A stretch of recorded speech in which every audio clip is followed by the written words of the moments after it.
Ken.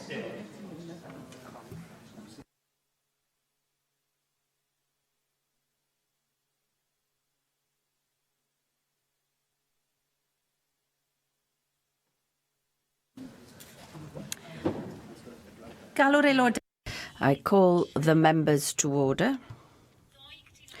Yesterday, the Assembly agreed a motion under Standing Order 17.2a to elect a chair to the Climate Change, Environment and Rural Affairs Committee to the Labour Group and the chair of the Petitions Committee to the UKIP Group. I now invite nominations under Standing Order 17.2f for the election of those chairs.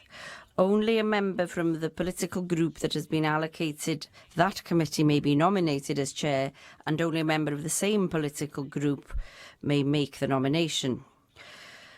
For political groups of more than 20 members, the nomination must be seconded by another member from the same group. For political groups with fewer than 20 members, no seconder is required. Firstly, I therefore invite nominations for the chair of the Climate Change, Environment and Rural Affairs Committee, which has been allocated a Labour chair. Are there any nominations?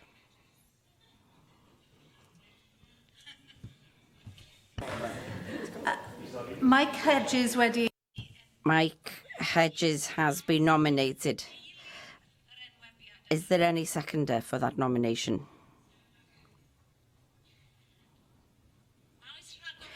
Are there any further nominations? It appears not. Does any member object to the nomination? No. I therefore declare that Mike Hedges is elected as chair of the Climate Change, Environment and Rural Affairs Committee. Congratulations. Rwy'n gwahodd nawr enwebiadau'r. I now invite nominations for the chair of the Petitions Committee, which has been allocated an UKIP chair. Any nominations?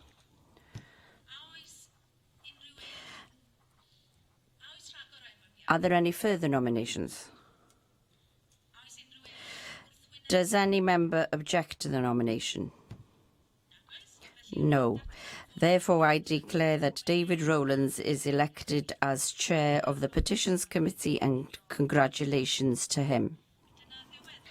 And that concludes the nomination and election process of chairs. The next item on our agenda is questions to the Cabinet Secretary for Economy and Infrastructure. And the first question, Gareth Bennett. Will the Cabinet Secretary make a statement about the staging of the UEFA Champions League final recently held in Cardiff? Yes, the UEFA Champions League final was the spectacular culmination of a four-day celebration of football in our capital city, and the eyes of the world were on Cardiff for what was a spectacular Team Wales effort delivered by an excellent team from across the capital. Thanks for that statement. There have been moans, perhaps inevitably, from some residents and traders, but of course most of us appreciate that there are long-term benefits from the decision to host the final. I wonder if you could just perhaps briefly illuminate some of them. Absolutely. It's quite timely. Last week I listened to Jason Mohammed give a speech in North Wales where he talked about his pride on the evening of the Champions League final in his city, the city that he grew up in. In fact, he was an Ely boy. And it struck me that the event not only served to encourage economic prosperity, but also to enhance pride in our capital city and in our nation. I understand and appreciate that some businesses in Cardiff and some residents in Cardiff will have been limited in terms of how they could move about the city and in terms of how many people they could attract to their premises and their facilities. However, the economic impact is estimated to be £45 million to the capital region. There are many legacy projects that have stemmed from the event, and I think it's fair to say that it was a monumental success. In the lead into the event, there were concerns expressed about transport, logistics, security, communications, but we delivered, and we delivered well, and it's now my hope that we can build on what was an unprecedented, actually the biggest sporting event this year anywhere on the planet, by attracting more world-class events to Wales and by ensuring that we celebrate what makes Wales great, which is our warmth and our welcome. Andrew Arty-Davies. Thank you, Presiding Officer. Cabinet Secretary, it was a huge success, the UEFA Cup final here in Cardiff, but obviously a series of events were built on top before that came to Cardiff to show that Wales and Cardiff in particular could obviously accommodate such a mega event. One thing that has been disappointing is obviously the Welsh Government's lack of ambition to bid for the Commonwealth Games here in Wales, and as we've proven that we can host some of the biggest, if not the biggest sporting event in 2017. I wondered whether the Cabinet Secretary was minded to maybe reconsider some of the options that might be available to a successful Welsh bid to host a future Commonwealth Games as we go forward, because surely that would be the pinnacle of bringing many nations into this part of the United Kingdom and show what a great country we are and an able country we are to host these major events. Can I thank the member for his question, but point out that it was not a lack of ambition that led to the decision not to bid for the 2026 Games. It was a lack of resource as a consequence of years upon years of austerity and budget cuts for this Welsh Government. That said, I've been very clear that we remain in a position where we would wish to examine every opportunity to bid, not just for the Commonwealth Games, but other major events. I'm on record as saying that for the 2022 Games, there is an opportunity for Britain to do something very different if the Commonwealth Games Federation is minded to allow the rules to be relaxed so that a multi-nation bid could be brought forward. At the moment, it does not seem as though those rules could be relaxed, but if they were, it's entirely possible that a Commonwealth Games could be spread out right across the UK. That would be one option. A further option is to bid for a Games in the future, 2030 or onward. Given that what's happened with the 2022 Games, it's now less likely that the 2026 Games will be hosted in the UK, which makes 2030 a possibility. We've already instigated a thorough review of all sports and major events facilities in Wales with a view of being able to identify what sort of investment would be required and where for the communities that would also enable us in the future to bid for an event such as the Commonwealth Games. But I'd also say that in bidding for and trying to seek opportunities on a global platform, we have to be very mindful of the need to return on our investment. And for that reason, we are very careful within government to ensure that we are bidding for those events that bring the taxpayers of Wales and the people of Wales the greatest benefits. Question 2, Joyce Watson. 2, Joyce Watson. Will the Cabinet Secretary make a statement on the Development Bank of Wales? Yes, I'm pleased to say that we're making good progress, particularly with regulatory matters, and we remain on course to announce and launch the Development Bank later this year. Thank you, Cabinet Secretary. And we all know that the clock is now ticking on our exit from the European Union. So therefore, building business confidence in Wales is more crucial now than ever it was perhaps before. So therefore, Cabinet Secretary, could I ask, do you have any further details on what the practical setup will be and how micro and medium businesses throughout Wales will be able to access finance and other services from the Development Bank once it's up and running?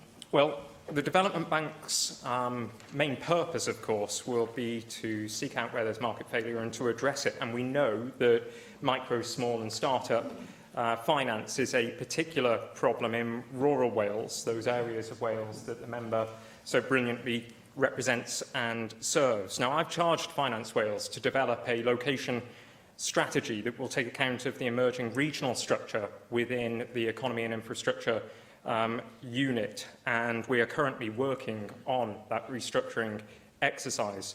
The Development Bank of Wales will provide a physical presence across the whole of the country and will be established as a headquarters in North East Wales. But I'm also concerned that the Development Bank of Wales has an effective interface with Business Wales, and for that reason I've asked both Duncan Hamer from Business Wales and Giles Thorley from Finance Wales to work together in exploring how we can make sure that both organisations are able to signpost customers in the best possible way. Cwestiynau nawr gan Questions now from the party spokespeople. Conservative spokesperson Susie Davis. Good afternoon, Cabinet Secretary. And under the Historic Environment Act, from the 31st of May this year, local authorities can register a local land charge to protect their position in the recovery of costs and interests for emergency repairs to listed buildings. And obviously I have Swansea's Palace Theatre in mind, as they've benefited from that in the past, but there are other buildings at immediate risk in other members' constituencies and regions as well.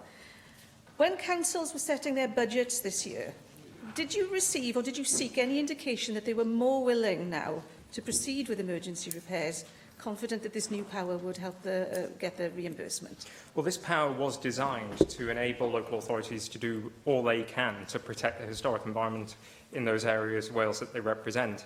I've not had an opportunity yet to ascertain whether it's been effective in the short period that it's been available, but it was our expectation, based on the consultation that we had with stakeholders, and in particular with the WLGA, that local government was satisfied that these tools would enhance their position in being able to protect the built environment. Well, thank you for that answer, and I hope that the confidence is justified, and maybe it might be worth, I don't know, 6 months down the line asking whether they've decided to use those powers on the basis that they've got them and that they are there for their protection.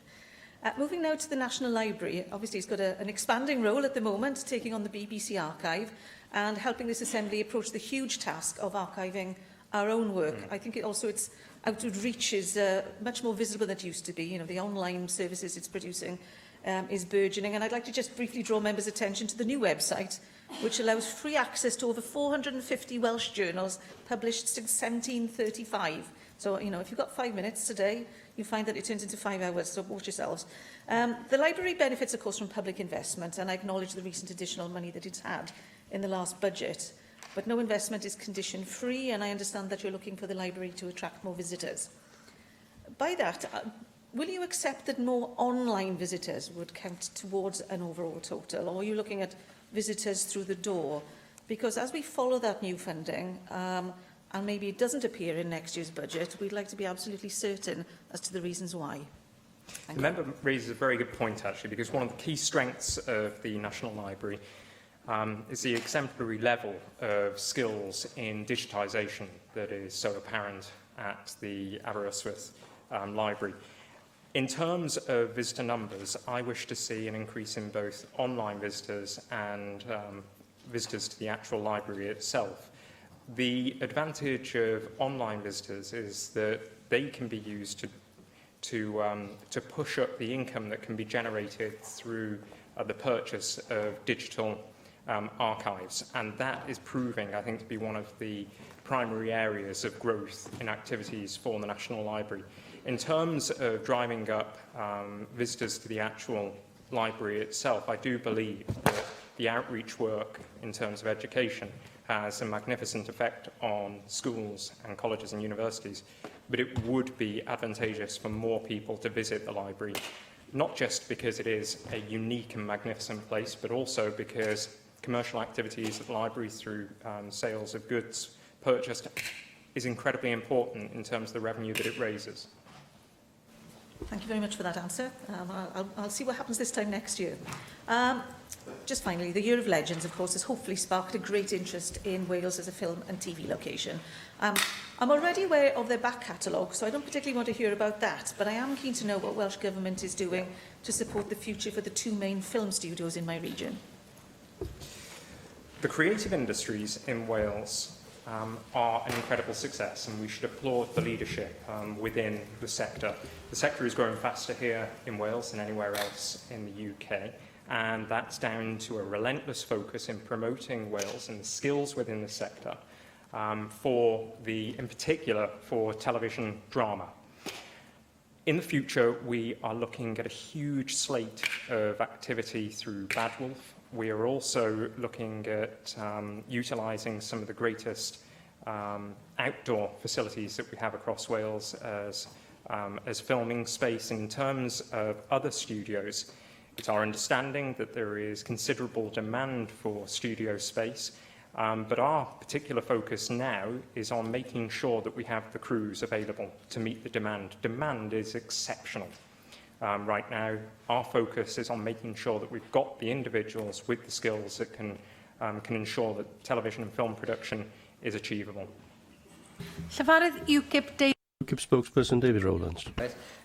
Continue on the earlier theme of staging events, Cabinet Secretary. Would the Cabinet Secretary update us on his proposal for the construction of a multi-purpose arena with a capacity of perhaps 20,000 and which would host a multiplicity of smaller events? I believe that the facility the member refers to is the proposed Cardiff Arena. This is not a proposal from Welsh Government. I think there's been some mischief made by one of the opposition members, not in the member's party, regarding the proposal and who it comes from. It's actually a proposal Cardiff Council is looking at the moment, and they're examining the potential of a number of options. It is my belief that as we seek to host more events, as we seek to attract more business events to Wales, we do require 21st century facilities. And I do not believe it's in the interest of our nation to have politicians turn the regions against each other when talking about what facilities we need. In my view, we need a major arena in the south, and Cardiff is perfectly situated as the capital city for an arena. But equally, I understand the need for upgrades to facilities across Wales, and for that reason, my officials met with Wrexham AFC officials just last week to discuss the racecourse grounds. They've met with a number of sports and cultural organisations across the length and breadth of Wales to ensure that we do have facilities fit for the 21st century. Well, I understand that we do have arenas in Cardiff that host something like up to 8,000 people, but we're talking about major, say, musical events, etc. Would the Welsh Government be open to the possibility of helping to fund a major arena for this sort of thing? Because it can't be right that the Cardiff City, which is one of the fastest growing cities in Europe, and we have Welsh people having to go to Birmingham or Manchester or London in order to experience some of the best sort of musical entertainments available. We do already have a good number of facilities within the capital city, and of course we will soon have the biggest and best convention centre in the southwest of the UK. But there remains a gap in the market that a new arena could address and could fill. And my officials continue to work with Cardiff Council as they scrutinise various options, and in due course I'm sure that a clearer picture of what it is that Cardiff City Council would like to achieve for Cardiff will become apparent. Thank you. Llyfarydd Plaid Cymru. Plaid Cymru spokesperson Adam Price. Could the Cabinet Secretary update us on where we are in terms of a decision on the Circuit of Wales? The First Minister said on the 6th of June that he expected a decision to be made by Cabinet within 2 weeks, therefore by yesterday. If it hasn't proven possible already, could he give us a date for when that Cabinet discussion will happen, and can we still expect an announcement of that decision before the end of the month? And could he also say if he's decided whether he's prepared to share the external due diligence that has been conducted with opposition party spokespersons, as we've requested?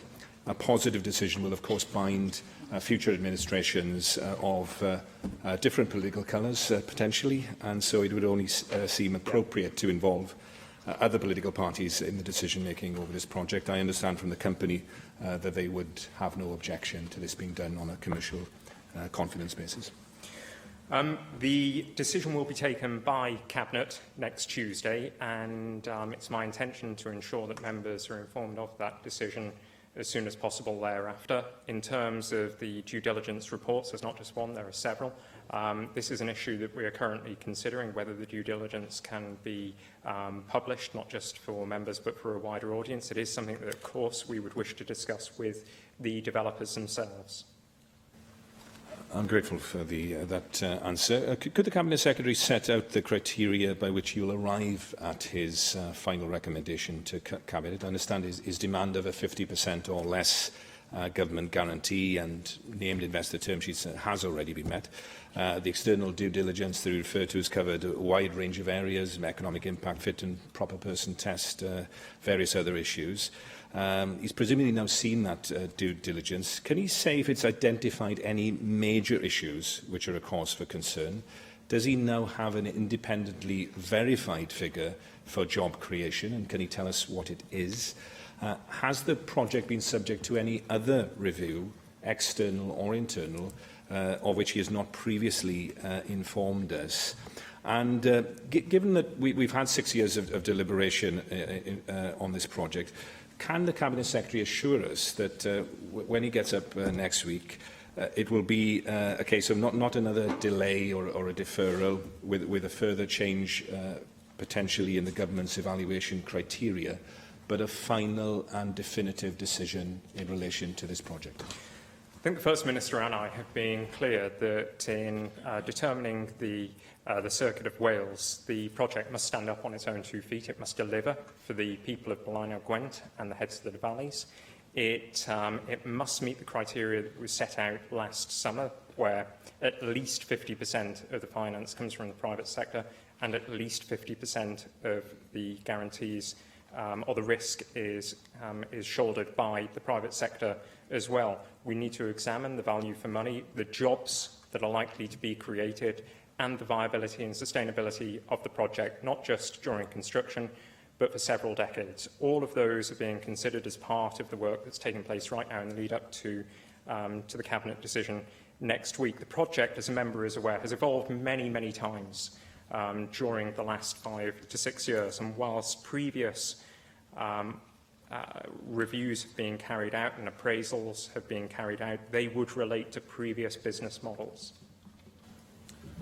If we could move finally to another major project, could the Cabinet Secretary update us on the compound semiconductor foundry and cluster project announced as part of the Cardiff City Region City deal? I understand that City Region team are in negotiation with your own property team over the acquisition of the P&T packaging and testing building on the old LG site, which has been empty since 1996. Now, this project, linked as it is, according to industry sources, with a major IQE contract for its VC cell technology, which will be intrinsic to the 3D sensing camera in the new iPhone 8, has huge potential, transformative potential for the Welsh economy.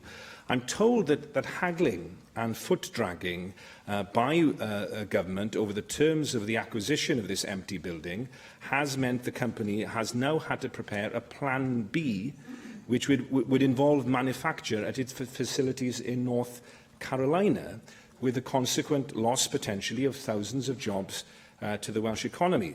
The 14th of July, the next meeting of the Cardiff City Regional Cabinet, is the absolute deadline for a decision. So can the Cabinet Secretary assure us it's a deadline that we will absolutely not miss? And this is one of the most important projects on my desk at present. It's a huge opportunity, not just for Newport, not for the City Region, but for the whole of Wales. This represents our move, our transition to the economy of the 21st century, where automation, where robotics, where IT will become ever more important. And my officials are in contact with IQE, but I am personally as well, with a view of ensuring that this incredible opportunity is delivered for Newport and for the rest of Wales. Question 3. Question 3, Jane Bryant. Cabinet Secretary provide an update on how his department is collaborating with the Office of National Statistics to increase economic development in Wales. We work closely with the ONS on a wide range of issues, including more recently discussions around the economic development potential of the new data science campus and the development of new data apprenticeships. Thank you, Cabinet Secretary. Last month, I attended the first ever Welsh Data Dive hosted by the ONS, an event where data scientists, developers and designers, in their own time, worked with charities to help them use data to analyse their projects and the communities they support. In this case, they worked with Safe Lives and Llamau. Building on this exciting work, there are many businesses, public and third sector organisations that will benefit from such cooperation in the future. Would the Cabinet Secretary and his officials encourage further collaborations in this area and explore ways it could support economic growth and improve local services? Well, there are considerable opportunities that could stem from collaboration in this particular field. Data is now a vital part of the global economy, and it's clear that innovative use of data drives economic growth. There are a number of challenges that we face, but with those challenges there are huge opportunities. The storage of data, the exploitation and use of data, and also security and making sure that the storage is appropriately managed. I do think that Wales is uniquely placed to lead the way in this area. I think Newport has an incredible story to tell. There's a great narrative about how it is building an economic future on emerging digital technologies, and I think that's something that we should all be applauding. There's also been a strong team ethic in and around Newport. I think the local council deserve to be applauded for their work in this field. It's been a great honour to be able to work with stakeholders and partners in driving forward this particular agenda. And I do hope that through this investment and the development of new skills in this area, Wales will become a world leader in ethical data management. David Melding. Cabinet Secretary, can I welcome the fact that ONS has now started to publish data at local authority level on two key measures of economic output and prosperity, that is gross value added and gross disposable household income. And I think there's great potential. I'd like the Welsh Government to say what they may do in this field to ensure that, say, the Cardiff City deal, but it applies to other city regions, use this information and I can measure their success in leading to economic prosperity and increase of wealth across the whole region. I think these are going to be key indicators. That's absolutely right. This provides us with an opportunity to measure and to test our resolve to ensure that we improve wealth, not just in the aggregate, but also at an individual level, and also improve levels of well-being in both the aggregate and an individual level, so that we reduce levels of inequality in both as well. And the presence of the ONS in Newport, I think, can help to contribute to our understanding of this agenda, and also to holding us, not just Welsh Government, but all public services, and indeed our partners in the private and the third sector, to account as we move towards creating prosperity for all. Julie Morgan. Thank you, Presiding Officer. I know the Cabinet Secretary's department is aiming to increase economic development in Wales and move towards prosperity for all. But is he aware of the announcement made by Tesco's today that it plans to close Tesco House in Cardiff North, in my constituency, with a loss of 1,200 jobs? And the call centre work will be moving to Dundee, where they'll be creating 200 jobs. This affects a lot of people in Cardiff North and in surrounding constituencies. It's been there for many years. I've visited it on many occasions. What can the Cabinet Secretary do with this dismaying announcement? Presiding Officer, I have received news from Tesco in the past 45 minutes, which is being acted upon immediately. I've instructed my officials to put together a package of support for those who could be affected, but we have also established a telephone conference call between Tesco, myself and the First Minister in the next hour. Question 4. Question 4, Mohammed Ashkar. Officer, what plan does the Welsh Government have to improve the promotion of Wales as a tourist destination, please? Well, our very successful tourism strategy sets out our priorities to support the tourism industry across Wales. This includes marketing campaigns in the UK and overseas. It includes capital development funding for new and existing tourism businesses, along with revenue funding for regional projects. Thank you very much for the replies, Cabinet Secretary. Welsh Government support is vital for effective marketing for Wales as a tourist destination. Yeah. The Welsh Tourism Alliance has said that the current £10 million marketing budget for Visit Wales is inadequate to realise the potential of the industry in Wales. The budget for Visit Scotland, for example, is around £55 million. What plan does the Cabinet Secretary have in conjunction with Visit Wales to address these concerns and to ensure that full potential of tourism in Wales is maximised as we got more castles and more churches here rather than more inhabited islands? Thank you. and chapels, indeed. Many more chapels than anywhere else. Look, I think we should just first of all recognise the success of the sector. Right now, today, we're seeing a record number of people visiting from overseas. We're seeing a record number of people visiting from across the UK, spending a record amount. And in terms of the marketing budget, yes, it's gone up by 38% this year. But you can't look at marketing in isolation from the other activity that drives up the value of the sector. Our investment goes way beyond. You have to make sure that the marketing is aligned with the product. And in turn, you have to invest in the product too. So, for example, we know that one of the primary reasons that people come to Wales is to experience the historic environment. In turn, for that reason, we've been investing heavily in transformational projects at some of our best and most fantastic castles and places of worship.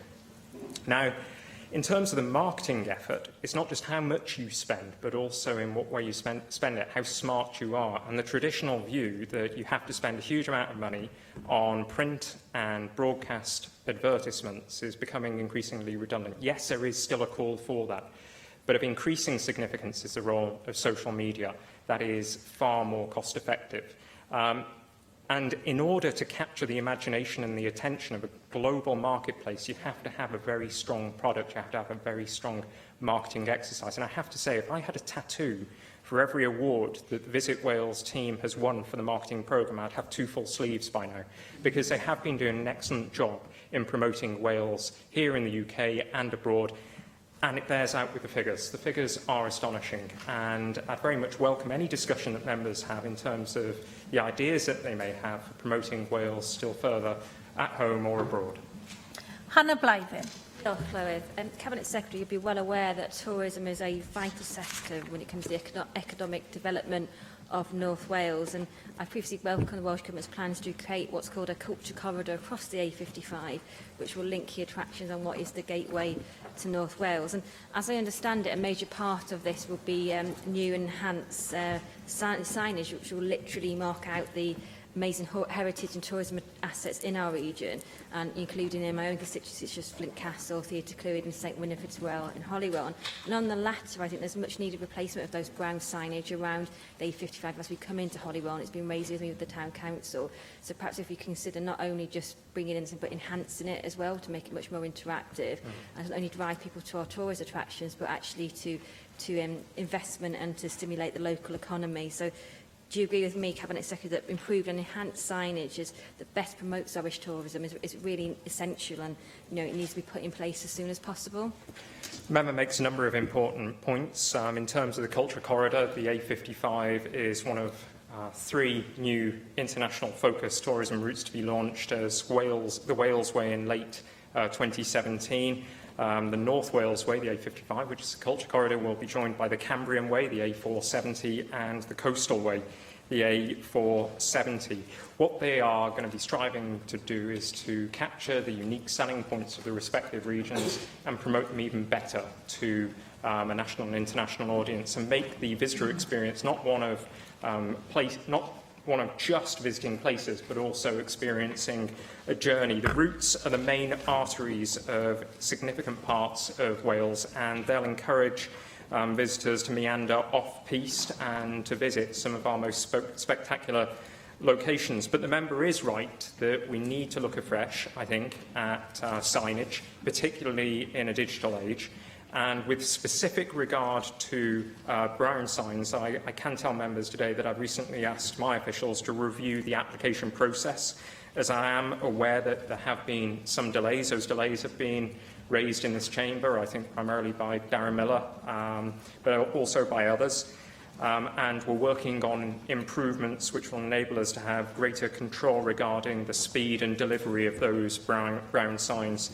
We'll be assigning the necessary resource to help expedite and close out those schemes that are still outstanding.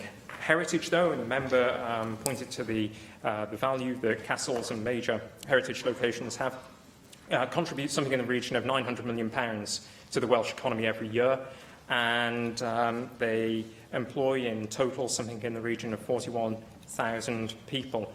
They actually account for 61% of the purposes of visits to Wales by tourists. So they're incredibly important, and it's my view that as we develop the culture corridor, the Cambrian Way and the Coastal Way, at the very forefront of our consideration will be how to make best use of our magnificent historic environment. Question 5, Jenny. Question 5, Jenny Rathbone. Government's overarching strategy for tackling poverty.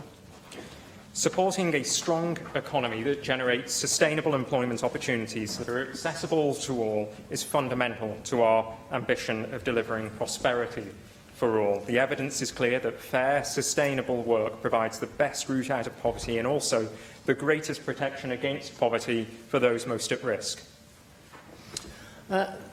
Cabinet Secretary, we couldn't disagree with that analysis, but unfortunately the complexities of enabling everybody to be work ready and then to sustain work is very complicated.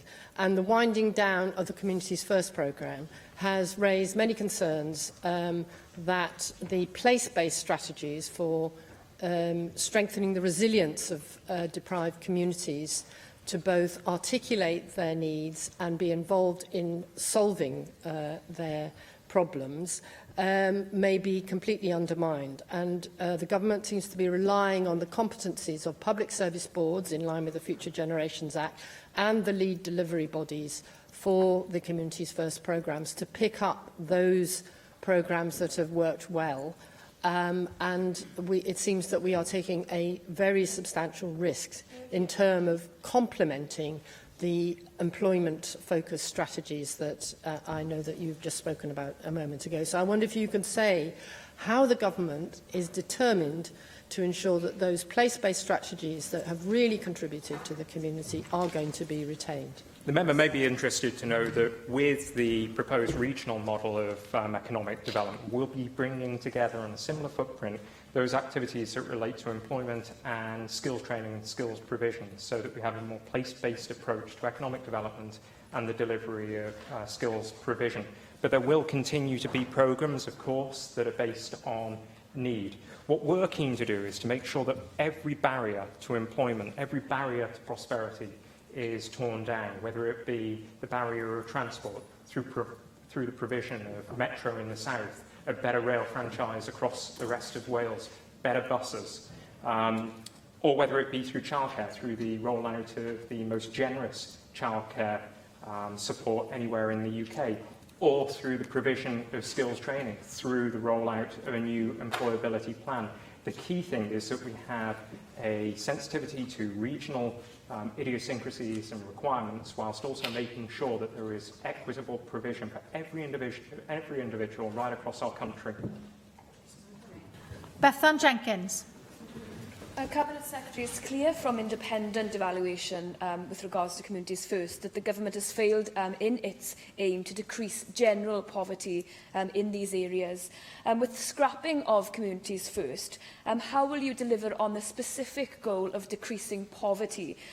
Because, and I quote the Cabinet Secretary from this morning's committee evidence to us, he will be relying on a jigsaw of different projects to come together via the Council's funding mechanisms and via employability programmes, specifically looking at individuals from your portfolio. So it's a question of how will you deliver on tackling poverty now that that key delivery body that you set up to be able to do that has fundamentally failed in that goal? Well, let's just look at the figures first of all, and then I'll come to answer the specific point about what we're going to be doing moving forward. In terms of gross domestic household income, we've seen it rise faster than the UK as a whole in terms of GVA per head, likewise index of production and index of construction. What's important is that we've also seen a reduction in the poverty rate as well during some of the most brutal austerity years that any of us can remember. But we are determined to ensure that there is prosperity for all. And for that reason, we're going to have, as the Cabinet Secretary told you this morning, we are determined to have a mix of programmes that are place-specific and those that are available across the whole of Wales, that are able to make interventions in people's lives that help them overcome the barriers that I spoke about a little earlier.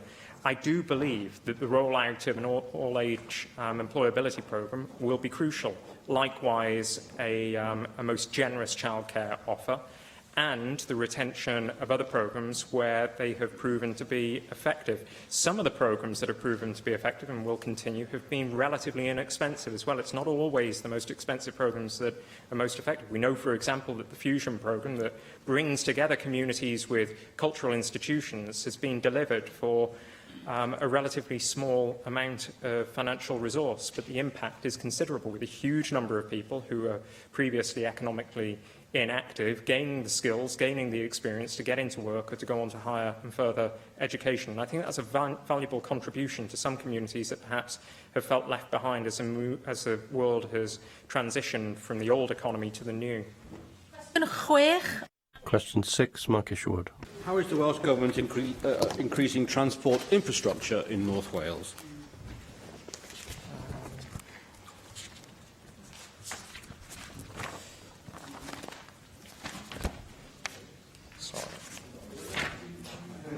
We are working closely and speedily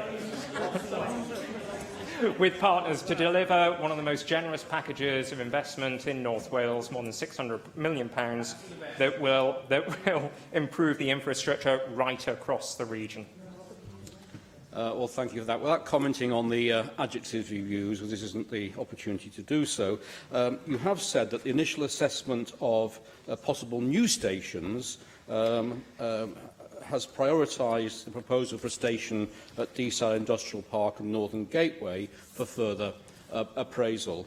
How do you respond to the statement by the Wrexham Bidston Rail Users Association that a key factor behind what was their proposal also for a Deeside Parkway is the ability to provide a car park of sufficient capacity adjacent to the station, accessible to the sizeable population of Deeside, which Harden Bridge, Shotton and Harden can't do? Well, I think the user group, the passenger group, are absolutely right that we need to invest in rail infrastructure in the northeast of Wales. Of course, historically, UK government, who's responsible for it, have shown scant regard to the needs of the region in terms of investment in rail infrastructure. That can be said for the rest of Wales as well. What we have done is to ensure that so that those stations are in a position to attract funding, we have developed business cases, and we continue to develop them to a phase where they are ready for UK government investment, should it be available.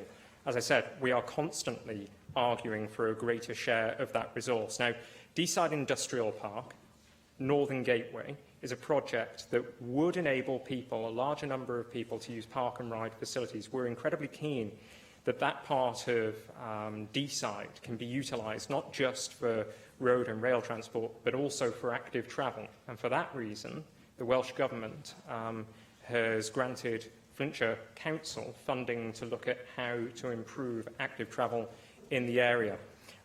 We're working with all stakeholders across the north of Wales and indeed across the border to ensure that we have better services that are more reliable and more frequent. And indeed, as a result of the engagement that I've had with the user group, we've actually been able to ensure that Network Rail carries out the maintenance that's required on the Wrexham Bidston line, so that, in all hope, next winter we will not see the sort of delays, unacceptable delays and cancellations to services that so many people in North Wales and across the border rely on. Nathan Gill. Thank you, Sarah. Cabinet Secretary, if I had a tattoo for every hour I had spent in a traffic jam, I would have more than 2 full sleeves. On Friday, I got caught up in the horrendous chaos on the A55, only to turn around and then be caught up in hours of delays on the A5 near Chirk, which has, I believe, is only just reopening fully today. What are you going to do to ensure that when we have these accidents and when repairs need to be made, that we actually have a 24/7 service where engineers and contractors can move in swiftly and quickly and get this sorted, and with the emphasis on the weekend as well, please? I am totally sympathetic to the concerns that the member has and the concerns that have been expressed widely in social media, and the frustration that's been expressed on social media and in newspapers. I've asked for an urgent piece of work to be carried out and to be presented to me with recommendations before the recess on how the response to the repair of damage can be improved, and to investigate options and costs for providing an improved emergency response to various scenarios, the types of which we have seen recently. In terms of the actual events themselves, the A55 incident that the member referred to first led to a road closure. I will be issuing a statement that will detail what happened in the aftermath of that incident, but officials worked as fast as possible to remove, or try to remove, what was on the surface of the road. It ultimately required further work to be done to clear the surface, but we were able to open the road as soon as possible. The incident that happened earlier in the month on the A55 near Bottlewithen was a most unfortunate one, and it did involve a vulnerable person on a bridge over the A55 at Bottlewithen. I'm sure the member would agree that we can't compromise when lives are at risk, and it is unusual for such an incident as this to be as prolonged as it was. But North Wales took the lead in managing the incident. Likewise, the incident that the member was caught up in himself last week was managed in part by the air ambulance, who requested emergency services, requested closure of the roads. Again, we cannot compromise on safety.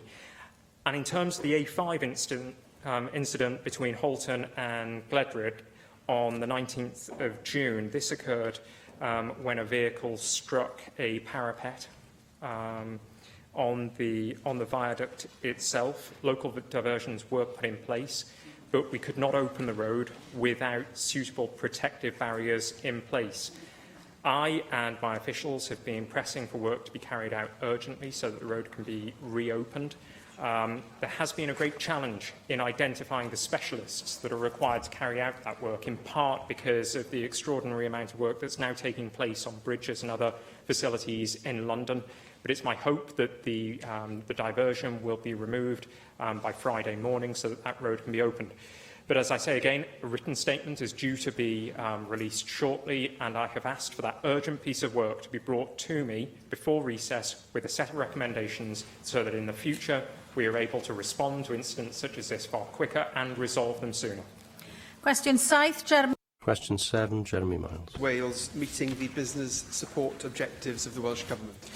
Yes, Business Wales continues to evolve to ensure the service is meeting the objectives of the Welsh Government now and into the future. Business Wales offers a gateway to business support, along with providing direct advice, accelerated growth support, information and guidance to SMEs in Wales.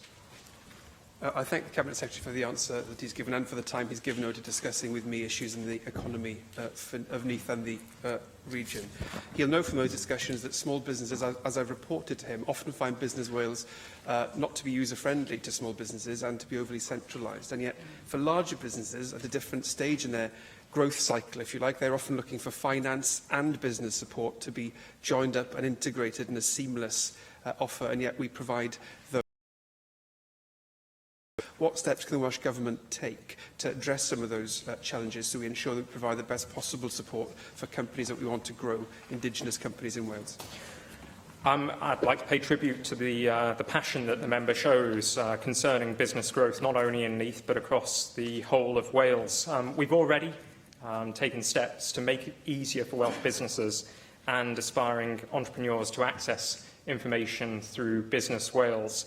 But moving forward, I do believe that there needs to be a greater alignment of activities concerning Business Wales and those of the Development Bank of Wales, so that support and advice and access to both is much clearer to small businesses and those wishing to start up businesses.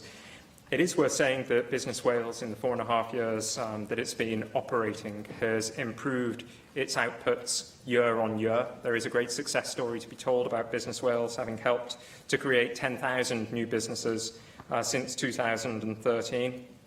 But I am concerned that we make sure that all services delivered across government, across local government and with our partners are closely aligned, so that a business or a business start-up entrepreneur only has to access one door, and no matter how complicated the wiring might be behind it concerning the support or advice that they are seeking to draw down, they have one point of contact and one door to walk through. Finally, question 8, Steffan Lewis. Secretary, make a statement on investment in the rail network. Yes, we provide over £180 million a year in franchise subsidy payments and funding for additional services across the Wales and Borders network. Rail infrastructure is not devolved, but since 2011 we have invested over £200 million into rail infrastructure in Wales. Diolch. Llywedd, I declare an interest that my sister is an employee of Network Rail.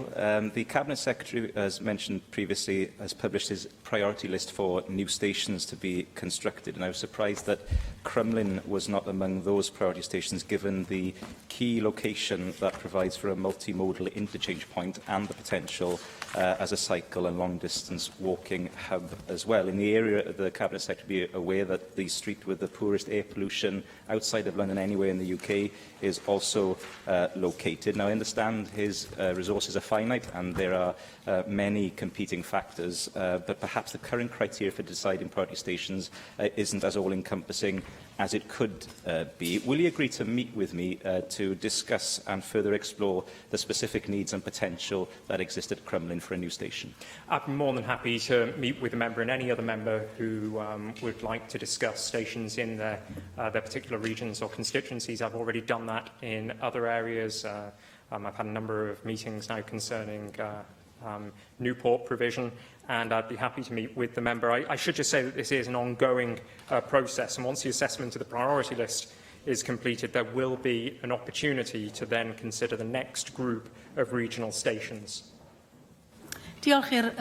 Thank you, Cabinet Secretary. The next item is questions to the Cabinet Secretary for Health, Wellbeing and Sport, and the first question is from Jenny Rathbone. What assessment alternative to cars for getting children to school in urban areas? Thank you. The health benefits of sustainable transport modes are clearly evidenced. These include better air quality and mental and physical health and well-being. Journeys to school are a focus for our effort to increase the use of sustainable transport, with substantial investment in walking and cycling routes to schools, funding for pedestrian and cycling training, and promotion of active travel. We're raising this issue, coincidentally, on the day when the air pollution in Cardiff is at dangerous levels because of the combination of ozone levels and the particulates from vehicles. Professor Sir David King, who's the former Chief Scientific Advisor to the UK Government, recently said that children sitting in the back seats of vehicles are likely to be exposed to dangerous levels of air pollution in a box collecting toxic gases from all the vehicles around you. Professor Stephen Holgate, an asthma expert at Southampton University and chair of the Royal College of Physicians Working Party on Air Pollution, said there's enough evidence to tell parents that walking and cycling exposes their children to less air pollution than driving. They're 9 to 12 times higher of risk of air pollution inside the car than outside. They're in the back of the car, mainly children, and if the fan is on, they're just sucking the fresh exhaust coming out of the lorry or car in front of them straight into the back of the car. And we know from the research that we've already got that this increases the risk of reducing the growth of their lungs, of becoming asthmatic, and there is also some growing concern that it may stunt children's ability to learn at school and may damage their DNA. This is pretty substantive evidence. So I wondered what advice your public health experts give to head teachers who can in turn pass it on to parents to make it clear to people that it is much safer for them to walk and cycle to school than it is to take their children in a car. Thank you very much for those points. And Jenny does paint a very stark picture of the dangers posed by air pollution and, by contrast, the benefits offered by active travel in terms of health, environment and financial benefits of walking and cycling as well. And we're making good progress now in the implementation of our Active Travel Act. I'm really pleased that our local authorities are on course by November to provide us with their integrated network maps. And those will, for the very first time, give us integrated plans for 142 of the largest places in Wales. And I think that this will be exciting news, particularly for those in Cardiff and in your constituency as well. Public Health Wales is making a different report, does identify that cycling and walking in urban areas could actually save the NHS nearly £1 billion in Wales over the next 20 years. So as well as having that personal benefit in terms of health, there's actually a benefit for the wider NHS as well. But I'm really pleased with the work that we are doing with an organisation called Living Streets. The Welsh Government has funded them with pilot funding for 3 projects to look at the barriers to children and families walking to school. And they've just used what they've learned through that to provide a resource for schools in order to enable them to explore with the children themselves, but also with the families, what's preventing children walking to that particular school.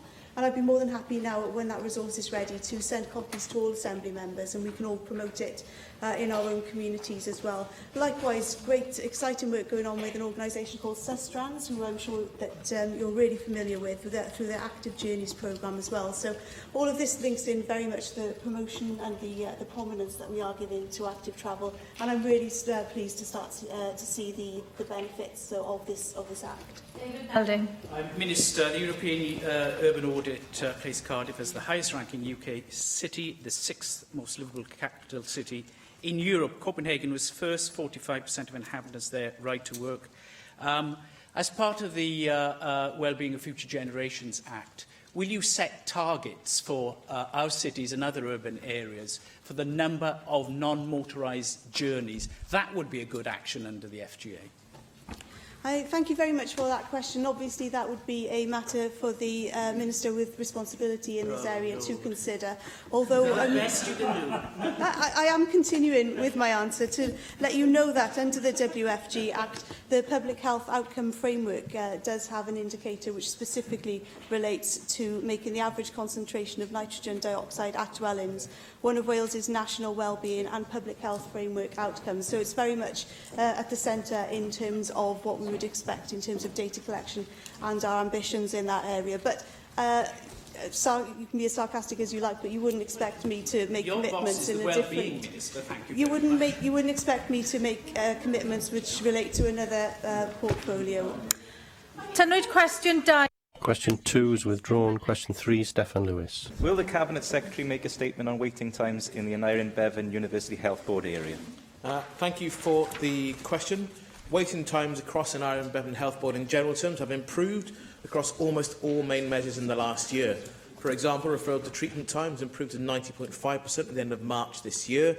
Over 80% of relevant calls responded to in April 2017 within target, and the most recent 62-day cancer performance was 92%. But naturally, I expect the Health Board to plan and deliver further improvements. I thank the Cabinet Secretary for his answer. Recently, a constituent came to see me who'd been waiting an unacceptably long time on a waiting list for cardiology care, and I noticed it upon further inspection that the maximum waiting time in cardiology in Aneurin Bevan has increased from 34 weeks, I believe, in 2011 to 105 plus weeks last year. So given the seriousness of conditions that require cardiology services, can you update us on interventions that you are considering taking to bring down waiting lists for these very serious conditions? Well, this is part of what we expect health boards to plan and deliver, to understand what they're currently doing and where it's not actually delivering an acceptable level of care, and where waiting times are important, as I accept they certainly are in a range of conditions, or they plan to deliver and improve those, whether that's commissioning services from other health boards in other areas, or actually think about how they do that. And actually in cardiology, the successor role of community cardiology, actually piloted in the Abertawe-Bro-Magaric Health Board area, has shown to improve waiting times for people in secondary care cardiology, because people are getting a different service that is actually appropriate for them in a primary care setting, and that means people that really do need to see a consultant in a secondary care setting are more likely to be seen more quickly. So there are ongoing initiatives, but I'll happily write to you with more detail on what's happening in the Aneurin Bevan Health Board area. Mark Reckless. What impact does the Cabinet Secretary expect the Specialist and Critical Care Centre to have on waiting times over the medium term? And can he confirm when building of this will start and when he expects it to actually open for patients? I look forward to attending the turf cutting for the currently referred to Specialist and Critical Care Centre during the summer. So building work is starting. I've already indicated in our previous statements I expect to be open, I think, for 2021. In terms of its impact on waiting times, I'm rather more interested in its impact on the whole system and what it means in terms of delivering greater quality of care. And I think this is part of our challenge. We're talking about quality of care in the National Health Service. We often get stuck into talking about volume and time, and actually that is not always the best metric of improvement and what quality looks like. I certainly expect that the new hospital will be part of a high-performing health board in Wales term to continue to deliver and to improve the quality of its care on a range of measures, including elective care and unscheduled care. But of course, there will still be roles for other hospitals within the wider Gwent area, as well, of course, as our long-stated ambition to see more care provided in a primary care setting in any event. Questions now from the party spokespeople to the Cabinet Secretary. Plaid Cymru spokesperson Rhina Bjorwerth. Thank you, Llywydd. There have been a number of cases drawn to my attention of doctors trained in Wales who want to work in Wales. Would you like me to wait a few moments? No. I'll start again. A number of cases have been drawn to my attention of doctors who are trained in Wales and who want to work in Wales, but because they've worked abroad or have been further trained abroad, they find it very difficult to register to work again in Wales. In one case, and I wrote to your predecessor about this case, she had to return to New Zealand, having returned to Wales because of difficulties registering permanently, and that was a huge loss to the NHS. Now, the latest individual to contact me talks of hundreds of pages to be filled in, input required from former employers, and with the administrative burden so heavy, some in Australia refuse to take part in that process. There is talk of a need for a complex reference document from 6 previous employers. I've heard about confusion about the information required. There is requirements in terms of further training, and Wales is seen as a nation that can't give an assurance as to where one might be allowed to work. So what is now being done to facilitate the process of re-registering doctors in Wales so that we can attract Welsh doctors back, or other doctors from abroad perhaps? I think it's an important point in terms of our ability to recruit and retain doctors from around the world, including those who may have been trained, whether in Wales or the wider UK, and want to come to live, train and work in Wales for the future. And there's a balance here about the assurance we should probably want in terms of a doctor's professional competence and their previous record, where they are currently or most recently have been working, and actually making it as easy as possible for highly trained and welcomed individuals to come and provide a service that we do need in this country. And that's why, as part of the Train Work Live campaign, this was actually part of the feature in trying to make this easier. That's why we have a single point of contact created to try and make an easier process for that person or that group of people. Often doctors come with partners, and so to understand what we do to make it easy for them to come here and to work as well as to live here as well. So that's part of the work that we're doing. I'm always interested in specific examples where that doesn't appear to have been the case. So I'd be very happy to look at the detail of the issue that you raised to understand how that matches up to what we're doing now, and if it hasn't met our own expectations of how we make it easier with that appropriate assurance, what we can do to actually improve what we currently do. There's no point pretending that everything is perfect. It rarely is, but I'm always keen to learn from what's happening at the moment. And certainly I will contact you, as I contacted your predecessor, who also gave me some warm words, as you have done, but unfortunately is clear that there is a problem still facing us. I will move to the challenge of attracting doctors from England. Now, doctors registered in England can't work in Wales until they've been registered, as you know, on the Welsh Performance Register, and there's a similar register in England. The BMA notes that difficulties in transferring information between the two registers and the complexities of registering on the Welsh list make it very difficult to attract locums here specifically. And in 2015, the BMA recommended that the Welsh Government and the UK Government needed to work together to facilitate that sharing of information between the two registered. So what steps has the Minister taken since then to make it easier to register doctors from England to work in Wales, something which is crucial, of course, to go alongside any recruitment campaign? Well, the single performers list is an issue of some frustration for people in the National Health Service in Wales and in government too, in that we have done what we could and should do to make it easier for people to register in Wales. The challenge is the willingness of the Department for Health and NHS England to do the same on a reciprocal basis. So actually, we make it easier for our doctors to practice over the border. It's really about their ability to do the same with us. And that's the honest challenge. There are times where I'll stand up and I'll say, this isn't perfect and I know we need to improve. This absolutely is an area where the challenge is NHS England and the Department for Health doing their bit. When we talk about making it easier for doctors to come here, part of what makes it easier and better for doctors to come here is that there is a real acceptance within the profession about the nature of the conversation that we are having, about the sort of relations we want to have with doctors, whether in primary care or in secondary care.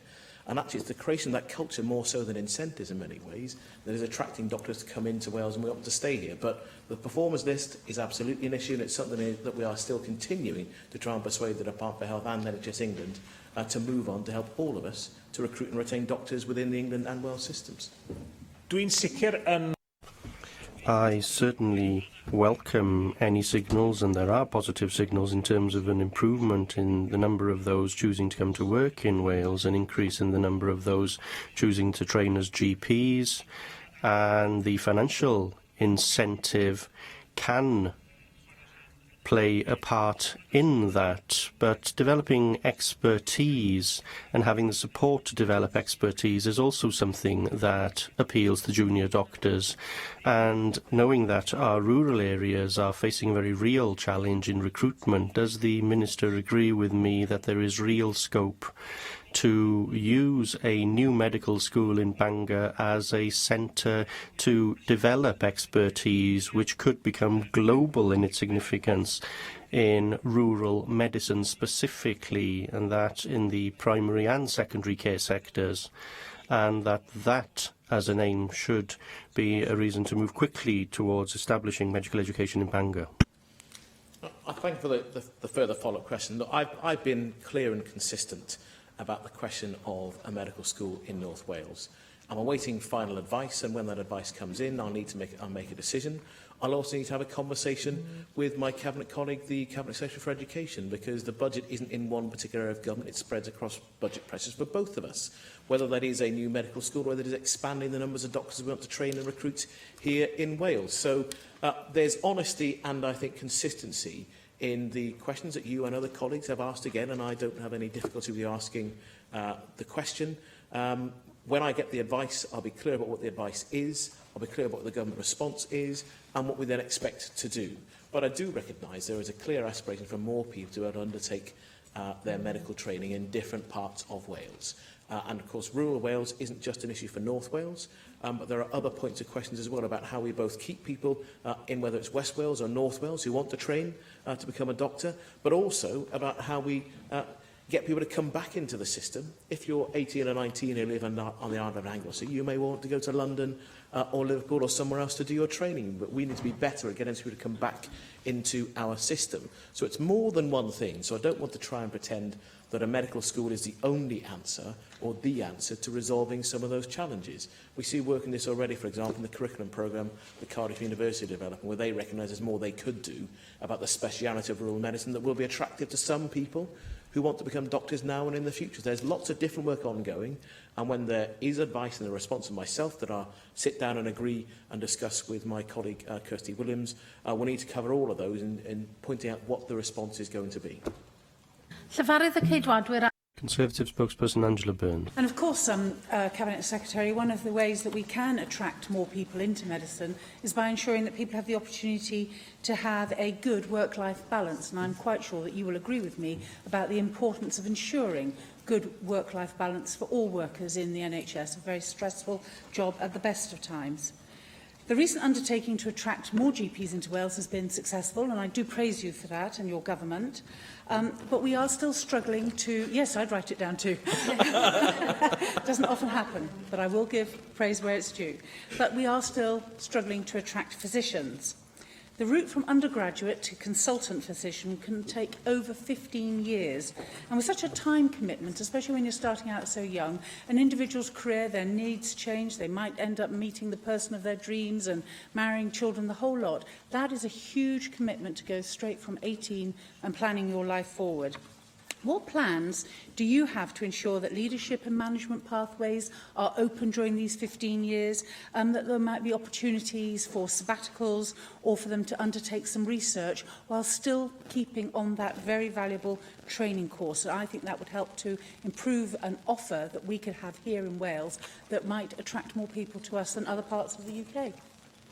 I think that's a fair point to mention. It's certainly part of what we discuss in the run-up to the recruitment campaign.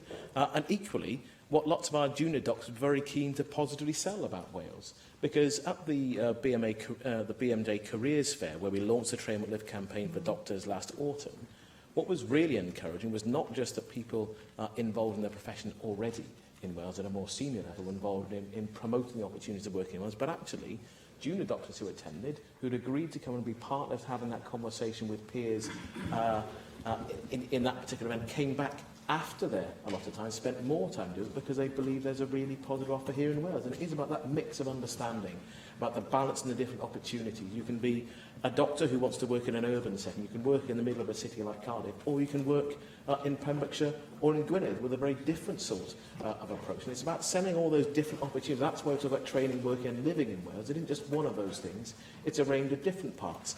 And there's also got to be the recognition that people's careers won't simply need to go into one job and to stay in that one job for the whole of their career. People do already move around, and that's more likely to be the case in the future. So that point about having generalists as part of who we need to attract and retain here in Wales, but also to think about the whole career path they have now, make it easier to move in different parts of their career, because that is part of what we need to do successfully in the future.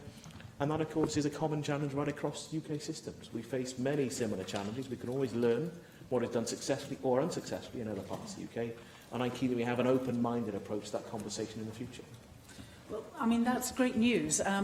The doctors have been saying this and the undergraduates have been saying this now for a number of years. So I really hope that this time they are heard and those actions are taken. And you mentioned, of course, that doctors like to move around. And I understand that it's very difficult to track doctors who want to take a break or leave their training, decide to, perhaps after their core medical training, to go out on locum for a few years. And I think that these figures would be useful to establish what path those individuals follow, whether it's in this country, whether it's abroad, or whether, in fact, they've decided to step away from frontline medicine because they can't get the work-life balance that they need. And I've tried to investigate how we can track individuals who start training here in Wales. One way of doing this would be for every doctor to retain their national training number throughout their career. Now, I understand that actually if they step out of training, they have to surrender that national training number. And I wonder if you might take this idea forward with the Welsh Deanery, because what we need is data. We need to know who's joined us, why they don't want to stay, where they've gone, because that way we can learn even more about what we need to do to ensure we have the right offer in our NHS. Yeah, I think that's an interesting point to make, and one that I'll certainly discuss with officials, not just in the Deanery, but of course as we move to the creation of Health Education Wales, and to understand what that will look like.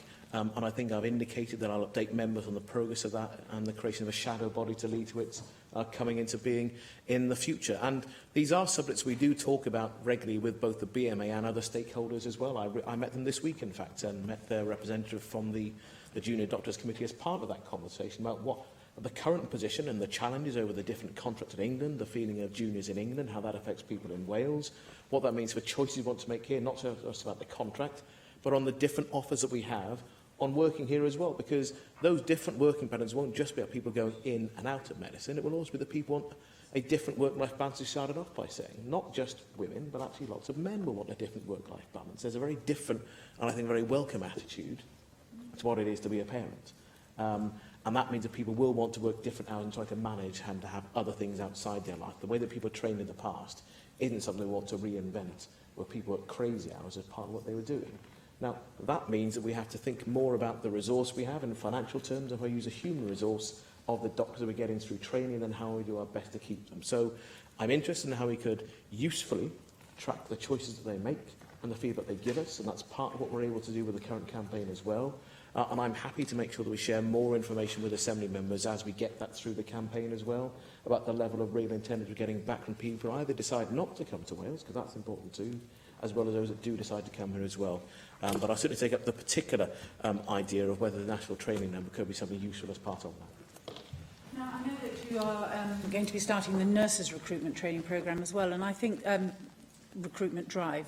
I think the thing is we can't do these in a linear order. We have to do them all in tandem because we have enormous gaps throughout the NHS. And recent statistics are very clear that we are only fulfilling 49 of placements for core medical training. We are running out of doctors in our NHS, you know, and they are going off onto locum or just leaving, or we simply don't have them. So that means we've got a 51% vacancy rate, and I'd like you to consider addressing how we might be able to make up for that shortfall. Because, of course, on round 2, when we might fill up a few of those, A, we won't get all of the 51% because we would have got them the first time round. And, of course, secondly, we're getting people for who Wales is not their first choice, which means they may be less likely to stay here in the long run. We're, frankly, getting people who may not have made the grade the first time around. So we're having, you know, people who are not at the top of their cohort, and we want to grab all the excellent ones first if we possibly can.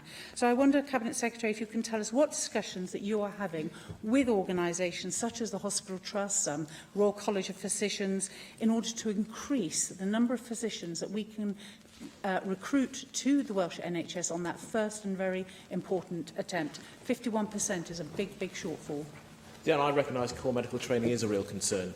And just because it's a real concern in other parts of the UK, it doesn't mean that we don't have a problem here, because we do.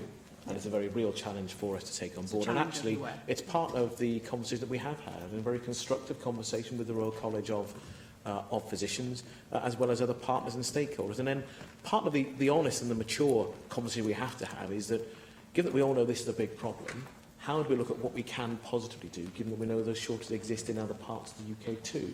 Some of that is, if you like, the competition between different parts of the UK to try and recruit and retain the same people, as well as part of the Royal College of Physicians' concern has been that the way in which the health service is often talked about makes it a less attractive career for other people who might otherwise have wanted to go into a career in medicine. There are different things that we need to look at and do.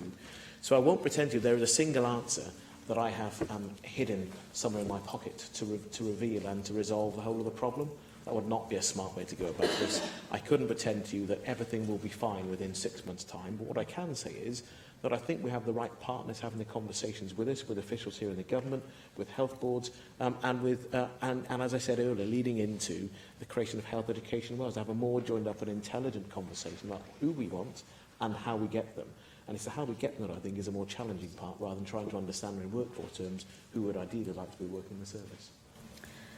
UKIP spokesperson Caroline Jones. Cabinet Secretary, we all know that early detection of cancer is vital to patient survival, which is why screening programmes are so important. If bowel cancer is diagnosed at the earliest stage, more than 9 in 10 people will be successfully treated. Screening should reduce the number of people who die from the disease, which kills around 1,000 people in Wales each year. Many people find the current test too complicated, which is why I congratulate you for introducing the simpler and more accurate facial immunochemical test, or FIT. Cabinet Secretary, can you please provide an update on how the rollout of the new test is progressing? Thank you for the question. There are, I think, 2 broad points I'd make. The first is, I think it's too early to talk about the rollout, but we expect to provide information through this year on the rollout of the new, simpler and easier to administer test. and it's part of the challenge in the past about bowel cancer rates, because broadly it was a difficult and unpleasant test to administer by the individual. And so there were lots of people who just put off and didn't comply. And the fact that actually it's potentially about detecting earlier potentially fatal condition didn't matter to people enough. So we know that there's something about improving testing rates, and the new test should help us to do that.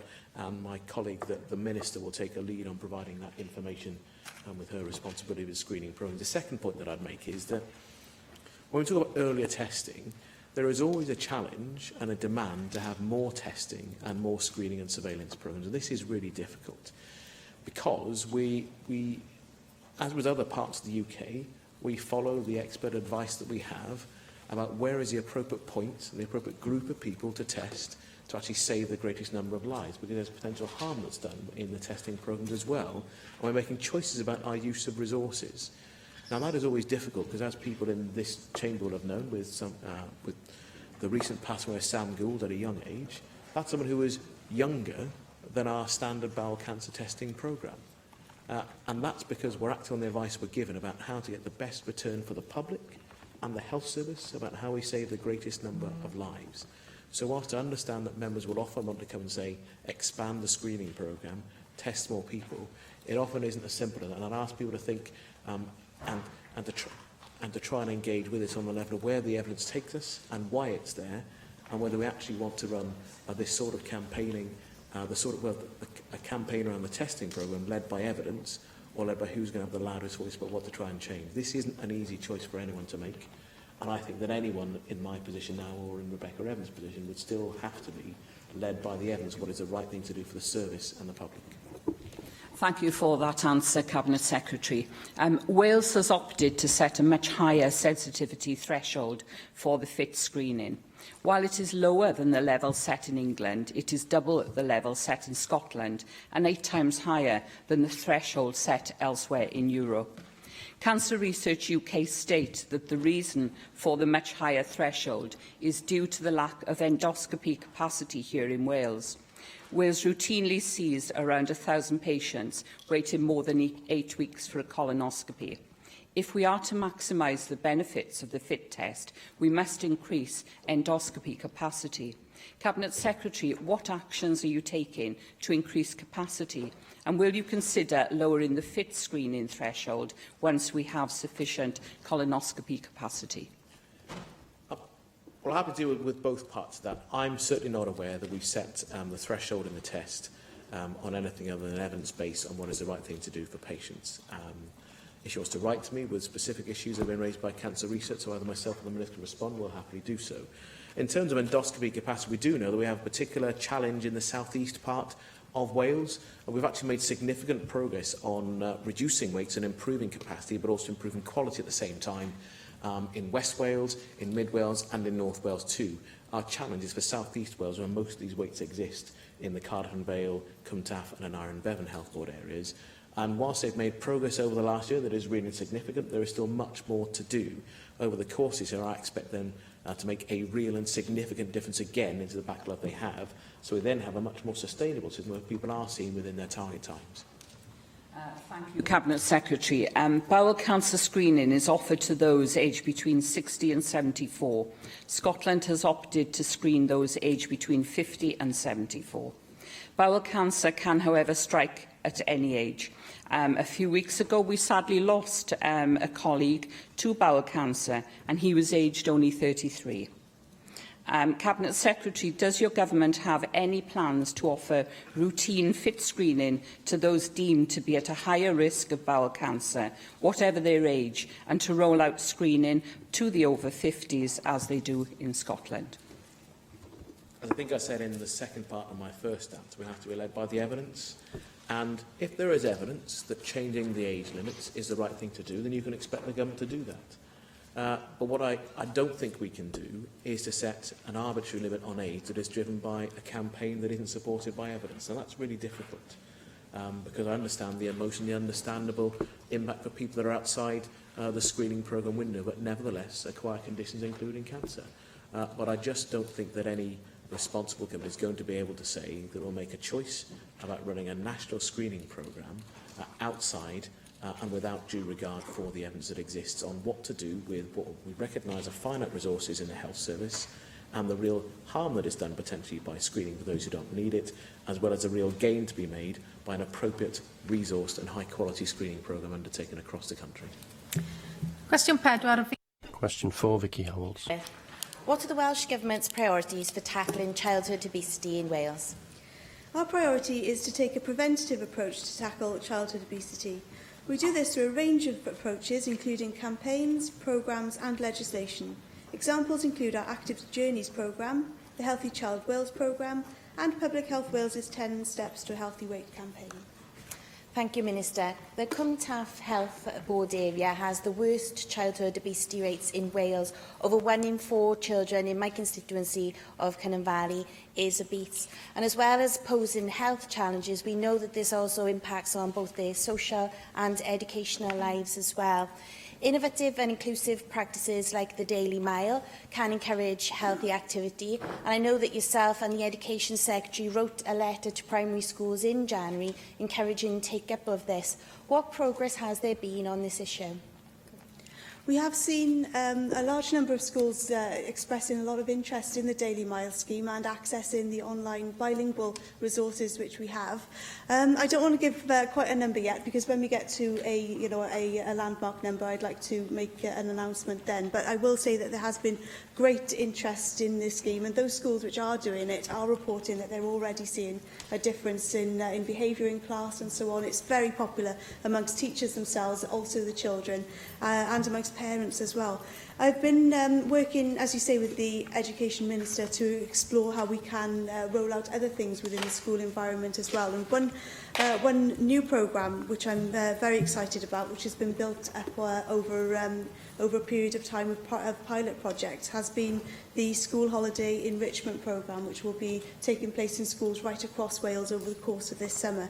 And that's a really fantastic opportunity to give children the opportunity to have a healthy meal during the school, during the holiday, during the holiday, but also to address things like holiday learning loss, because we know that some pupils return to school after the end of the summer holidays and actually have slipped behind in their learning and so on. But the School Holiday Enrichment Programme is really about making the school environment a fun environment to spend time with over the summer, and also to keep up your learning, but also to have access to a healthy meal and fun activities. Angela Burns. I mean, this is really great news. It's very positive, and the Health Daily Mile is a very useful tool. However, let's be frank, we've had endless debates in this chamber about the risk of obesity, about how it's becoming the public health challenge of the future, about how all of the consequentials from being too overweight have on people, especially in their later life, and where we've got to stop it is with the young children. So my concern is that whilst you're encouraging schools to take up these kind of options, while you're encouraging these holiday activities, what I think we need to put into place, and what I was wondering if you've had many discussions with the Cabinet Secretary for Education along these lines, is making it not optional and not boring. We need to have exercise in school that children have to undertake, but that is fun, isn't judgmental. It can be dancing to one direction. It doesn't matter. They're still getting fit. And I think that it's really important that you do not give schools the opportunity to opt out of some of this stuff, because it is these kids who could, as Vicky's mentioned, who are growing up and will have all of those health problems in the future. And I think we've got to be really, really strong on this subject. Thank you very much. And this is the subject of ongoing discussions which I am having with the Education Minister as well. It's worth noting that actually nearly 3/4 of 4 to 5-year-olds are of a healthy weight. However, we want to concentrate our efforts on the remaining quarter who aren't of a healthy weight. Levels of obesity amongst children has levelled off in recent years, but again, things need to be moving in the right direction.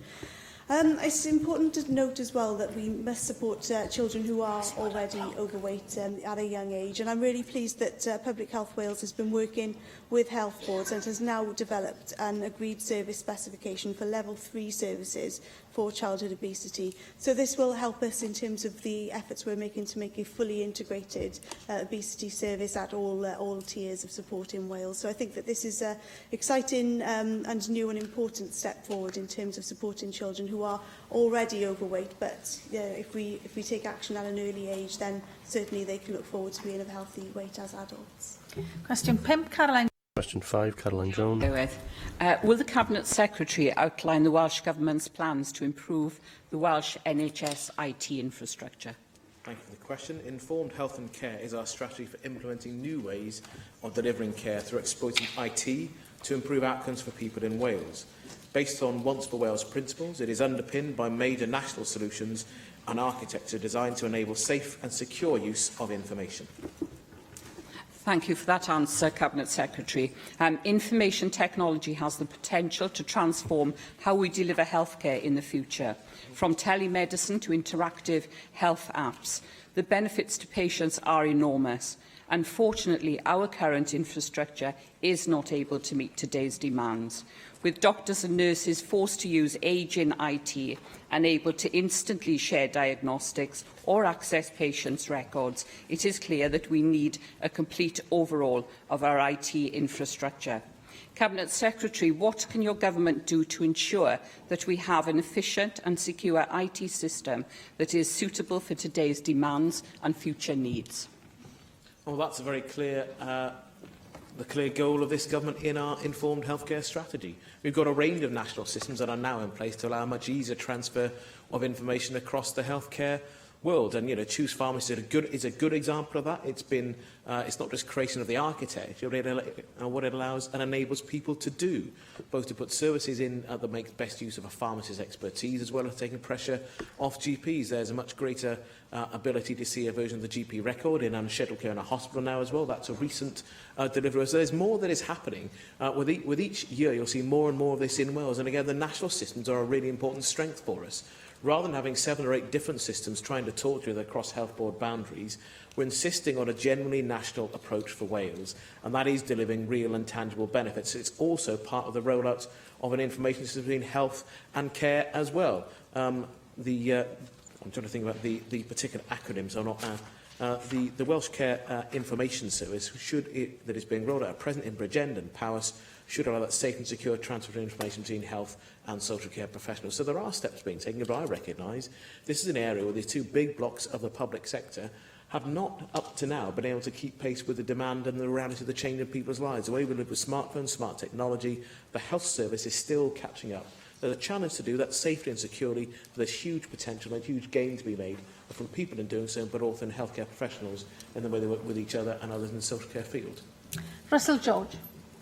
Wales has a largely good record in investing in NHS IT infrastructure.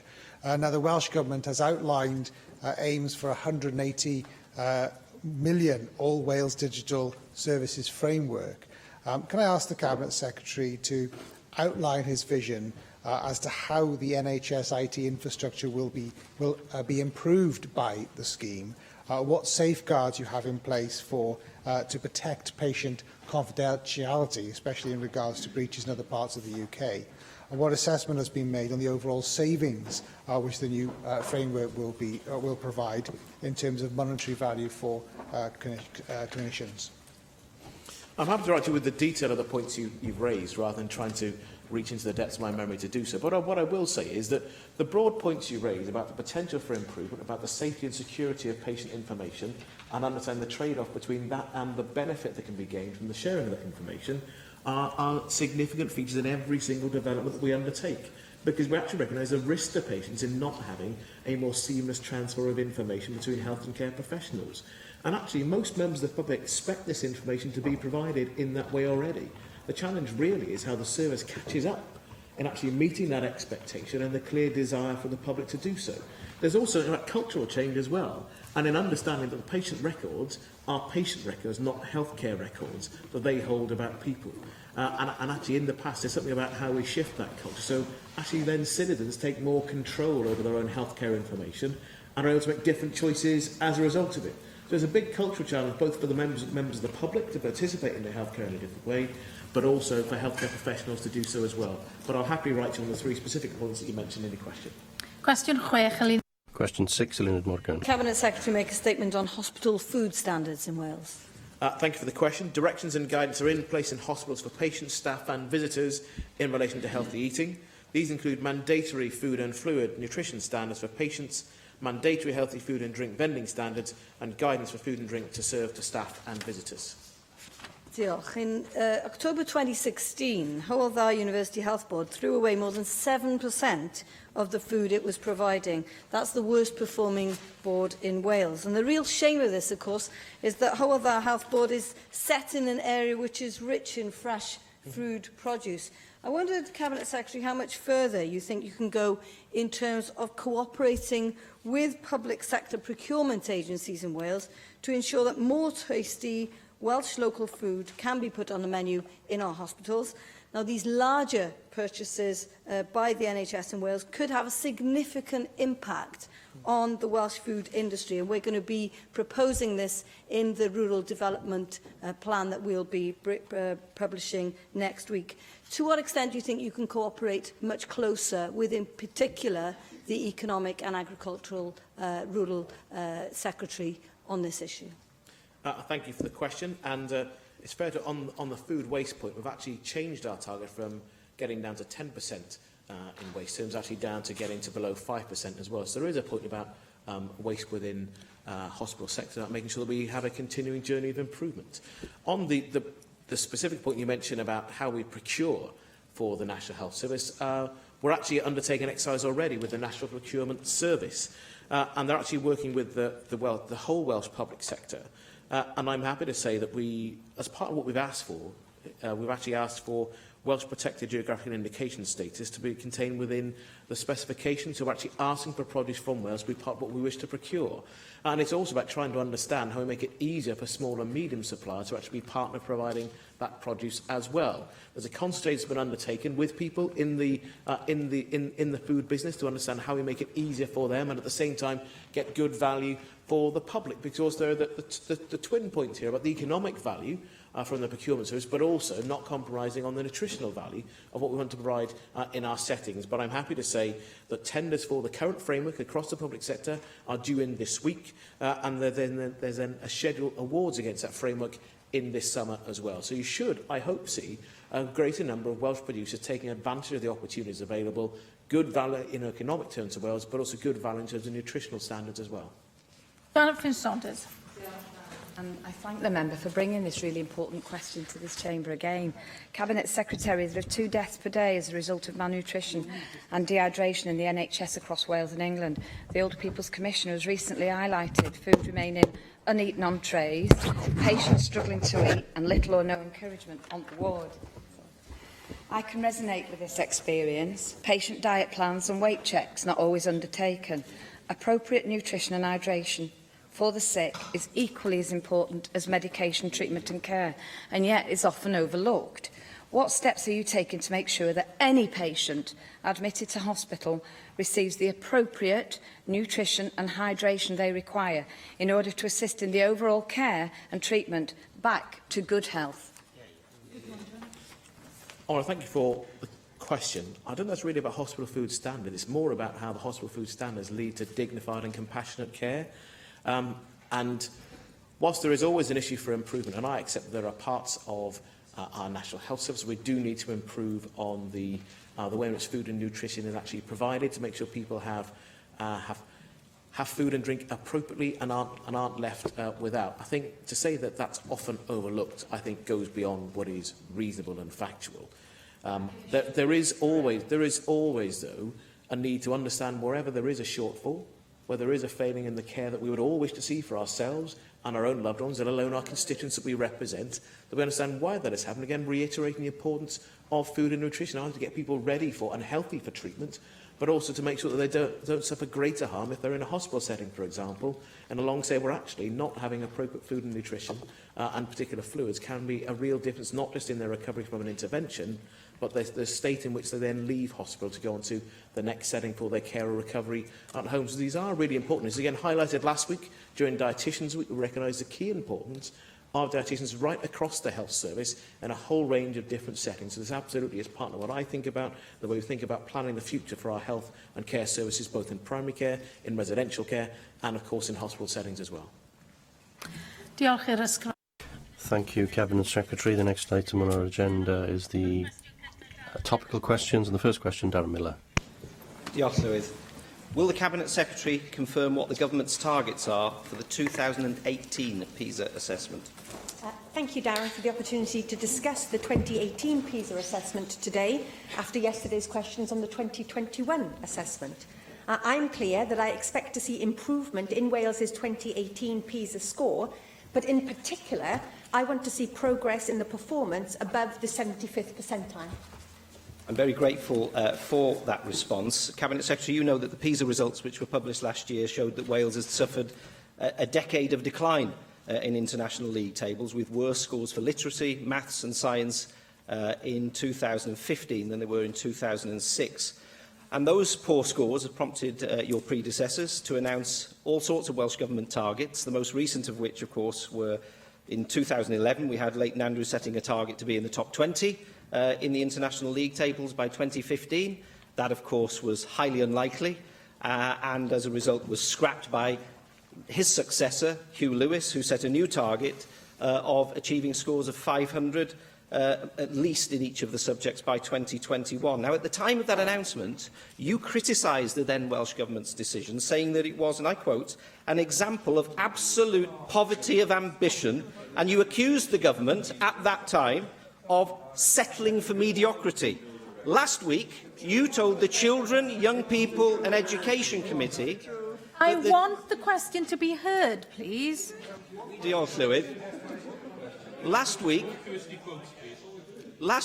you told... I don't say these things and expect to be ignored. I want the question to be heard. Diolch, Llywydd. Last week, you told the Children, Young People and Education Committee that the 2021 target was, and I quote, not my target, and you signalled that you were moving away from it. Yesterday, we saw the First Minister slapping you down for what you said, restating the commitment to the 2021 target, a particularly unedifying performance from the First Minister, given that today is Stand Up to Bullying Day. Now, that makes the Welsh Government look something of a two-headed beast, pulling in different directions, a bit like the push-me-pull-you of Dr. Dolittle fame. So can I ask you, you've clarified your unambitious target for 2018. If the 2021 target is not your target, can you tell us what is your target for 2021 in particular? When can we expect to achieve that target? And what is your strategy for actually getting Wales there? Because I don't see one.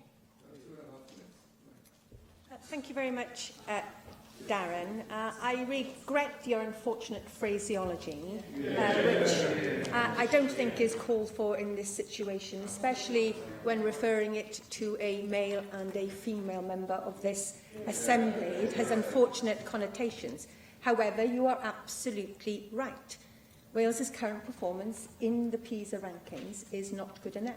It wasn't good enough when I sat over there, and it certainly isn't good enough now that I sit here, and perhaps more importantly, have the opportunity to do something about it. Targets are, of course, important, but you can hit the target, Darren, and you can miss the point. Action is more so. Action is more so. I am very clear that I expect to see improvement in the next set of PISA results. But as the OECD said themselves, PISA should be used as a diagnostic tool, and it isn't just about one score. Using PISA data, it is clear to me that what we need to be doing more is to support what the OECD described as the 75th percentile.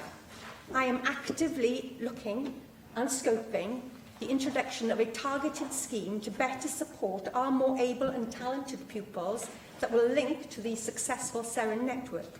This will complement the work with the Maths and Science Network, which I announced since the last PISA reports, so that we can focus very much on developing the skills of our teachers to support our more able and talented children.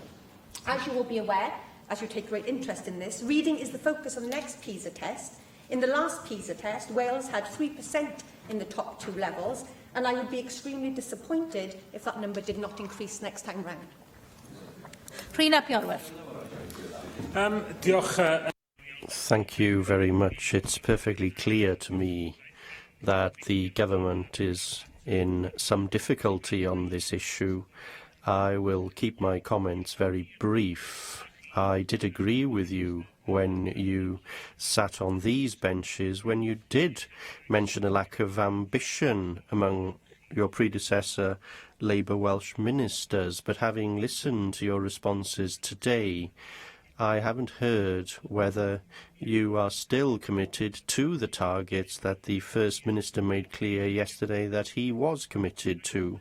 I will give you an opportunity once again to say whether you are sticking to that target that Carwyn Jones is certainly still respecting, or do you stick to the comments that you made from these benches that the ambition needs to be greater than that? Thank you, Wayne. As you heard yesterday from the First Minister, 500 remains... Well, if you let me finish. 500 remains the long-term goal of the Welsh Government for the next but one set of PISA results.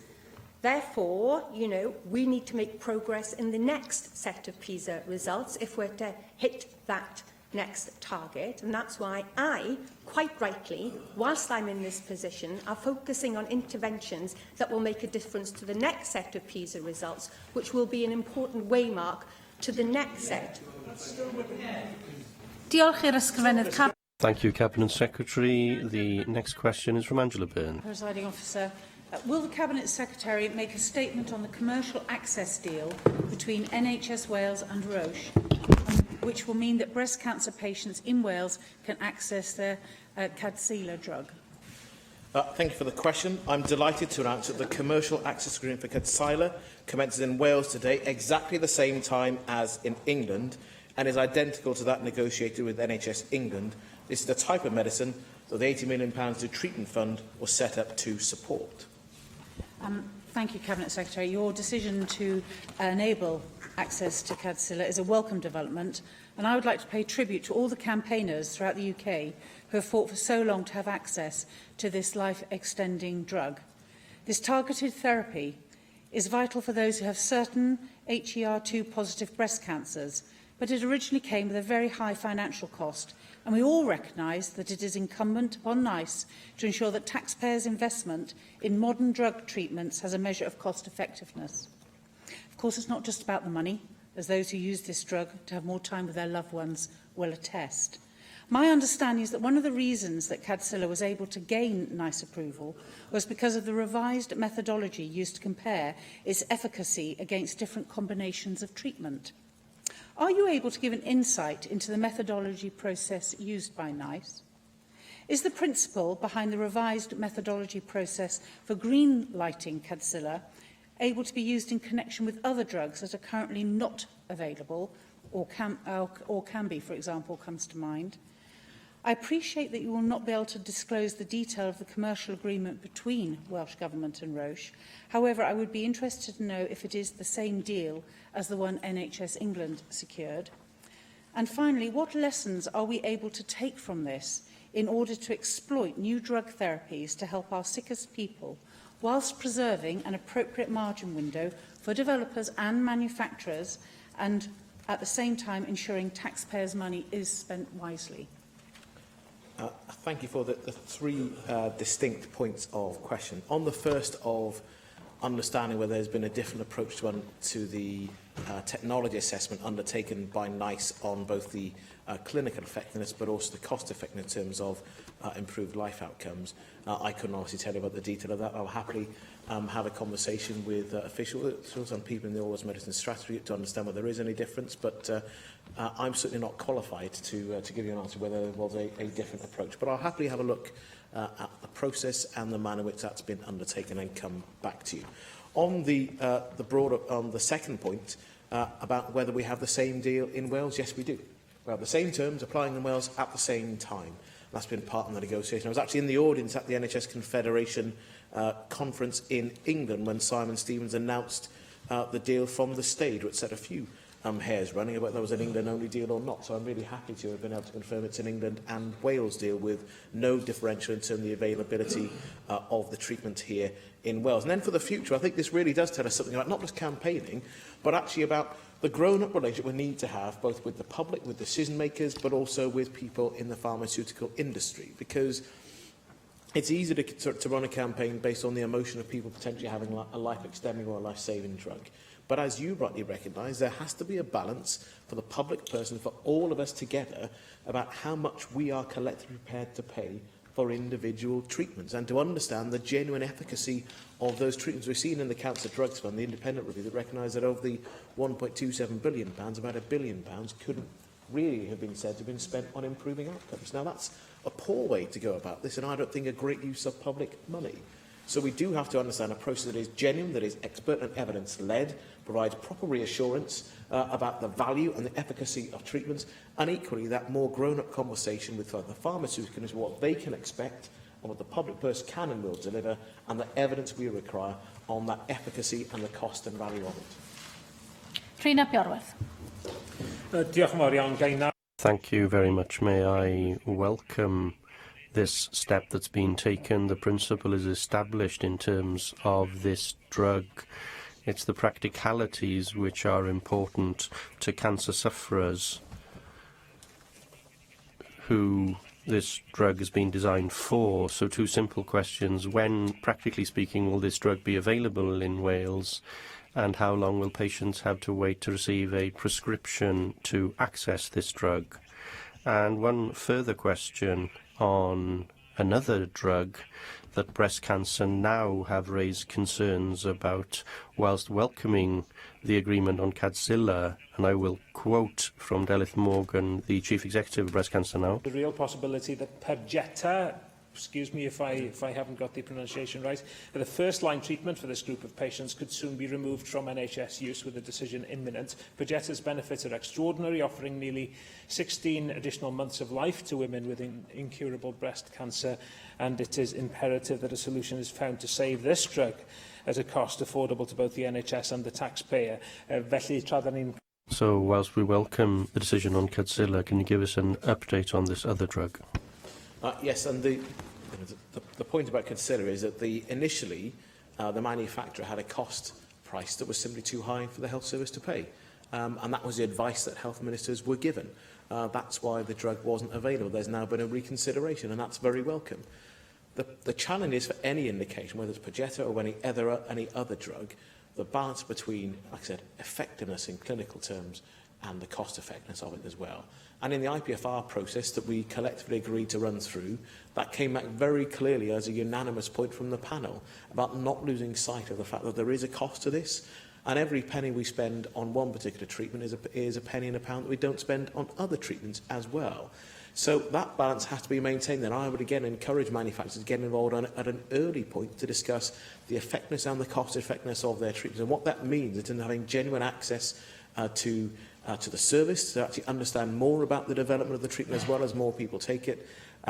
Because otherwise we'll continue to have these emotionally driven campaigns about people who think that a drug may offer them a chance to extend life or to save life, but all of our understanding that actually you can't simply pay any price for any treatment. And that's really difficult, where if you look someone in the eye and you say, I think that this potential treatment that you want to have is too expensive. But if we don't do that, then our service becomes unaffordable.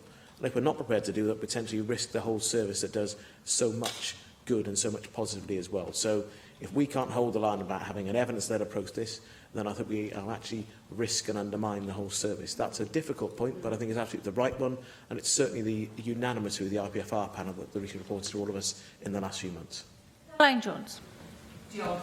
And thank you to my colleague Angela Burns for bringing forward this important topic.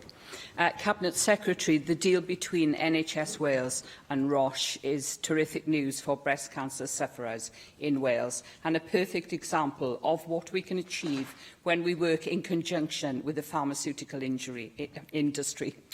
This deal and the new treatments fund means that women with HER2 positive tumours can gain a few valuable extra months of life and avoid the issue we had with Herceptin. These new innovative treatments are targeted at relatively small cohorts and are much more expensive. What is the Welsh Government doing to ensure we are aware of drugs in the pipeline? And will you work with your colleagues in England, Scotland and Northern Ireland to achieve commercial access deals on other initiative treatments in future? Yes, I'm happy to respond. Of course, this particular drug has an average 6 months of extra life. And it's about the value and the cost of that. And again, these are really difficult assessments to make, which is why, frankly, politicians are often the worst people to try and make that assessment. However, on the broader point about the understanding of what is in the pipeline, I actually had, in recent months, a very sensible conversation with the Association of the British Pharmaceutical Industry and their Wales Rep board member, who happens to work for Roche, and which is a matter of coincidence, but about the manner in which we have conversations as drugs are being developed, and at what point in time the pharmaceutical industry can have that conversation with governments and with appraisal bodies. Because the sooner you know something's potentially available, the earlier you are able to plan. And actually, that sort of grown-up approach is really important for us, because the NHS has to be able to try and budget for new treatments coming on board. It has to be able to try and plan the infrastructure around those as well. It's often more important than the cost of paying for the medication cost. And it's then also about the industry understanding that it has an interest in being open at a slightly earlier stage with us about what is coming down the line. Otherwise, we're not having these sort of fights on a basis that isn't good for them as an industry partner, isn't good for the health service, but ultimately isn't good for the individual citizens who are then caught up in a campaign between different parts of the public sector and the industry who are trying to offer a treatment that they are saying will provide a real benefit for them. So I'm optimistic that we are continuing to have that grown-up and necessary conversation about the way in which we work together and understand our competing interests. I don't try to sell the pharmaceutical industry they should not be entitled to make a profit in the way they run their business and what they put into developing new treatments. But it has to come at a price that is affordable for the taxpayer and with real value in terms of improving outcomes to the individual citizen as well. Thank you, Cabinet Secretary. Next, the 90-second statements. And the first is from Prina Piorewerth. Thank you very much, Presiding Officer. Well, many of us have been on our bikes today as the Leonard Cheshire Disability Charity invites members to ride an exercise bike as far as we can in 100 seconds. I was pleased to top the table briefly, but that was the advantage of being one of the first to take part. Now, the charity was highlighting the importance of exercise for people with disabilities, and today I want to talk to you about another sport that gives people with disabilities the chance to keep fit and to compete at the highest level. We'll be taking part in the Wheelchair Rugby League World Cup in France next month. They take on Australia in their first match. The last time they met at the World Cup, they beat them 25-16 on their way to an overall third place in the tournament. And that's the first time Wales has beaten Australia in any form of full international rugby league. Managed by Mark Andrew Jones, they're based at Deeside, but draw players from across Wales. Their current Celtic Cup champions were runners-up in the 2017 Four Nations. But apart from the sporting challenge, it's quite a task raising enough funds to represent Wales at this level. Earlier this year, it was feared they wouldn't be able to go to the World Cup for lack of money. Through self-funding and donations from local businesses and the North Wales Crusaders, they're just about able to do it. But they need backing and sponsors, and disability sport deserves and needs this backing. And after all, we're hoping that this World Cup could be as expensive as it could possibly be for them, with Wales hopefully staying in France right till the competition ends. Good luck. Pob lwc. Neil Hamilton. Last Saturday, the 1st Battalion, the Irish Guards, trooped their regimental colour before Her Majesty the Queen for the monarch's official birthday parade. Crowds lined the Mall to catch a glimpse of the sovereign's escort, whilst millions watched worldwide, marvelling at the military precision of the spectacle and reflecting on Her Majesty's continuing lifelong service to the nation at the age of 91. The Queen is renowned for her attention to detail and knowledge of the more complex manoeuvres performed, and as always, after weeks of training, the parade proceeded with absolute perfection. At home and abroad, Her Majesty has been a symbol of stability in times of political, economic and social turmoil. She has undertaken her daily duties with apparent ease for 2/3 of a century and has guided our constitutional monarchy from the steam age of the 20th century to the digital age of the 21st. The Queen remains the constitutional centrepiece of our society as head of state, head of the Commonwealth and Commander-in-Chief of the Armed Forces, and her role, transcending party politics over 3 generations, is reflected in a bond of affection between sovereign and people, unparalleled in any other world leader or politician. Her Majesty is respected by billions around the world for her dignity and unwavering service to our nation in a living historical tradition stretching back more than 1,000 years. Today she continued her service in the state opening of Parliament as she opened our Assembly a year ago. The monarchy has never been more popular in modern times, and it remains a priceless asset, vastly enhancing our prestige around the world and enabling our small island to punch well above their diplomatic weight. Let no one underestimate the personal contribution of Her Majesty Queen Elizabeth II to the United Kingdom's preeminent place in the world. Long may she reign, and may we say, God save the Queen. The next item is the motion to amend Standing Orders 16, 19, 20 and 27 in relation to the budget process and finance procedures, and the motion to approve the budget protocol agreed by the Finance Committee and the Welsh Government. In accordance with Standing Order 12.24, I propose that the following 2 motions under items 5 and 6 are grouped for debate. Does any member object? No. I call on a member of the Business Committee to formally move the motion. Leader of the House, Jane Hutt. I call on the Chair of the Finance Committee to move the motion under items 6 and to speak to both motions, Simon Thomas. Thank you, Presiding Officer, and I'm pleased to move this and speak to both motions and to explain the passing of these standing orders and the associated protocol in plenary is the culmination of the work which started in the Finance Committee in the 4th Assembly. The devolution of fiscal powers has required a change to the budget process, which means that we as an Assembly will consider how the Welsh Government raises some of the money that it intends to spend with the new taxation powers.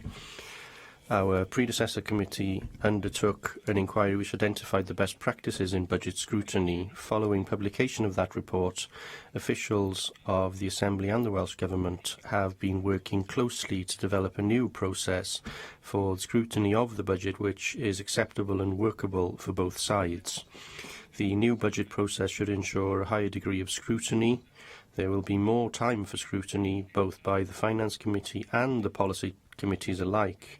This additional time should allow for the Finance Committee to consider the strategic high-level detail of the draft budget. I want us as a Finance Committee to look at overall expenditure allocations, how the expenditure proposals will be financed, such as the amounts of financing from the block grant taxation, borrowing, private finance, not-for-profit vehicles and any other sources, the level of capital borrowing and debt, the rationale for taxation levels, the economic statistics, analysis and forecasting used by the government when preparing their budget, and, of course, the influence of the Wellbeing Future Generations Act. The role of the policy committees in scrutinising the draft budget is largely in the hands of each individual committee. But the process has allowed more time for policy committee scrutiny, which will hopefully allow for evidence to be taken from stakeholders, and each committee will be able to report in their own right. Additionally, committees can now suggest changes to spending plans, and they can suggest ways to finance these plans through taxation and borrowing. We must now see how this new process is operated, but we will need to consider how the Finance Committee can keep its oversight role and how committees can work together to engage better with the public in the budget process. In making recommendations for the new budget process, the 4th Assembly Finance Committee visited Scotland to consider their process for scrutinising the draft budget. It's therefore quite fitting that last week members of the 5th Assembly Finance Committee visited Scotland also to meet our counterpart committee there to consider their budget process. The recommendations from the 4th Assembly's Finance Committee was that we as an Assembly should move and change the budgetary process to a legislative one, but that wasn't possible at that stage. Now, following royal assent of the most recent Wales Act, the Assembly now has the competence to move to a legislative process. Our visit to Scotland has reaffirmed my belief that this is the next step that we should be taking here in Wales, and the Finance Committee will shortly be commencing an inquiry which will look at how this will work and when we should be thinking about a move to a legislative process. I would like to thank everyone who's worked towards developing this new budget process, the current Finance Committee, but also our predecessor committee, the current Finance Minister, and Jane Hutt. As the predecessor minister, I'd also like to thank officials here and in the Welsh Government for working so hard behind the scenes to put together these proposals. Officer, these new arrangements allow all committees to spend a great deal more time, up to 8 weeks, looking at the draft budget of the Welsh Government, preparing financial reports on that draft budget, and I hope that this will empower the Assembly to hold the Government to further account. I call on the Leader of the House to reply. Jane Hutt. Diolch, Llywydd. The Welsh Government's next draft budget will implement a different type of budget making in Wales. It will not only set out the Welsh Government's spending plans, but also how some of those finances will be raised, as Simon Thomas says, using both our new tax powers, the first for 800 years, and our new powers to borrow. And these are fundamental changes to the fiscal framework in Wales, and it's right that we have a process which continues to provide robust scrutiny of the Welsh Government spending plans, and now also its financing plans. We look forward to putting this new process into practice in the autumn, and I'm pleased that the Finance Committee and the Cabinet Secretary for Finance and Local Government have worked together to agree these proposals. Indeed, we started on this path, as you say, in the Fourth Assembly. We also had a visit to Scotland on that occasion as well, and of course your recent visit, I'm sure, was very enlightening. However, as we move forward, as we bed our new tax-raising borrowing powers, our budget will evolve. These changes to standing orders and the budget protocol provide flexibility to ensure that the scrutiny of the budget continues to be meaningful, proportionate and robust. The Cabinet Secretary is keen to continue working with the Finance Committee as these new arrangements are established.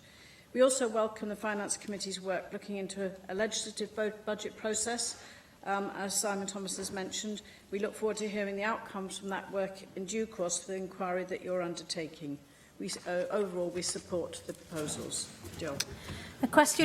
The proposal, therefore, is to agree the motion under item 5. Does any member object? No, the motion is therefore agreed. The proposal, therefore, is to agree the motion under item 6. Does any member object? The motion is therefore agreed. Now the debate on the Equality, Local Government and Communities Committee report on their inquiry into refugees and asylum seekers in Wales is the next item, and I call on the Chair of the committee to move the motion, John Griffiths. Diolch yn fawr, Llywydd. I am very pleased today to have the time during Refugee Week to debate our committee's report on refugees and asylum seekers in Wales. The context for the inquiry is the tragedy of war, instability and displacement. The latest UN study, published on Monday, found that 65.6 million people were forcibly displaced worldwide at the end of 2016. On average, 20 people were driven from their homes every minute last year, or 1 every 3 seconds. And the total number of people seeking safety across international borders as refugees topped 22.5 million, the highest number since the Second World War. The images and stories of people escaping war and persecution in Syria, Iraq and other countries is tragically familiar. The perilous journey many of them take in crossing the Mediterranean in small, overcrowded boats has resulted in countless people, many of them children, dying before they make it to shore. As the committee heard, those who survive to reach the UK, including unaccompanied children, are likely to have experienced hugely traumatic events which leave lasting psychological scars. And at this extremely vulnerable time in their lives, they face a fresh set of major challenges. We were told that the phrase often used by refugees and asylum seekers is, I used to be someone. We made this powerful and telling statement the title of our report. We were mindful when we decided on how to approach our inquiry that asylum policy is the responsibility of the UK Government.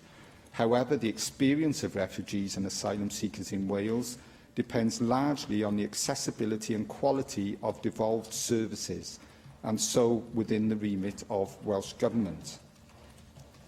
During our inquiry, we looked at the Welsh Government's Refugee and Asylum Seeker Delivery Plan and Community Cohesion Delivery Plan. We also took evidence on the resettlement in Wales of Syrian refugees, as well as support for unaccompanied asylum-seeking children who face particular challenges. As well as taking written and oral evidence, we visited Cardiff and Swansea and Glasgow and Edinburgh. We also corresponded with the Home Office and the provider of asylum accommodation in Wales. We found evidence of good practice across Wales. It is clear that in many places and in many ways, both public services and the third sector are working effectively to help refugees and asylum seekers to adjust to life in our communities and to get the support they need. However, we also heard evidence that in a number of areas, the Welsh Government needs to do more to help delivery partners. It needs to make representations to the UK Government, refresh its strategic direction, and get directly involved in delivery. It is gratifying that the committee's work made a significant impact during the inquiry, even before we had drawn our conclusions. We were pleased to hear of two key developments before we published our report. First, the expansion of the role of the Welsh Government's Operations Board to cover all refugees and asylum seekers, not just the Syrian resettlement programme. And second, stakeholders reported to us that as a result of the representations made to and by the committee, there is meaningful engagement between the private and third sectors on asylum accommodation. So our work is already having a real impact on people's lives. These are important and welcome steps, but we face wide-ranging and complex challenges. That's why we made 19 recommendations to Welsh Government, 18 of which have been accepted in full or accepted in principle. Tipper Lowth, it is important for me to put on record at this point that while we strive for consensus in our committee work, on this occasion one member was not able to agree the report. Nevertheless, the agreement of the other 7 members represents a powerful majority for the changes we want to see. We have called for an updated and improved strategic approach. This has 3 main elements, each of which was the subject of a committee recommendation which the Cabinet Secretary accepted. First, reviewing the Refugee and Asylum Seeker Delivery Plan. I would be grateful if the Cabinet Secretary would confirm that the plan will contain measurable actions, timescales and resources, as well as best practice from Scotland, including service standards. Second, ensuring the Operations Board meets regularly and openly. I hope that the Cabinet Secretary will share the Board's forward work programme with the committee. And third, preparing for the implementation of the UK Immigration Act. It would be helpful to know what stage the Cabinet Secretary has reached in his discussions with stakeholders and the UK Government on this important matter. We also asked the Welsh Government to do more to facilitate integration. The Cabinet Secretary has agreed to update the Community Cohesion Plan, and I would welcome confirmation that this will include a Wales-wide publicity campaign similar to the one in Scotland, which impressed the committee. Alongside our recommendation on the Cohesion Plan, we called for action on the specific areas of concern raised by stakeholders. The Welsh Government has accepted the role of community cohesion coordinators should be expanded beyond only supporting Syrian refugees. The Cabinet Secretary's response suggested that the role of the coordinators in supporting refugees and asylum seekers is not permanent, and I would welcome clarification on this. We agreed with stakeholders that another key barrier to integration is transport. We recommended that the Welsh Government consider extending concessionary transport schemes to refugees and asylum seekers. The Cabinet Secretary has rejected this recommendation. It would be helpful if we could hear more detail this afternoon about the reasons for that, and if the Cabinet Secretary may be able to address this issue in other ways. An area of particular focus for the committee, following the evidence we received, was the provision of teaching of English for speakers of other languages. We wanted to see improvements for the academic year starting in September. I appreciate that the tight timescales for doing so have led the Cabinet Secretary to accept this recommendation in principle for implementation over a slightly longer period. I would welcome confirmation of the timescales and reassurance that the detailed points made by the committee will be addressed. Asylum accommodation was another key area of interest for the committee. We called for better monitoring and resolution of complaints about asylum accommodation. We recommended revising the asylum accommodation contract before its next renewal. The Cabinet Secretary has accepted these recommendations in principle, and I look forward to hearing what this means in practical terms. We also wanted asylum seekers' landlords to be registered and inspected. I am pleased that the Welsh Government has fully accepted this recommendation, and I would welcome some detail on how it is to be implemented. The committee also called for improvements to advice and support during the asylum process. This was accepted in principle. Effective support after the asylum process is essential, both for refugees and those whose asylum applications are not successful. So also accepted in principle were our recommendations on this, calling for more help for refugees to find accommodation, better access to education and employment, and action to prevent destitution. On the specific needs of unaccompanied asylum-seeking children, the committee was convinced by the evidence we heard that we need more proactive support, and that's why we called for a guardianship service. We also wanted to ensure there is capacity and capability across Wales to undertake age assessments, and we received powerful evidence of the need to set minimum standards for mental health support.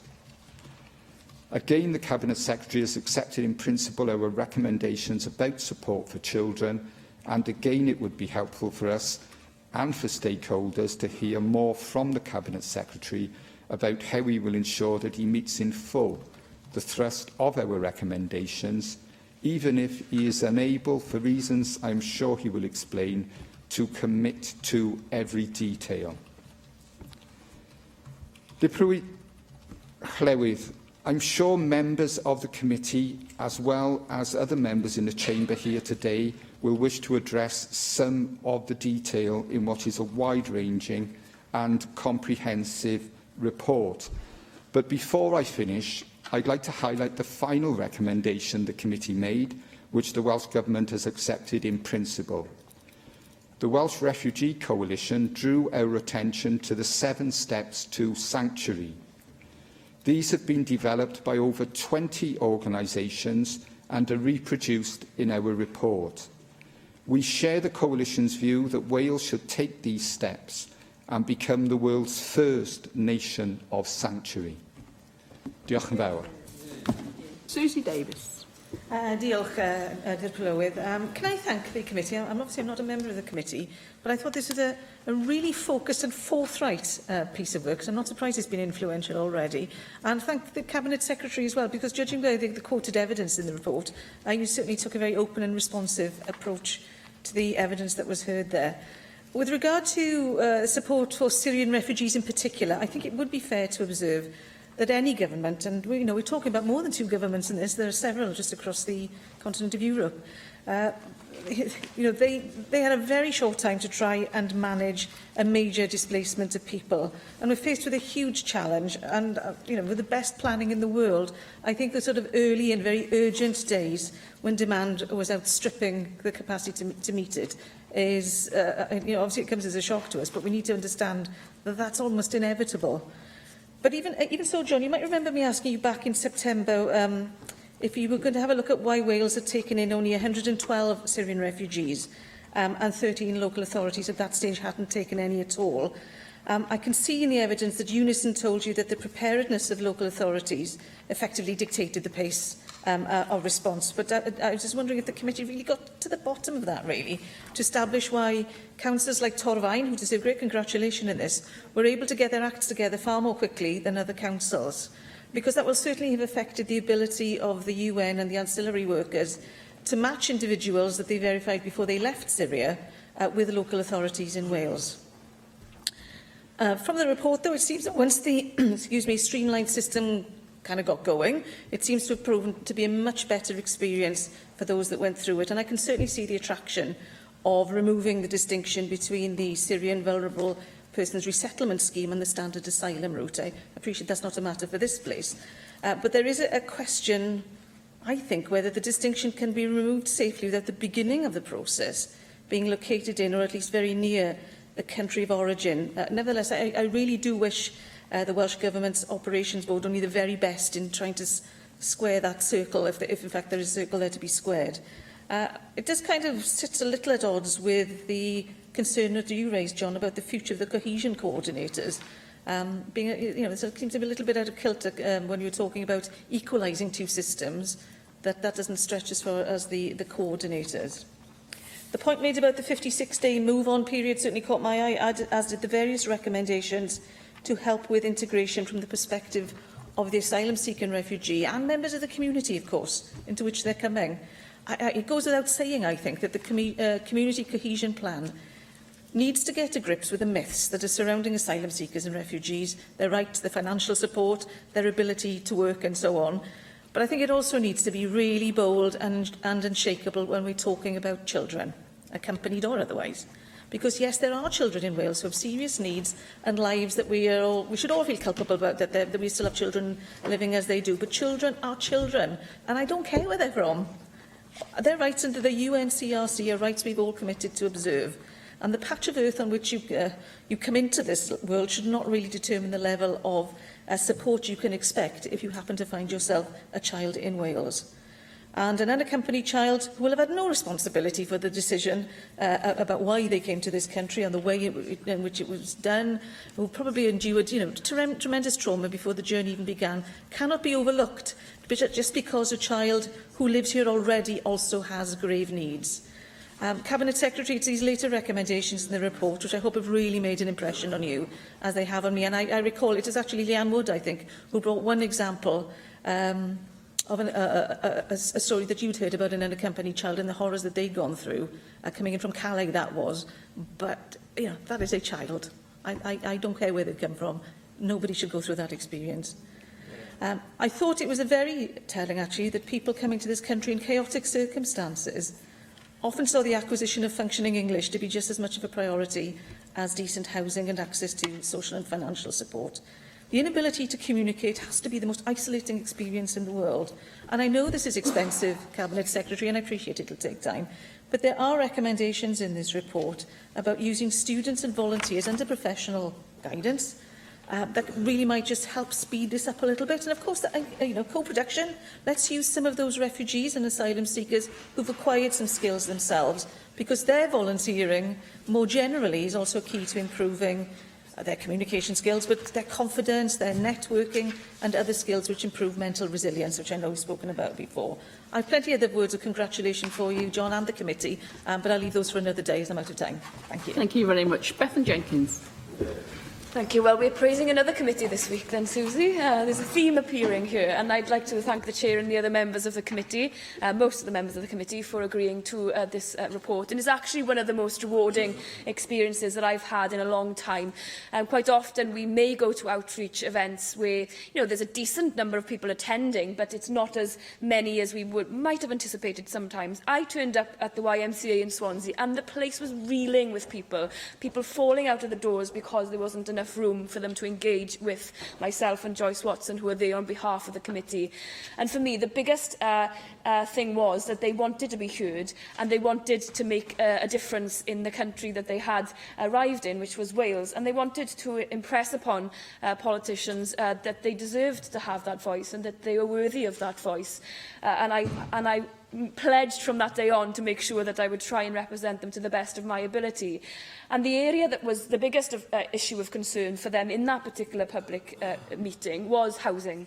And so I do thank the Cabinet Secretary actually for being quite forward-thinking. He's allowed for me to meet with civil servants to discuss these particular issues. I've also met the Swansea Council, who have said to me directly that because of the changes and the recommendations of the committee, that they too are putting forward protocol changes in how they inspect properties. But what we could see loud and clear was that some of the properties that people were living in were abysmal, utterly abysmal, and nobody should have to live in a house like that, whether they're from Syria, whether they're from Iraq, or whether they're from Aberfan. They should not have to live in those types of conditions. And so I've personally met with Clear Springs on many occasions now to make home inspections, and they are changing their practices. And I think it's important that we make sure that the recommendations in the report are heard loud and clear by Clear Springs, and that they are heard by the UK Government when they go forward in renewing that contract. We need to have stiffer monitoring. We need to have equalities training for staff, because we heard from asylum seekers that they were not treated fairly in many instances by those who entered their properties.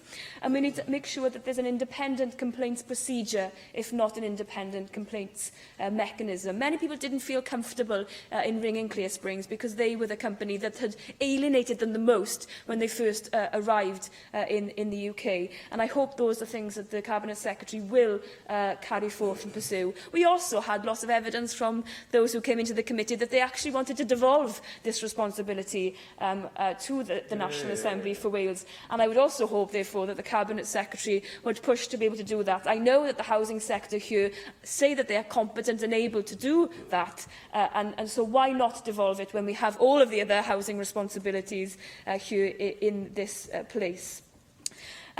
With regards to other areas of interest, I thought it was really harrowing to hear one psychiatrist who came and gave evidence. He said that a lot of young people who arrived in the UK had sexually transmitted diseases. And this for me was something awful to hear as part of an evidence session. So I note your response in saying that more money is going into CAMS, but what can we be doing in particular for these people who have gone through trauma that we will never be able to understand, and have gone through experiences that we will never get to grips with? So what specific training are you going to be able to provide for those CAMS officials that would be different to how they would deal with potentially other conditions here in Wales?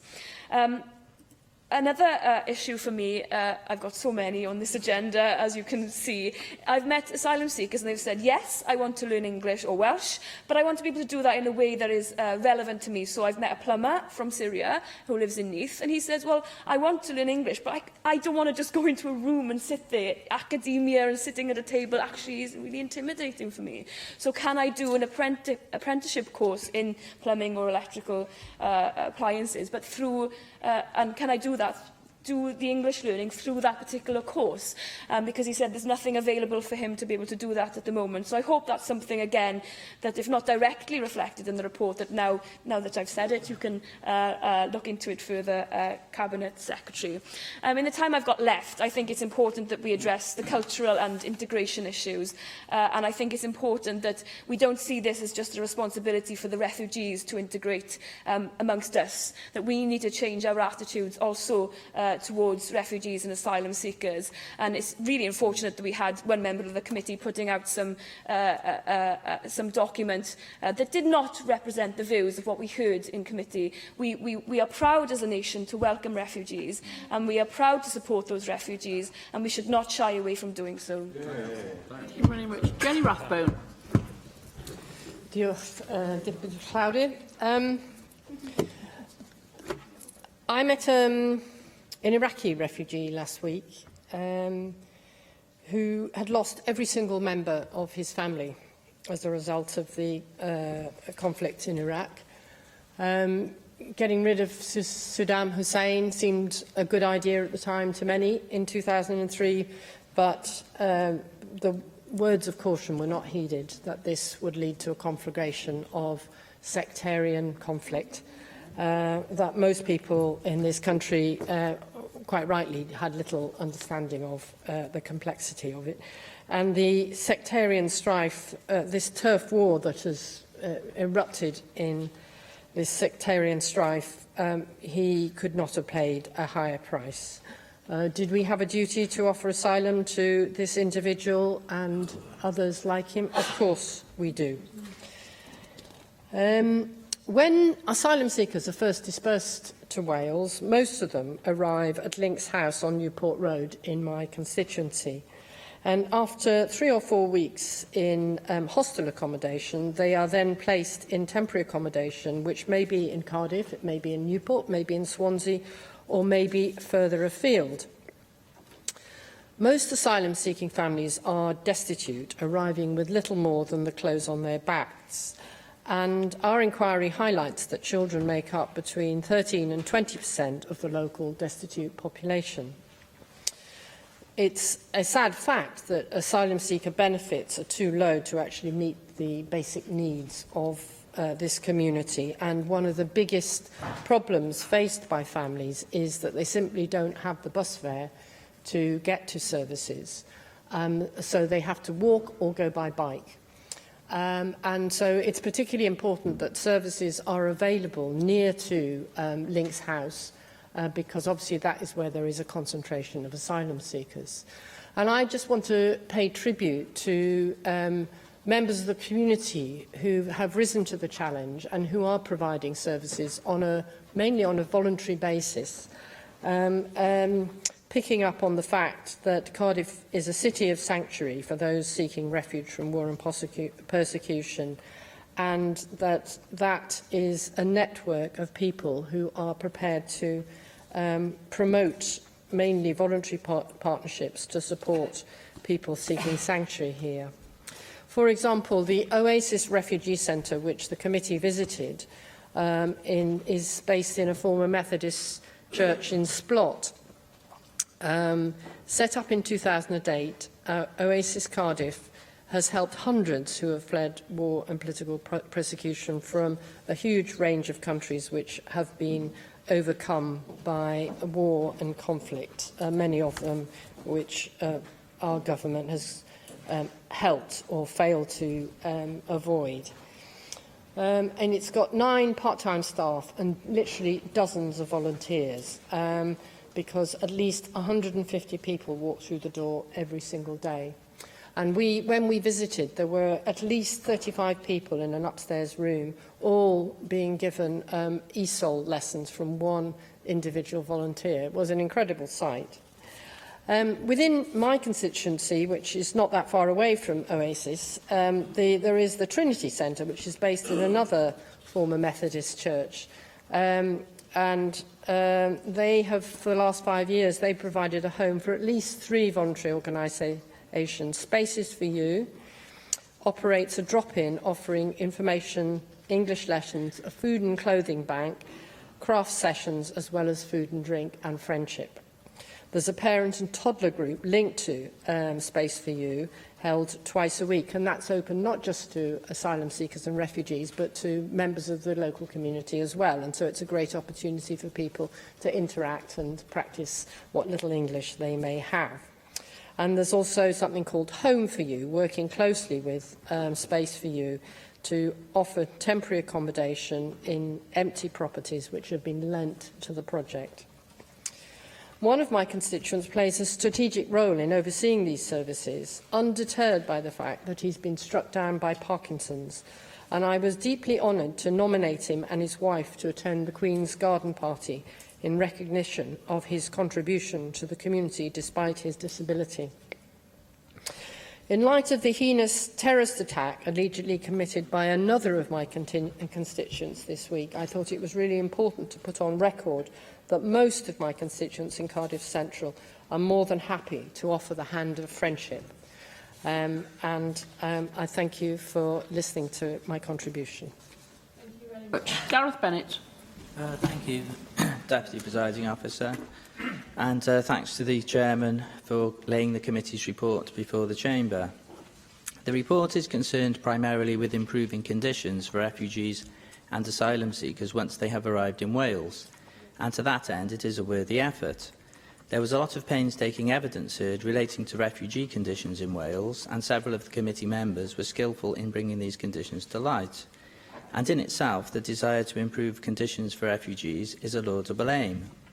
However, there are bound to be potential pitfalls in making such a report. One such pitfall is the danger of providing services to refugees which go beyond the services provided to ordinary members of the public. For instance, we can try to improve housing conditions for refugees, but this may not seem palatable to large sections of the public if it means that they have to drop behind the refugees in the queue for social housing. The housing issue is perhaps the most obvious pitfall, and one that is discussed quite frequently among people I encounter in the course of normal life when refugee issues are raised. Relating to the issue of housing provisions is one of funding. During the evidence sessions, we were at one point strongly advised by the relevant Minister, Carl Sargent, not to lobby for extra powers without first securing a guarantee of extra funding.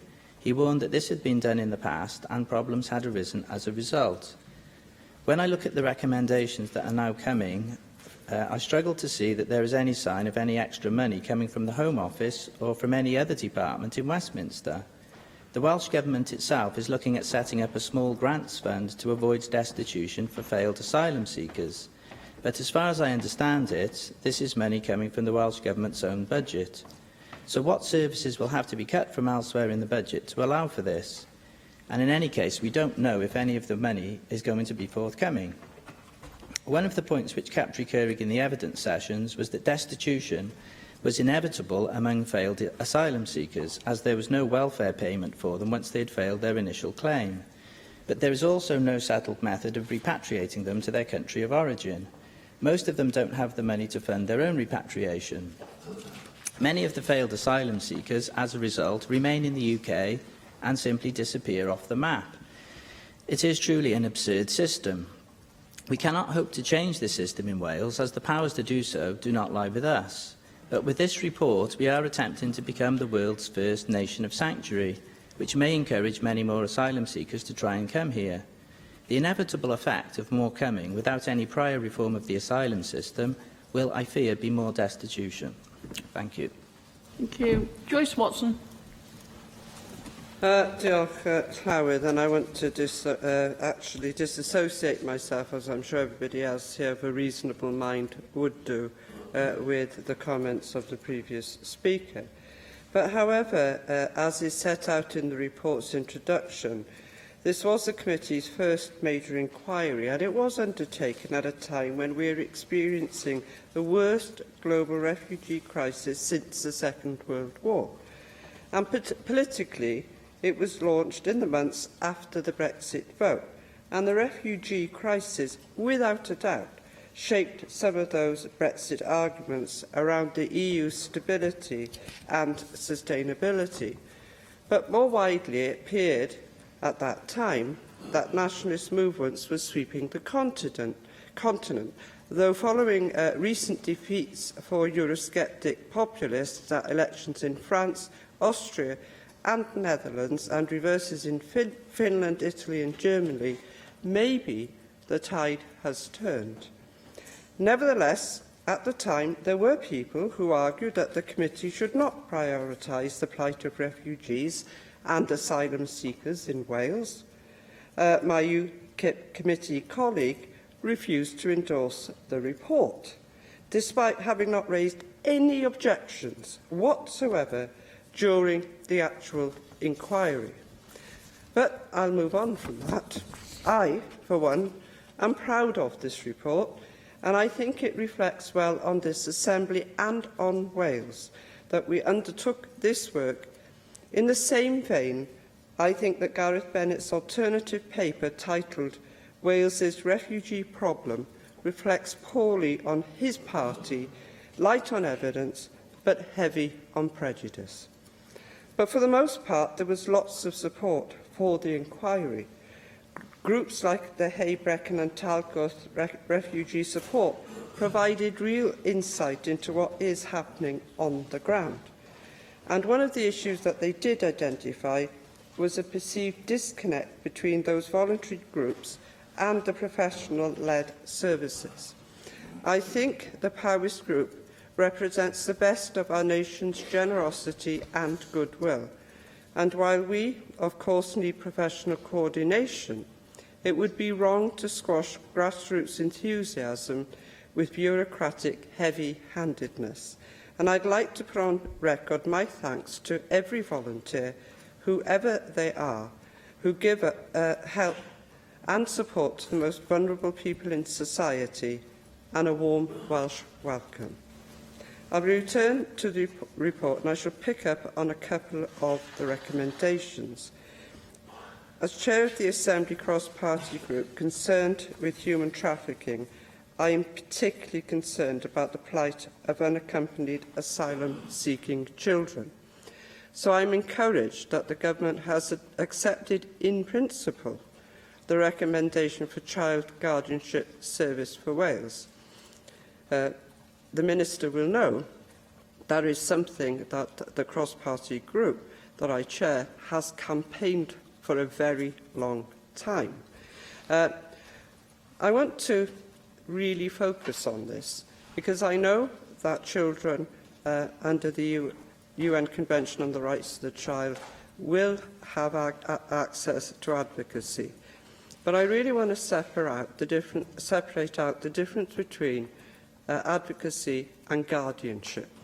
And guardianship does mean that somebody, whomsoever they are, has the legal recognition to speak on behalf of the child, whosoever they are, so that they don't have to repeat their harrowing stories time and time again when they are trying to access the services that they so desperately need. And I think we need to think about that in terms of their welfare and their well-being and their mental health capacity to do that. And I want to give an example when I had the privilege to meet a young person who'd come to the UK as an unaccompanied minor. And they told me that they intend to train to become a doctor. That young individual demonstrated humility and compassion despite the treatment that they had endured on their journey here. I have no doubt whatsoever that those qualities will be used when they do qualify by that individual to whoever may need them. It may well be the case that they use those qualities when they become a GP or a doctor later in life, that they actually show a little bit of humility and compassion to some of those who speak against them. Thank you. Julie Morgan. Thank you very much, Deputy Presiding Officer, for calling me to speak in this very important debate. I'm not a member of the committee, but I'd like to congratulate the committee and the Chair on the extensive work that has gone into this report, and I think it's very good that we're able to debate it during Refugee Week. And I welcome the fact that the Welsh Government has accepted many of the committee's recommendations. And although, as the report clearly says, overall asylum policy is, of course, the responsibility of the UK Government, I agree that it's absolutely important that we do our utmost here in Wales to make people's and their families' lives better when they arrive as refugees and asylum seekers, especially when the services that they use are our responsibility. So I think we have a clear role in this process, because we do know that refugees and asylum seekers do face a host of problems when they arrive in this country, from poor housing, problems with language, and also, I think, often a lack of understanding from us, from the public, about what are the circumstances which they have left. Because I think there is a general lack of understanding of some of the horrific circumstances that asylum seekers have left. And it's already been mentioned today, the good work that is going on in terms of welcoming refugees and asylum seekers. And I'm very proud that Cardiff has 52 organisations dedicated to working together in a City of Sanctuary networking group. And I know that there are other groups in Swansea, Hay-on-Wye, Brecon and Talgarve. And I welcome the recommendation in the committee about that there should be these 7 steps adopted by the Welsh Government to becoming a nation of sanctuary. But some of the issues that do affect the asylum seekers in particular most profoundly are issues that are part of the UK government's decision, but they do affect them profoundly here. And one of the biggest issues that's been raised with me from asylum seekers over the years, really, is the fact that they're not able to work. And I think that that is one of the big problems that has caused major difficulties in them being able to integrate easily, because many obviously have the qualifications and skills that we desperately need. Towards the end of the last year, I attended an event in the Pierhead, which was a joint event between the BBC World Service and Radio Wales. And people came to the Pierhead who'd come to this country as asylum seekers, and they desperately wanted to work. And it wasn't just for financial reasons, but because they wanted to give something back to the country which had taken them in. And many of the asylum seekers that I have met over the years have had skills that we really need. I've met doctors, teachers, people who could really help us as a country. But as things stand, they can only apply for permission to take up jobs on the UK's official shortage occupation list if they've waited for more than 12 months for their claim to be decided, and they are not themselves considered to have caused the delay. So I know that this is a decision of the UK government, but I just feel that we should air this here in the National Assembly of Wales, because it is having such a profound effect on people who are here living in our country. So I wanted to flag up that. There's already been quite a bit of discussion about housing, and I'm really pleased about the progress that has been made and that the Cabinet Secretary has moved forward. But one of the recommendations of the report is to make an immediate assessment of the UK Immigration Act 2016 and its effect it's going to have on Wales. And I know that this has been brought up with the Cabinet Secretary quite a lot by the committee. And I just wanted to ask whether there's any more information about when the right to rent checks will be introduced, or will they be introduced in Wales? How will it affect families? Will it affect families with children? And is this likely to lead to more risk of destitution? I know the Cabinet Secretary, I believe, is trying to get clarification from the Home Office, so I wondered if there was anything he could tell us today in response to that. And finally, I wanted to end on the issue of the children. I think it is absolutely to our shame as a nation that we're only allowing in a very limited number of unaccompanied asylum seeker and refugee children, despite all the efforts of Lord Dubs in getting that amendment passed in the House of Lords. And we understand from the report that the UK government has now quietly closed the scheme, with only 350 having been brought to Britain. So I think this is an absolute disgrace, an absolute shame, because as other people have said in this debate, children are children are children, and whatever's happened to them, wherever they've come from, they need to be welcomed here in Wales. And I think it is a great shame that the UK government has limited them in this way. Rhiannon Passmore. Diolch, Llywydd. As a member of the committee, I also want to welcome this report. It is indeed a comprehensive piece of work. The committee has been very ably chaired by John Griffiths, and I also want to put my record of appreciation for the work of our committee staff who have ably assisted us. In my contribution, I wish to focus on some of the recommendations contained within the Eyes to Be Someone Refugees and Asylum Seekers in Wales report. Recommendation 4 called on the Welsh Government to review the Community Cohesion National Delivery Plan 1617 and its emphasis that the new improved plan should include a communication strategy that emphasises the benefits of immigration to Welsh society and dispels myths and inaccuracies about refugees and asylum seekers. We have seen some of these portrayed earlier. We have seen in the past few traumatic months how within these islands extremists of various warped ideologies have sought to sow division and hate. And we've also seen the overwhelming community response of unity and love from across different community groups and from individuals. And I note the Welsh Government's response that they've funded the Asylum Rights Programme through the Equality and Inclusion Programme to work with refugees and asylum seekers to co-produce media reports which challenge negative stereotypes. This is vital, and I'm sure that members will have seen the public concern and disquiet in how the recent terrorist attacks have been reported within the mainstream print media. The heinous attacks in Manchester, Westminster and London Bridge were portrayed as an act of terrorism committed by terrorists.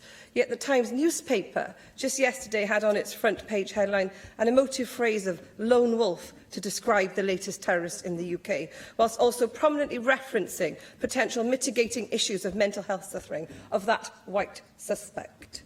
For all our citizens, there must be no differentiation. Terrorist attacks are committed by terrorists, no matter what their skin colour. And I stress this because it is vital that there is no perception that we are stigmatising one community over another. Recommendation 15 seeks that the Welsh Government should do more to help refugee and asylum seekers across education and employment by 3 principal moves. Firstly, promoting the credit and qualification framework for Wales as widely as possible. Secondly, requiring Welsh universities to treat refugees as home students. And thirdly, to create more opportunities for public sector internships. And I'm heartened that the Welsh Government, in its response, emphatically recognises the importance of education and employment for effective integration into society, and that it will update the ESOL policy for Wales and map ESOL provision as of current. I note that the Welsh Government's strategic equality plan includes the aim for the Welsh Government itself to become an exemplar of diversity and inclusion by 2020. That also has to be right.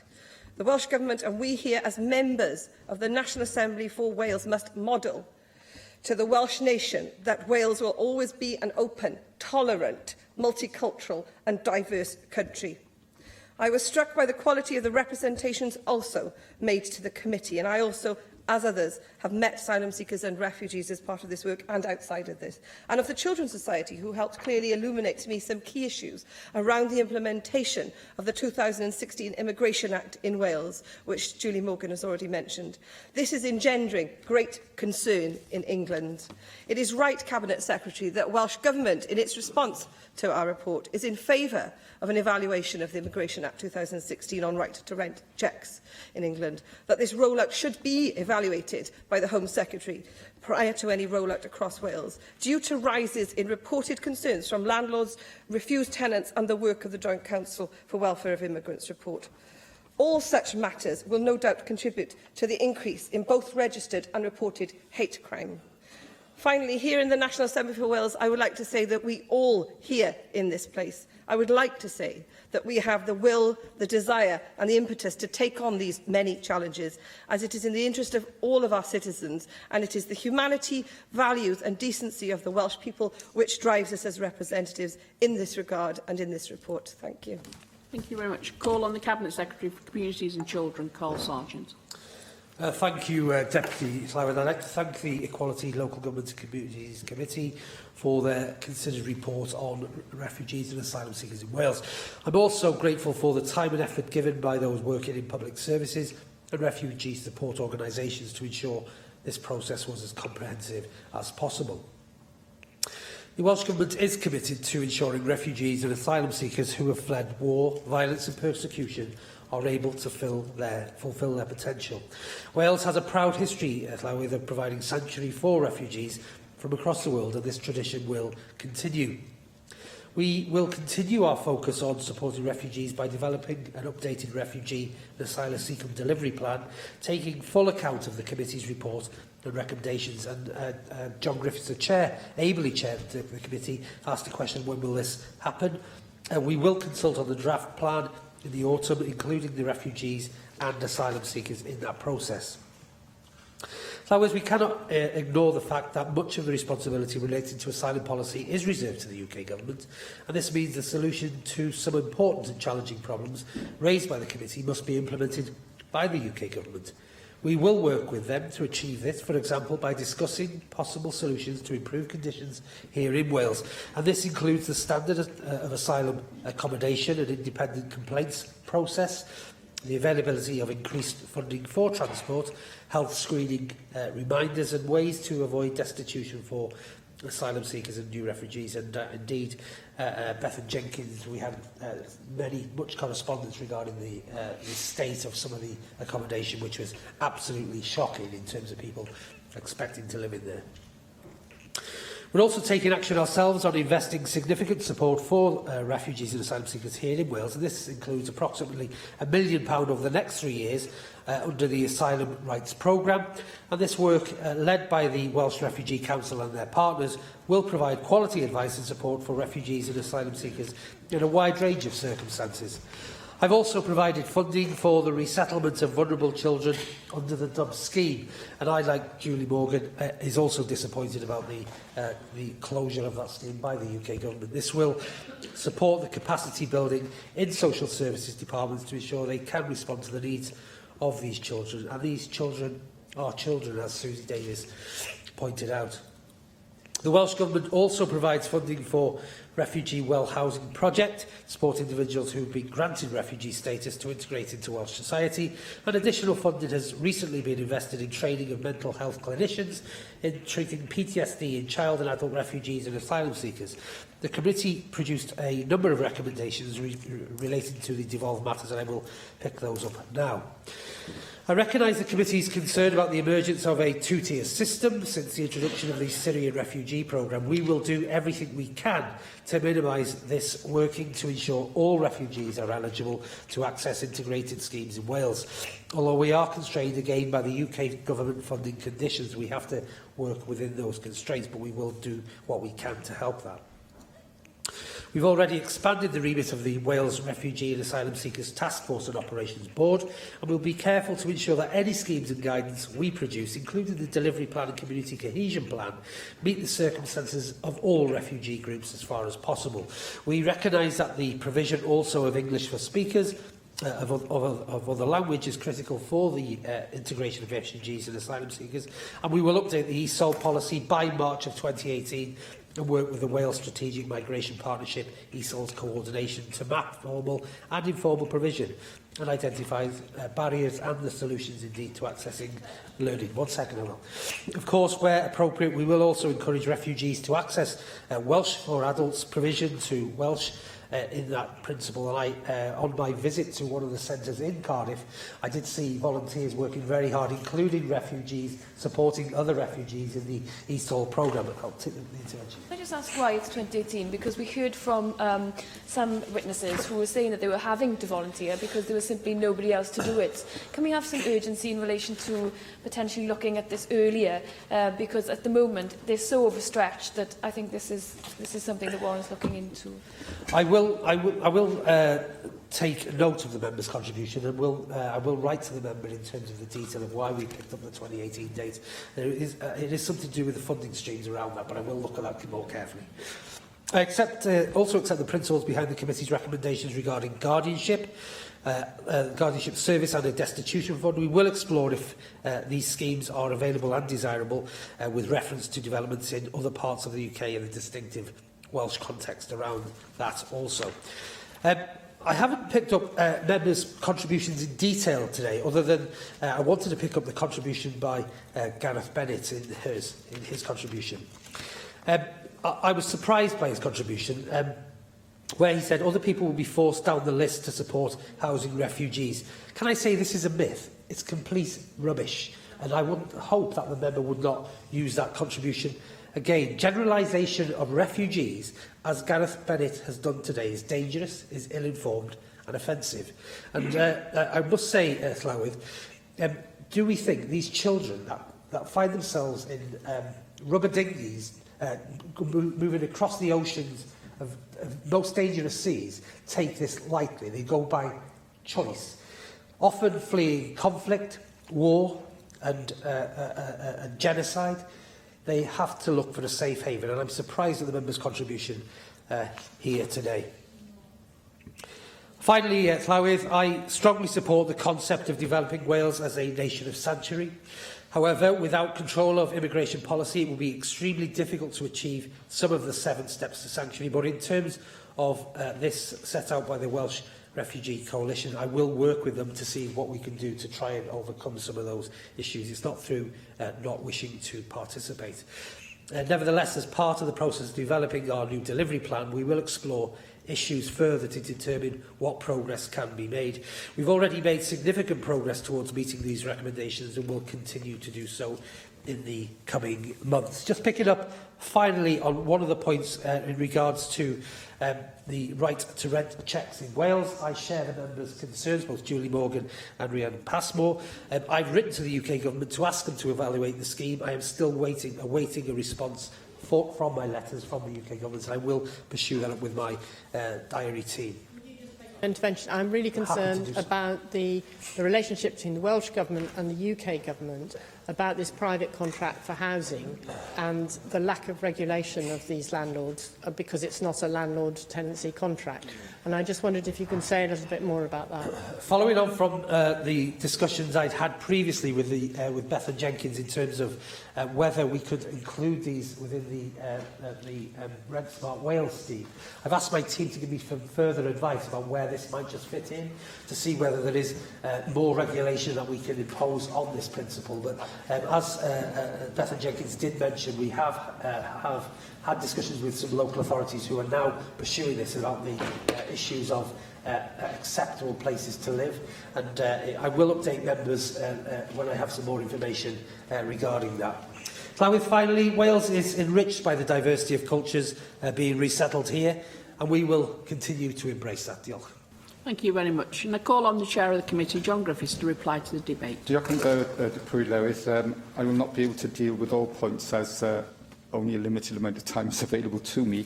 But can I begin by very much welcoming the wide-ranging and passionate debate we have heard this afternoon. I do believe it's reflective of the importance of these issues and also reflective of the commitment that committee members and clerks and those who gave evidence and engaged with the committee's work have demonstrated in addressing these issues and helping us develop possible ways forward. And I think it's a great testament, actually, to Wales as a whole that what we have found across the country in taking evidence and making visits is communities really wanting to welcome refugees and asylum seekers to Wales and wanting to support them when they are here. And when there's that personal contact, you know, host community, as it were, refugees and asylum seekers, stereotypes and myths very quickly break down, and it's been a very encouraging and positive experience.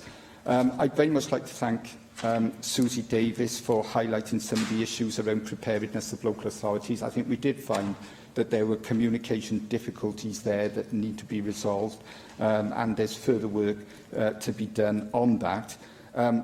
Bethan showed great commitment and passion around accommodation issues and indeed the issues in general, which brought real urgency and I believe effectiveness to the work of the committee. And a lot of the issues around ESOL and the flexibility are crucially important, because obviously if you haven't got the standard of English that is necessary to fully function as a citizen here, then it restricts you in terms of employment, in terms of volunteering, in terms of understanding the services that are available and making necessary communication. So that, I think, overlay everything that we heard and everything that we'd like to see done. Jenny, the Oasis Centre in Splot was hugely uplifting, and the commitment from volunteers, as you mentioned, heartwarming, I think, to us all.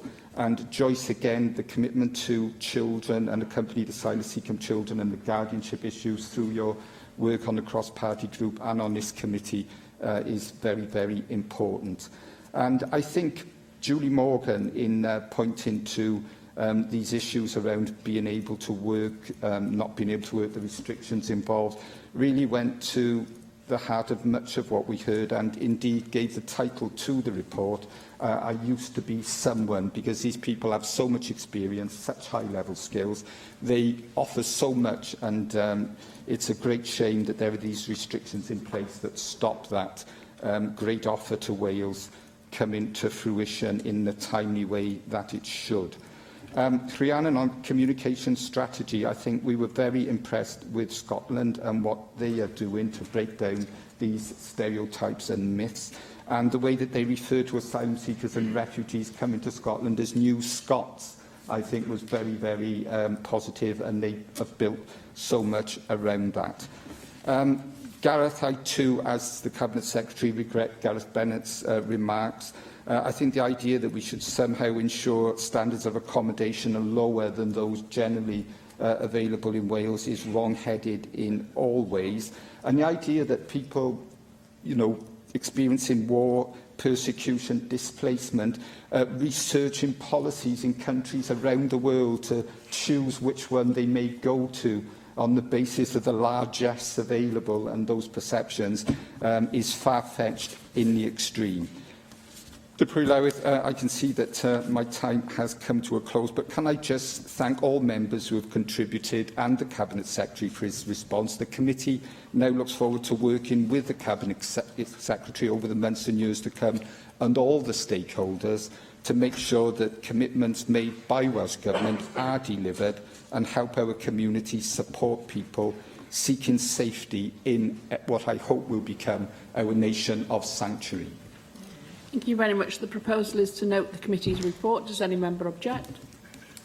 Therefore, that motion is agreed in accordance with Standing Order 12.36. We move on to item 8 on the agenda, which is the Plaid Cymru's debate on Brexit in the National Assembly for Wales. And I call on Steffan Lewis to move the motion. Steffan. Diolch Dirprwy Llywydd, and I formally move the motion in the name of Rhynap Iorwerth. This is a timely debate coming as it does on the day in which we've had a Brexit-heavy Queen's speech and in the week where formal negotiations between the UK and EU begin.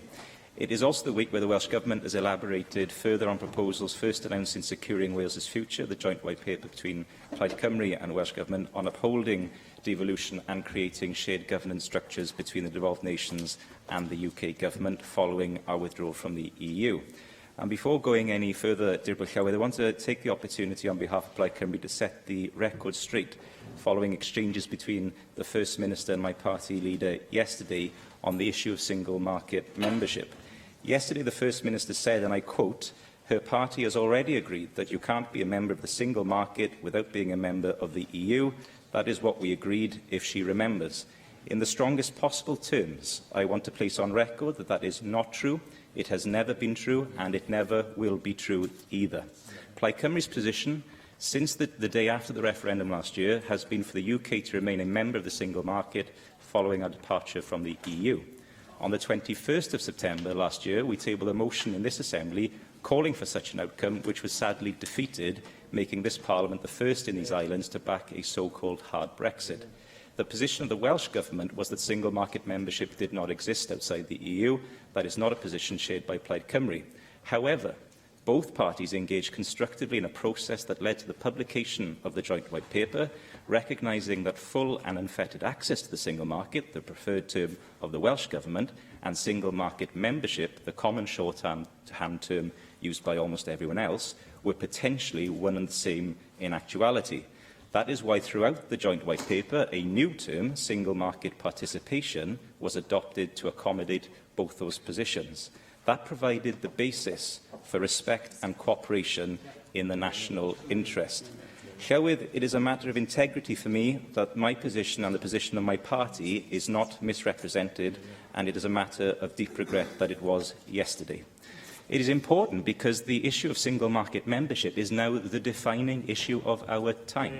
A Tory minority government in Westminster, with a bloodied nose after the recent UK general election, has provided all of us who seek to avoid a hard Brexit with an opportunity to ensure a future relationship with the EU that upholds our economic interests and ensures a continued political partnership with our continental friends and allies, an opportunity that seemed remote just a few weeks ago. Indeed, I very much welcome a piece published in yesterday's Guardian by more than 50 politicians calling for continued single market membership. Its authors included many from Wales, including Madeleine Moon, Stephen Doughty, Lord Hayne, Anne Clwyd and Chris Bryant. Our motion today reaffirms this Assembly's commitment to the Welsh White Paper, which remains, in my opinion, the most comprehensive publication published in the UK for a future relationship with the EU and the framework for defending the Welsh Constitution. We note with deep regret that the UK Government to date remains unwilling to properly engage with devolved governments and parliaments for a Brexit that works for all, and indeed it is a reflection of the imbalanced nature of this over-centralised and unequal union that the most important peacetime negotiations in history have commenced without full and proper negotiations between the nations of these islands have even been attempted, let alone concluded. The UK Government's wait-and-see approach, I believe, will be exposed very soon as being unsustainable, unfair and unsatisfactory to the people of Wales. They cannot afford to wait and see when the fate of their jobs and their communities hangs in the balance. Thank you very much. I have selected 2 amendments to the motion, and I call on Mark Isherwood to move amendments 1 and 2, taking the name of Paul Davies. Mark Isherwood. Diolch.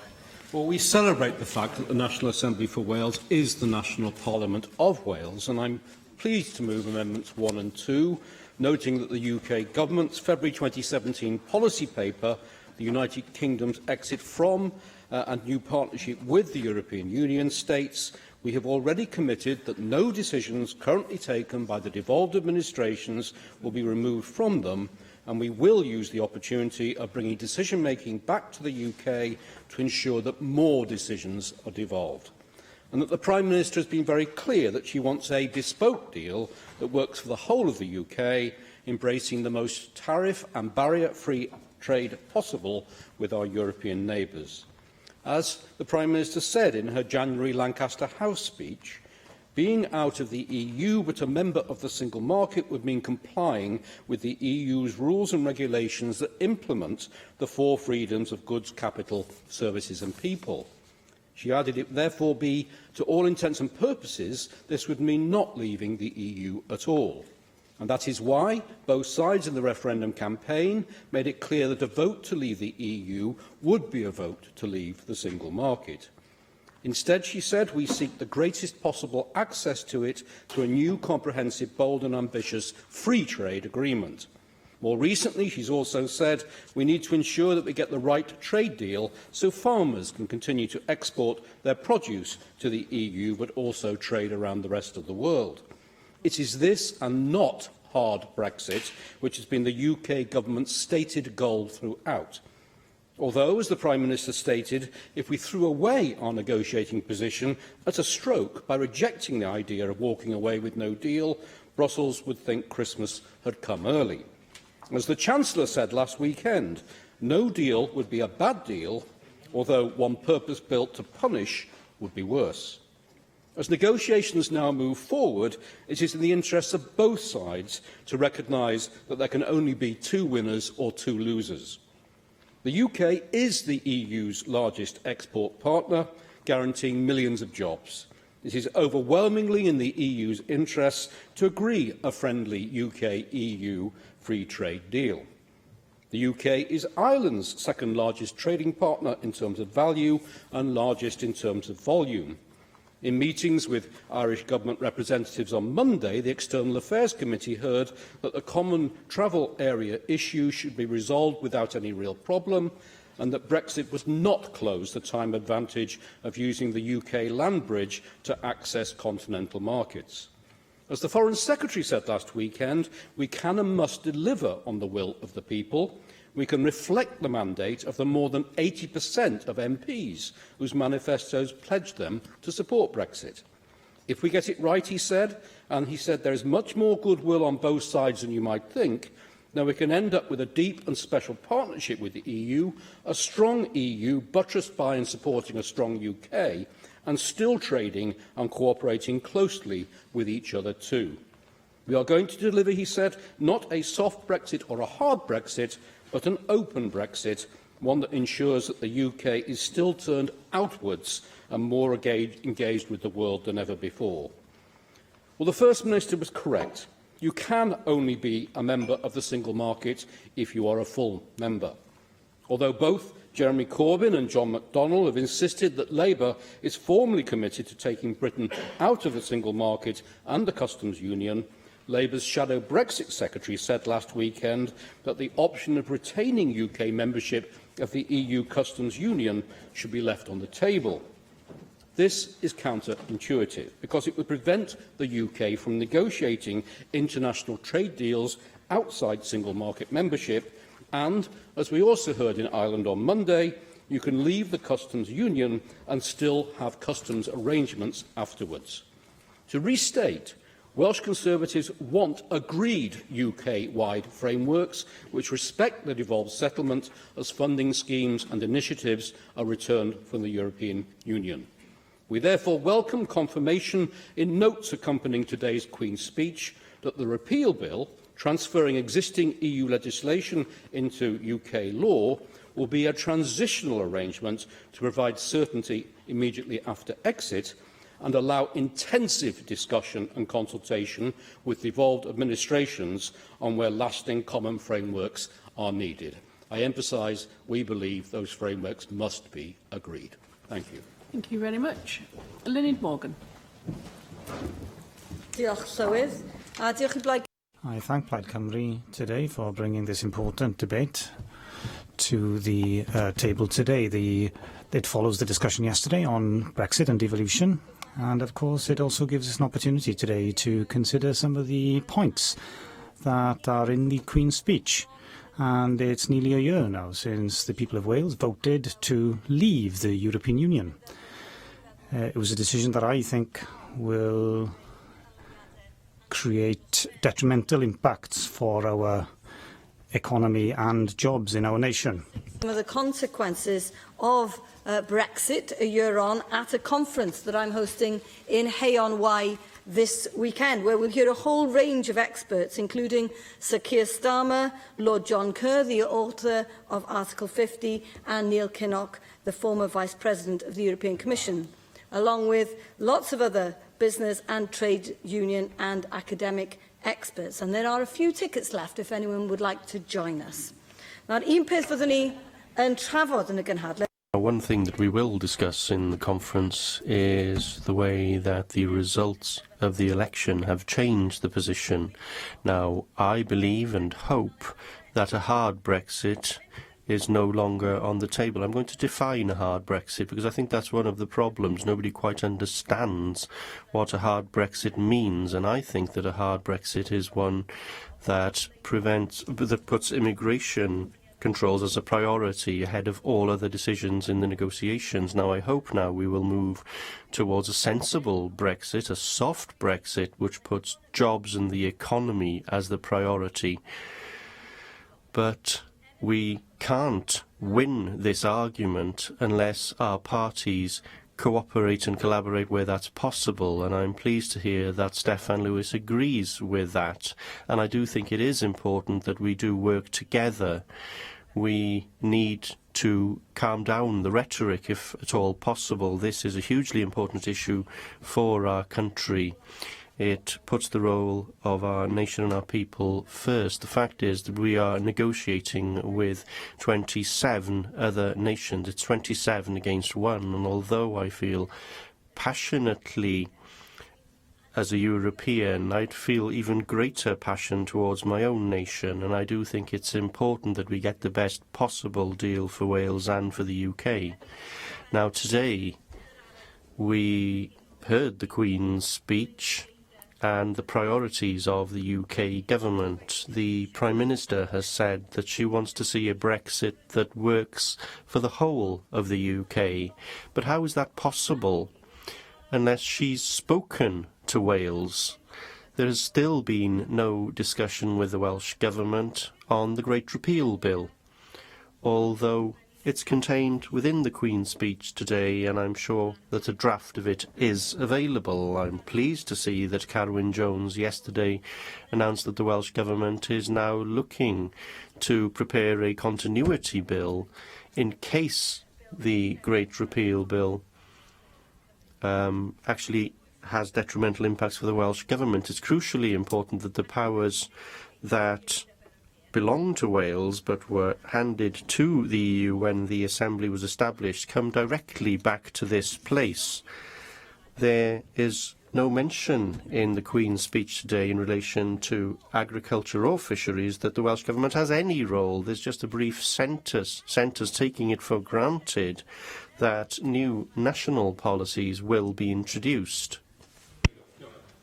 Just at a point. Just on that point, does she share my concern that the sentence in the Queen's speech that says that powers won't be withdrawn from the Assembly isn't any kind of solution to what will come from those powers that are now at the European level and should come directly to this Assembly in the wake of Brexit? Well, I don't think that what's contained within the Queen's speech makes it sufficiently clear exactly where those powers will lie and that they should come directly back to us here. And the fact that she mentions and assumes that there will be a pan-Britain UK agriculture policy takes this chamber for granted, and it's not acceptable. And I would like to ask the more enlightened members of the Conservative Party in the chamber today to have a quiet word to explain to Theresa May how devolution works. It's interesting to see that the customs bill and a bill which will allow Britain to form its own trade deals is to be introduced. Now, we will only need these bills if we leave the customs union. But I don't think that Theresa May should assume that there will be a majority in Parliament in favour of exiting the customs union, and that's why I am a little concerned. I have promised Steffan Lewis that I won't be too malicious on this. I don't want to make an issue of this. But the third point in Plaid Cymru's motion today, whilst I agree entirely that the Assembly should have a role in future trade deals with the EU, because of course it'll have an impact upon us, I am not currently comfortable with the wording of the motion, which accepts the fact that we will leave the customs union talking about deals with other countries in the way that it is currently worded. So I hope that Plaid Cymru will accept the point I make for the reasons that I've explained, but I don't want to make a big thing of this, but that's why I am slightly concerned that we are accepting that we are to exit the customs union. I don't think we should do that. Thank you. Price. Thank you for that. Of course, following on from that point, I mean, the paving legislation in the Queen's speech today, which is referred to the trade deals, they created an entire department, of course, for this very purpose. So they are clearly, the UK government is clearly still wedded to this path. The point about the customs union is well made, of course. It isn't true, of course, that single market membership and trade deals are incompatible. And indeed, the EFTA members, all of whom effectively by different mechanisms are inside the single market, either through a bilateral arrangement in the case of Switzerland or through the EEA, are free, of course, to engage in agreeing trade deals, either collectively or indeed individually. And I think that Switzerland, for example, has just ratified a trade deal last week with the Philippines. And it's open to other EFTA members to want to do that. So, single market membership, and we often hear this from the hard Brexiteers that it would prevent, the trade deals. Well, actually, single market membership doesn't prevent the trade deals from being embraced at all. The key point. Yes. I just want one clarification. We keep talking about single market membership. Is there a legal definition of single market membership? So we're clear as to what it actually means. Well, yeah, I mean, I don't want to detain people on this point, because I think Stefan Lewis set it out very admirably. I almost feel as if I'm in an Alice in Wonderland moment here, when I hear mature politicians, actually refusing to accept the term that everyone else in the world uses. Including European Union officials, including the Institute for Fiscal Studies. There was even actually Fact Check, which actually does a laudable service during the election campaign, actually catching politicians out when they're economical with the old actualité. They even said, yes, single market membership does exist. It is this. Single market is a binary. Yeah, you're either in it or you're outside of it. And that is the issue. Now, you can choose your own language if you like. And there we were charitable in Plaid Cymru in coming up with this term that nobody else uses, by the way, participation in the single market. But what you can't say is that single market membership doesn't exist, because the entire rest of the world calls it that. But look, let's get back to the core. Let's get back to the core. Well, even Stephen Kinnock gives his single market membership. You want to have a word with him? I mean,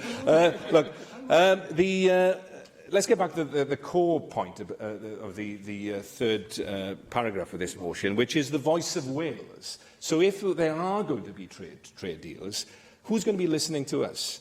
And, of course, we have to contrast our situation with the situation that the Walloon Parliament was in. Of course, remember the comprehensive economic trade agreement between Canada and the European Union, and, of course, they were holding it up because of some concerns that they had back in February.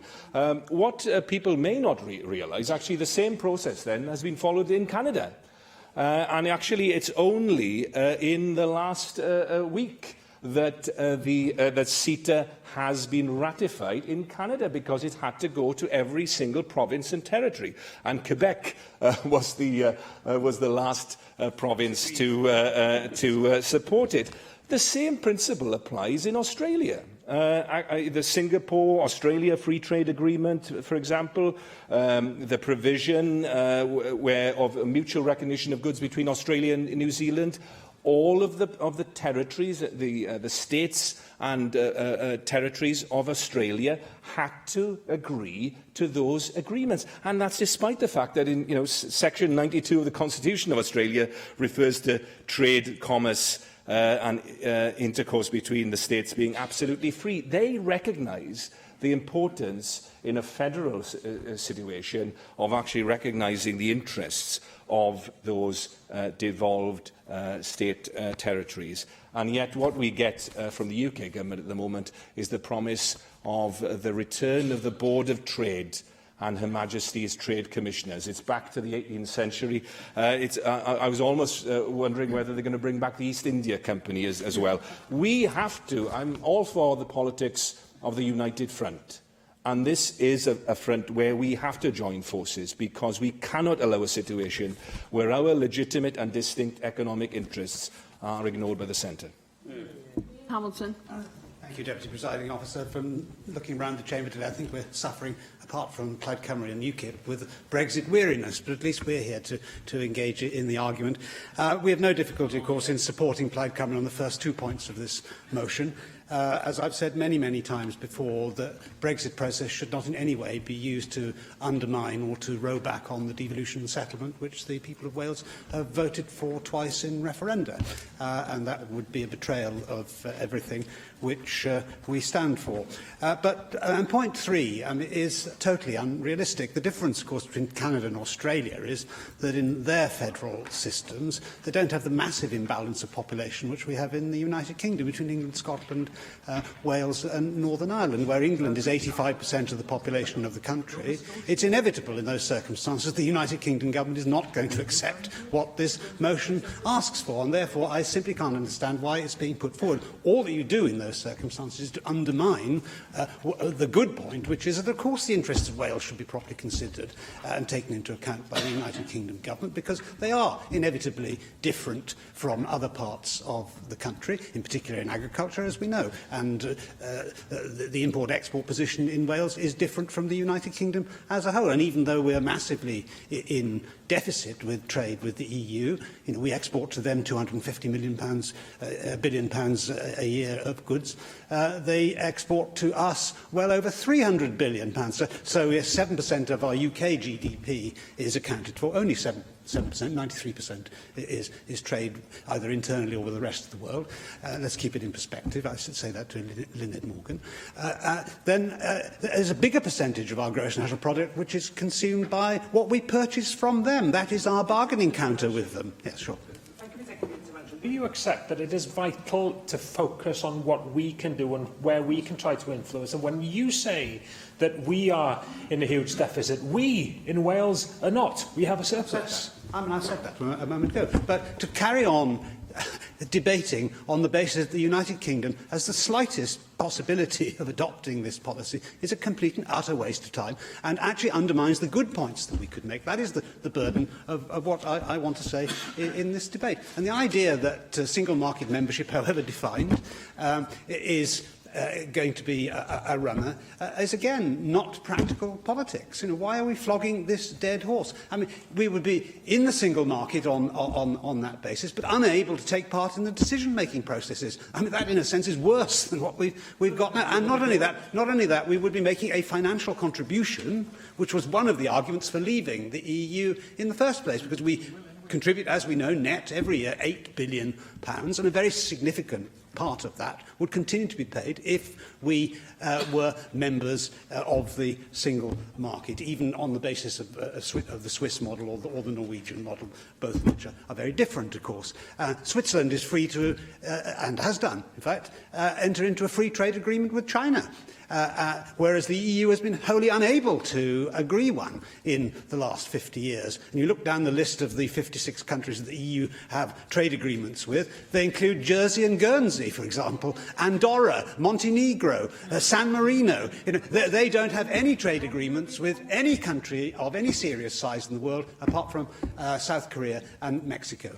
And the great I don't think I've got time, I'm sorry. The great opportunity that lies for us in being outside the customs union is that we can enter into trade agreements with the major players in the world. It is difficult, it takes time, obviously, to enter into free trade agreements. We don't have that possibility when the details of those agreements have to be agreed with 27 other member states, which is why the EU has been incapable of entering into these. And Canada is coming up, but how long has it taken to negotiate that? There is now not going to be a trade deal with the United States, but we can agree one. And the United States is vastly important to the Welsh economy because they're our biggest single national export destination. So this is the freedom that we have as a result of being outside the EU.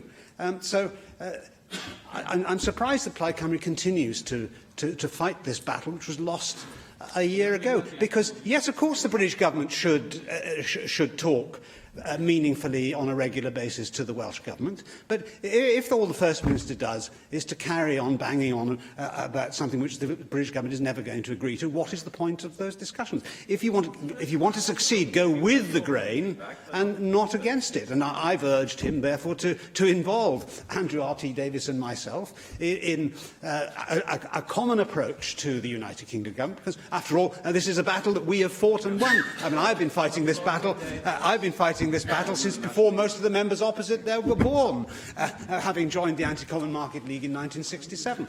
And of course, I want the outcome for Wales that they want. But at least the method that I employ is one which has a ghost of a chance of success, whereas theirs has none whatsoever. Thank you very much. Di Lloyd. Thank you very much, Deputy Presiding Officer. Now, with the Brexit referendum and the Great Repeal Bill and the Wales Act 2017, and there's been a lot of political uncertainty and dangers for us as a nation. In this, everyone talks about respecting the result of the referendum, but seeing as the need to respect the decision taken by the people of Wales in 2011 and the decision to have more powers for this Senedd. People in Wales didn't vote to give up those powers, but with the Wales Act 2017, we have seen the rollback of those powers. 193 issues reserved to Westminster taken back to that place, and in addition to all of those things related to those issues, however weak those links may be, without forgetting the Henry VIII powers also, where UK government ministers can change legislation made in this place without telling us. And now, with the Great Repeal Bill, that consultation paper with a blue cover saying in paragraph 4.2 that Westminster, as a fellow member of the Constitutional Legislative Affairs Committee, I'm sure you realise that there is no way to bring forward any subordinate legislation in Westminster that impacts on this place without this committee discussing it and introducing a report to this place. Henry VIII powers, you clearly need to read them in detail. Now, to return back to the consultation paper on the Great Repeal Bill, paragraph 4.2, Westminster is to take powers back from Brussels with the risk that they will retain those in devolved areas. Now, having seen powers roll back in the Wales Act, we are at risk of losing further powers under the Great Repeal Bill. Agriculture, the environment, transport. Species champion for the grey seals. Lunchtime again. My new aquatic friends are very concerned about Wales losing environmental powers that we've had here for years, and we want to stay here for years. That's what I'm hearing from the rocks of Worm's Head. In these areas, therefore, discussions and negotiations with Europe on a Wales, Scotland, Northern Ireland and England basis. That's what happened in the devolved fields, the four nations. It always has been the case, and it should continue in that vein with the Great Repeal Bill. There is a convention from Westminster of consulting with Wales and Scotland in devolved areas prior to legislation, but with the Wales Act, the use of the word normally is crucial, because one could argue with the Great Repeal Bill that it is in a case covered by that word normally, and therefore Westminster wouldn't have to discuss these issues with us. And Theresa May stated, to quote, "Be held to ransom by any devolved administrations or divisive nationalists, whoever they may be. Hydref diwetha." That was last October. The political landscape has been transformed clearly for her in a frightening way. And since the general election also, she's expected now to work with the devolved nations and not to roll back powers from this place to Westminster. Now, a vote was won here in the Senedd recently to get a continuity bill in order to keep hold of all of the European legislation in those devolved areas and to retain those powers here in Wales. So to keep the grey seal happy, a continuation of the current situation is what is required. Agriculture, the environment and the regulations of those fields already sit here in this Senedd, and we need a continuation of that, not see those powers roll back to Westminster. A continuity bill is therefore required. Thank you. Call on the Cabinet Secretary for Finance, Local Government, Mark Wakefield. Thank you very much, Deputy Presiding Officer. On the Wednesday before this month's general election, I had to explain to the Chamber that the Government would be unable to support some elements in a detailed Plaid Cymru motion on Brexit, because at the time I said that I thought it was very important that as we entered the post-election period, that we stick to the fundamental case which we set out in taking Wales forward as agreed between our two parties. Today, the government side will vote for this much tighter motion because we believe that it articulates some shared Welsh interests. And I was very glad to hear what Steffan Lewis said in introducing the debate about the way in which our joint white paper continues to represent the best statement of our joint view. I should be clear that the government would not support either of the two Conservative amendments. They appear to have been drafted as though the general election had never taken place. Indeed, they reflect the position of the Conservative Party more generally, trapped in the headlights of a car crash of their own making. It is simply not good enough to repeat the position taken by the Prime Minister in the days before she threw away her majority. That position was put before the electorate on the 8th of June. We were told that it was the key question that had motivated the calling of the election, and when the public has decided otherwise, the UK government cannot simply carry on, as the Conservative Party amendments to this debate do, as if nothing had happened. Now, the motion before the Assembly asserts our democratic credentials in representing Welsh interests. It reaffirms our long-held position that devolved competencies exercised at the EU level remain, as Dr Di Lloyd just articulated, and with all the authority that he brought from his friends at the end of Worm's Head, that those competencies remain here in the National Assembly once Brexit has taken place. Last week, the First Minister published our paper on Brexit and devolution. The document makes it clear that, as we have repeatedly emphasised, that after we have left the European Union, powers already devolved to Wales remain devolved. And let me be absolutely clear with members that we will oppose any attempt by the UK government to reclaim any powers over areas of devolved competence for itself. And that is a position that we have articulated. Yes, of course. Simply given your current comment there and your earlier comment in your first referral to the amendments, to Amendment 1, Amendment 1 commits that no decisions currently taken by the devolved administrations will be removed and talks about the opportunity of bringing more decision-makings to the devolved level. From what you're saying, you don't oppose that, and surely, in recognising Amendment 1, you'll be acknowledging that commitment. The problem with the amendment, and the problem with what the member has just said, is the deep ambiguity that lies behind that statement. As we've already heard in this debate, the Queen's speech today has a sentence in it that appears to act in precisely the opposite direction, saying that there are to be national arrangements in the fields of the environment and agriculture, which cannot be achieved without taking away from this National Assembly responsibilities that are already devolved to it. And we have made crystal clear to the UK government, both before and since the general election, that if they choose to go down that route, and we have explained to them why there is absolutely no need for them to go down that route, because we will be prepared to come to the table and discuss ways of achieving sensible UK-wide arrangements without them acting in that way. But if they choose to do it, there will be a fight on their hands. It is a fight that they do not need to have, but it will be, Dipolowyd, a fight of their own making. Now, we say that devolution is an established part of the UK Constitution, and that the UK's withdrawal from the EU must therefore respect and reflect the reality of devolution.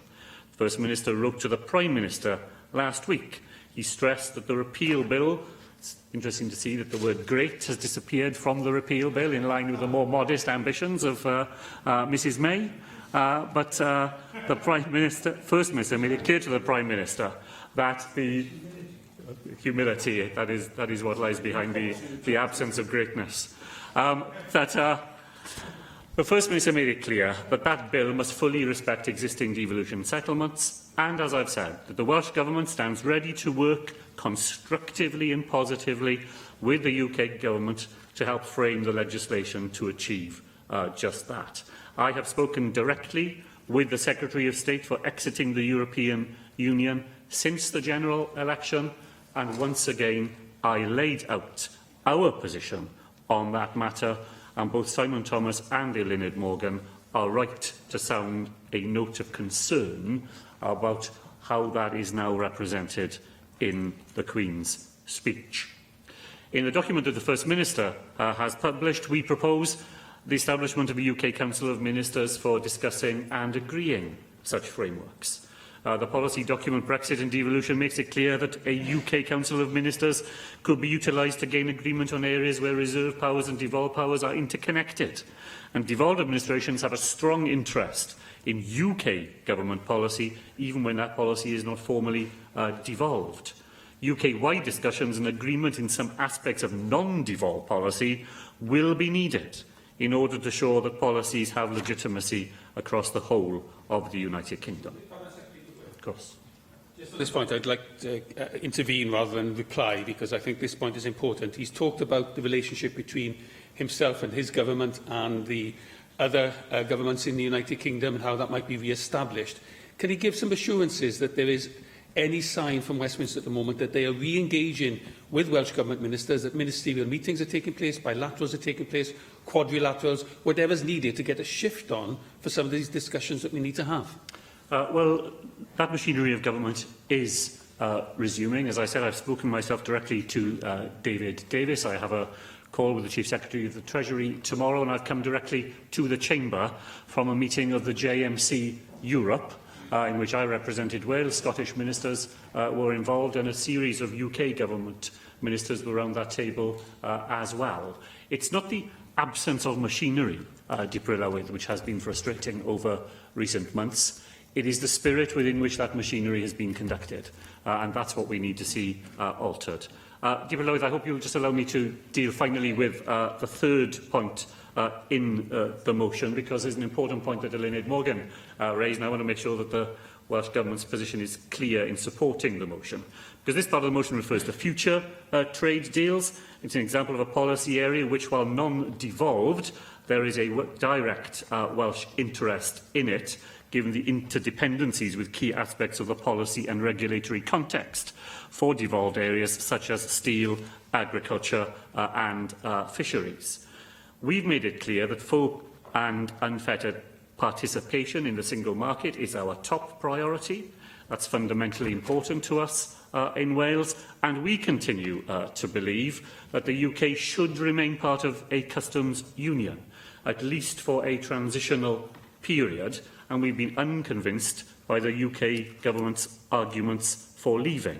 I understand, of course, that remaining part of a customs union would mean, for as long as we were within it, that there couldn't be any trade negotiations between the UK and other countries around the world. It's in this context that we support the Plaid Cymru motion.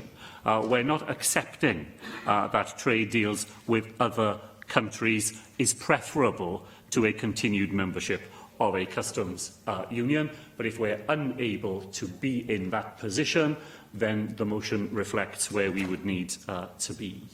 So let me end by saying that I want to stress that I believe the position we outlined in the White Paper Securing Wales's Future continues to represent the right approach to secure the best outcome for Wales. It's a document that has not simply stood the test of time.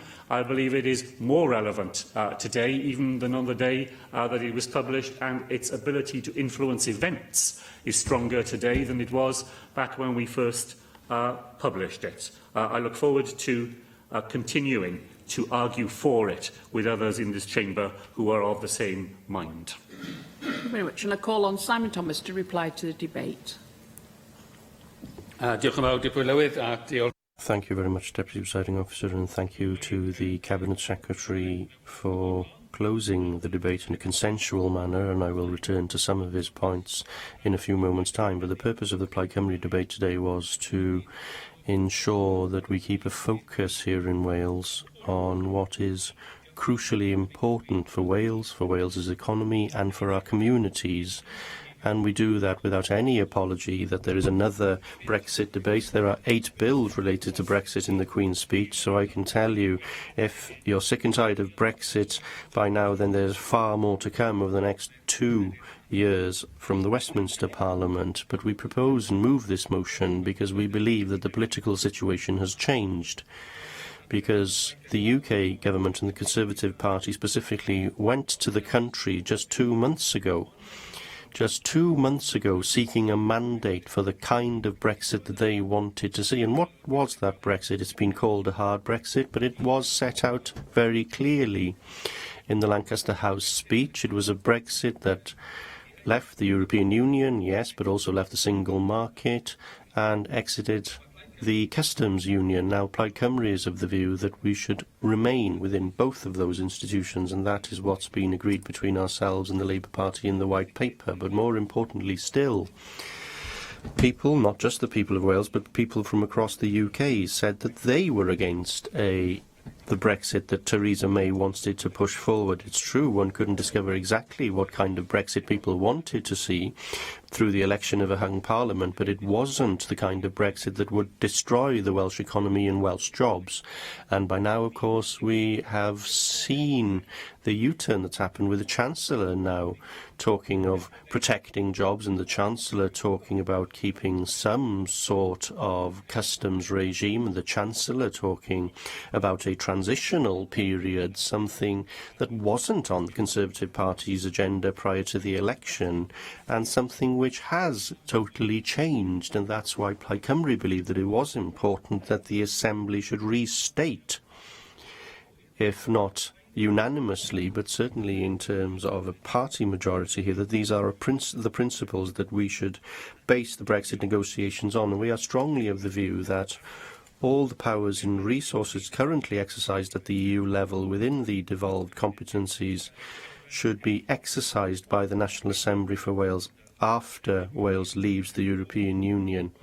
I was quite fond of Lyned Morgan's concept that these powers had been lent to the European Union and should be returned. That might not be legally accurate, but I think we understand the concept made in her remarks, and that's why the pledge made in Amendment 1 by the Conservatives and in the Queen's speech, something that we've heard in the past, if truth be told, that powers will not be removed from the Assembly. Well, that's nowhere near enough for us, and it shouldn't be enough for any party elected to the National Parliament of Wales, because that pledge not to withdraw powers from us doesn't answer the question of what will happen to those powers which are released at the EU level and are then returned and should be returned directly to Wales, in our view. Some of the individual contributions to the debate now, and say that first of all, I think the Cabinet Secretary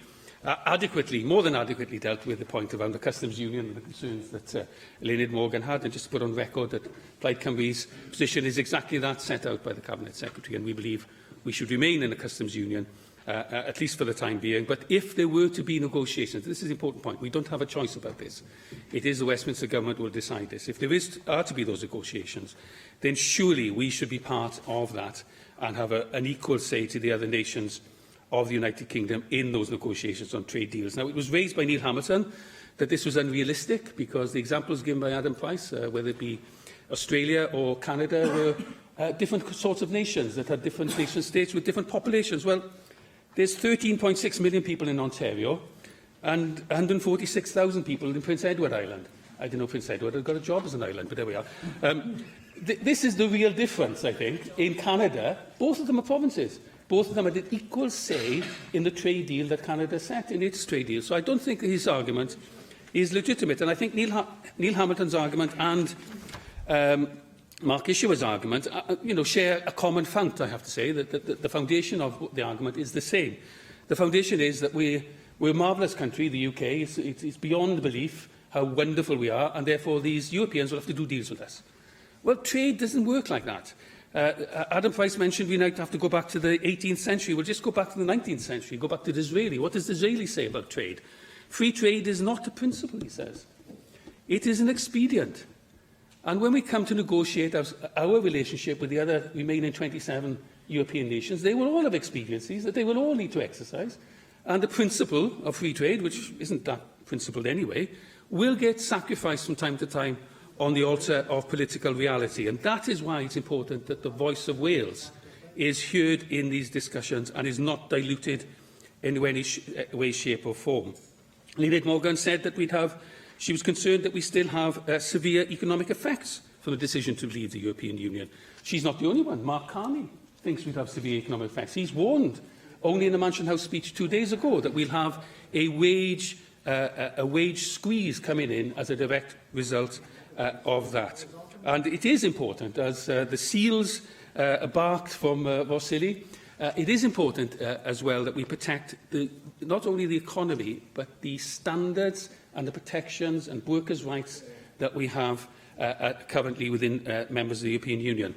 Not because we want to do so simply because they have an existence, but because we do think that a Conservative government propped up by the DUP would see these as ripe to be taken away from us.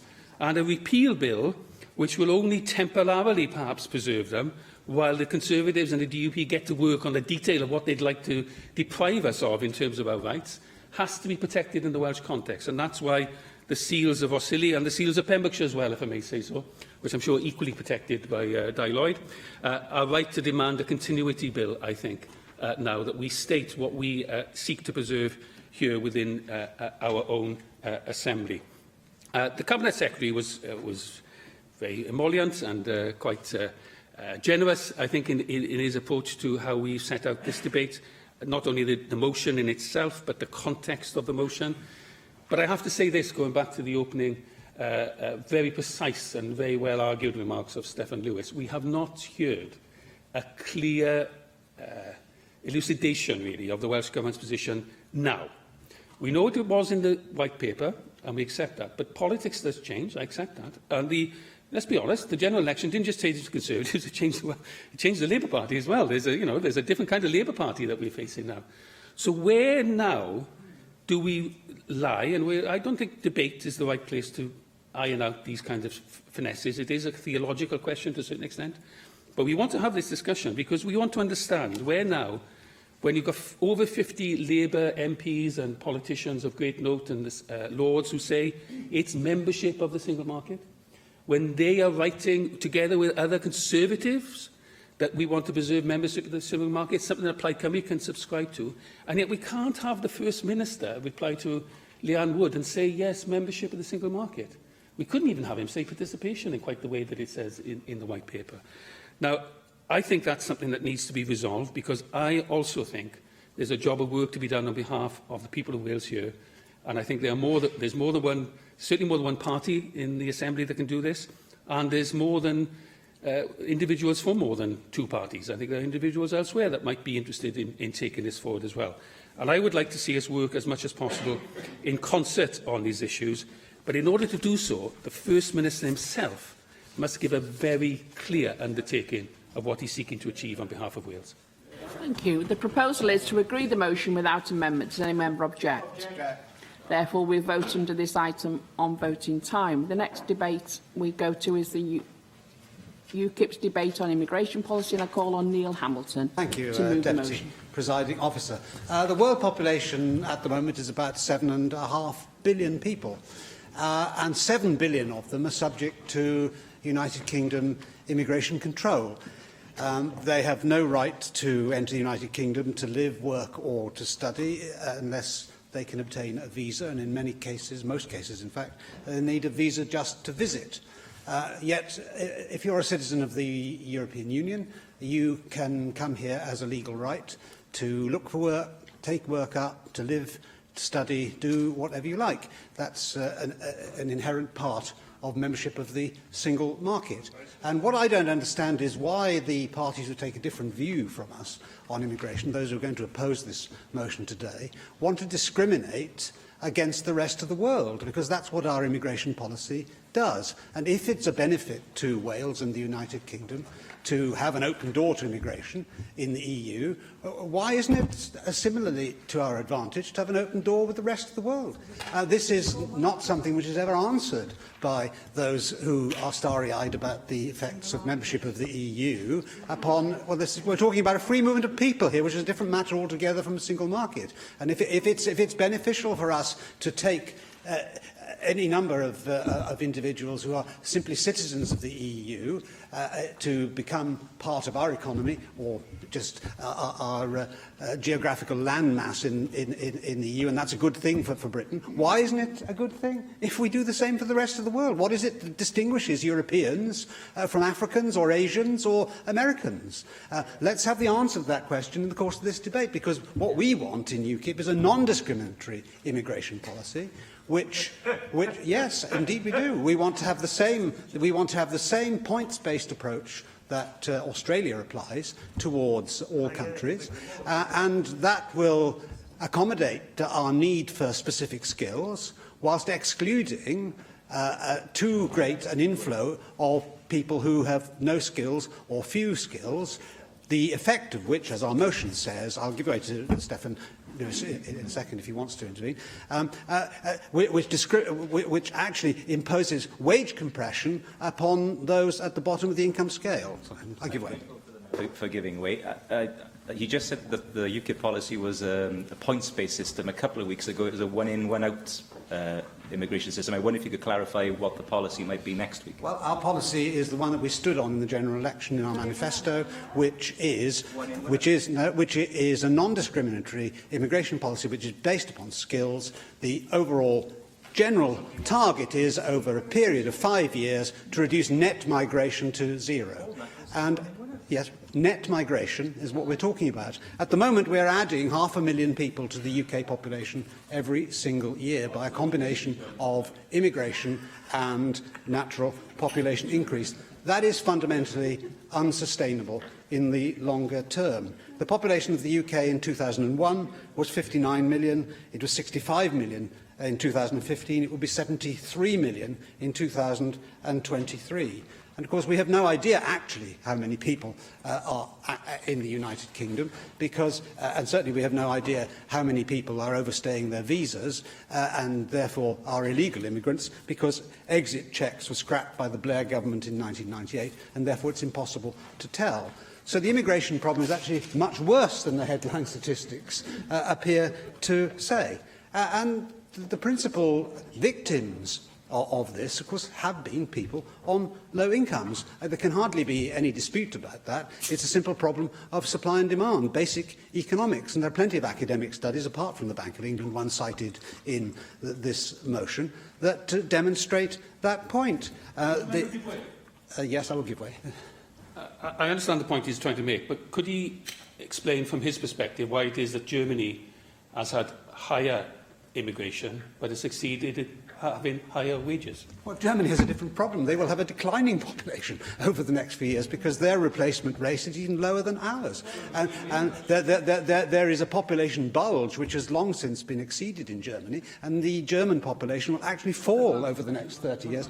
The opposite situation applies in the United Kingdom. We are adding, as I said at the start of my speech, 500,000 people to our population every single year. And, of course, if migration is to all intents and purposes in broad balance, this does not have a depressing effect upon wages generally. But the problem with the amendment which Plaid Cymru puts down is, in the academic study which is referred to there, it doesn't actually look at the different segments of employment and the effect that immigration has upon different income levels within the global totals. So the average figure doesn't tell the whole story, and actually is an obfuscation. It actually obscures the problem which we need to do something about, because for many, many people now the minimum wage is the maximum wage, and that is not an acceptable situation in my view. 80% of those who've come here from the EU are designated as low-skilled, or people who don't have any skills at all. I will give way, yes. Do you not accept, however, that that is more to do with exploitative employers than it is to do with people coming in here? Because unskilled workers in this country are being exploited by employers that could pay higher wages and they choose not to. Well, it's a problem of supply and demand. I mean, if you increase supply relative to the demand, you will depress the price. I mean, it's the inevitable consequence, I'm afraid. And, of course, there are exploitative employers, and we've referred to this many times. David Rowlands in this chamber has raised many times the problem of car washes, for example, and people who are employed a fraction of the minimum wage through gangmasters and agencies, and so, which are very, very difficult to police. And we know there hasn't been a single prosecution in Wales for breach of the minimum wage legislation that's now been in force for many years. So there is undoubtedly wage compression going on, in addition to the illegal employment of individuals at poverty wages, and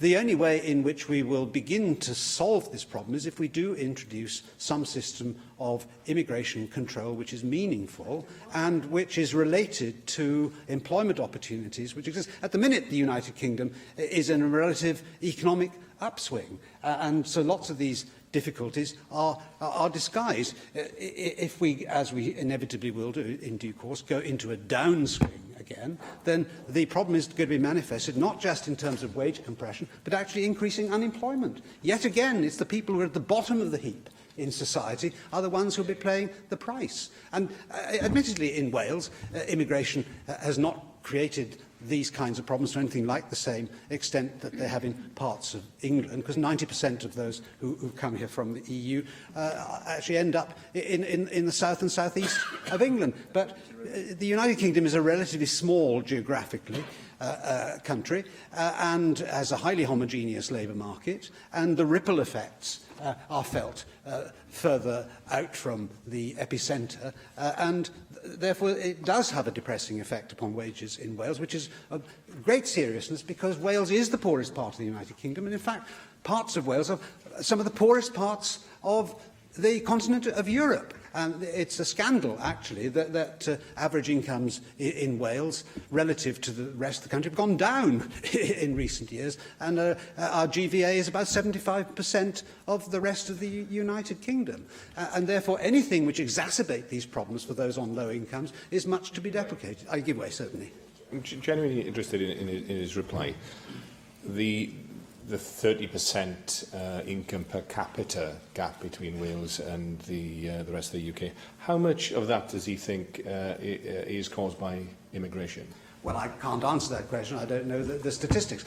But the point that I'm making is that whatever that figure is, it may be tiny, but you know, perhaps this is not the day to quote Tesco, considering the announcement of the closure of their call centre in Cardiff. But in a sense that every little helps, anything that we can do to reduce this downward pressure on wages is something which we should do.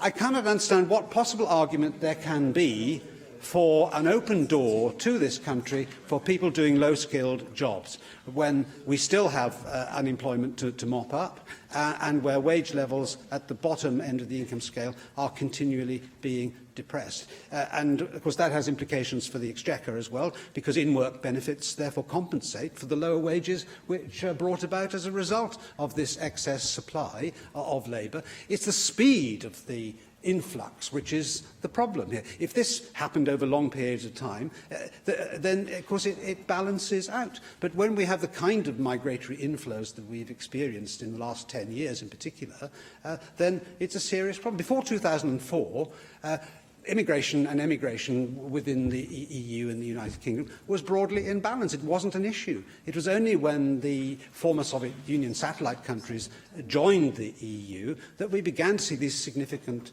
flows across borders because, of course, they start from a very, very low base in terms of the average income in their economies. And so inevitably the Western countries, and particularly Britain being outside the Eurozone, is a natural magnet, and who can blame them? Of course they want to better their condition of life, and overall these are very good people and with a great work ethic, and it's not the problem of the migrants themselves but the scale of the inflows which is what has excited our motion today. So I do implore members not to engage in kinds of Mickey Mouse exchanges. I know we haven't had them so far in the exchanges which are interventions in my speech, but all talk about this being sort of racism and prejudice and it's the far right and so on simply undermines what is a serious argument for ordinary people, and particularly those who are the most vulnerable in society. And so it's to call attention to this and the advantages that we will get as a result of leaving the European Union and the single market, because it will enable us to control our own borders in a meaningful way, as we want to protect our own people, that this motion is brought before the House today. I have selected the 3 amendments to the motion. If Amendment 1 is agreed, Amendments 2 and 3 will be deselected. If Amendment 2 is agreed, Amendment 3 will be deselected. I call on Andrew R.T. Davies to move Amendment 1, tabled in the name of Paul Davis. Andrew R.T. Davies. Thank you, Presiding Officer, and I formally move the amendment in the name of Paul Davis, and I thank you for bringing the debate today.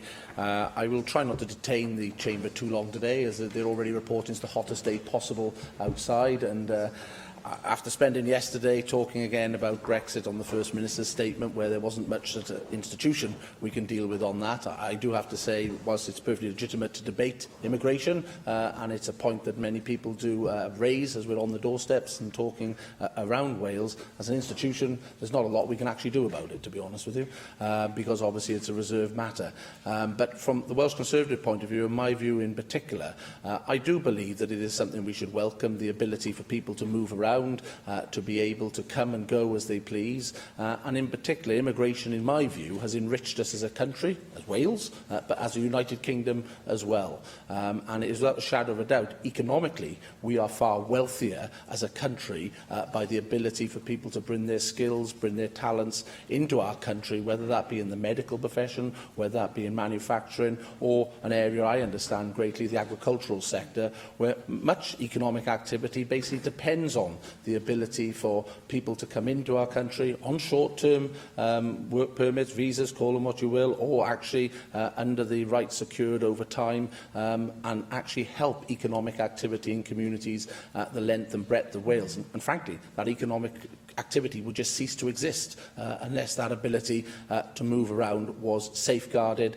and some sort of facility enabled. And if you look at the higher education sector in particular, it is vital that the gains that we have made over the last 20 to 30 years in the field of research to be at the forefront of many areas of research are protected as we go into the Brexit negotiations in particular, and that ability to learn and that ability to come into the country and practice in our seats of learning is a vital component of a dynamic 21st century economy, which again I do believe that we need to be acutely aware of. But it is a fact that for many people immigration is a concern that they seem to have, and I think very often it's a perceived concern rather than a real concern.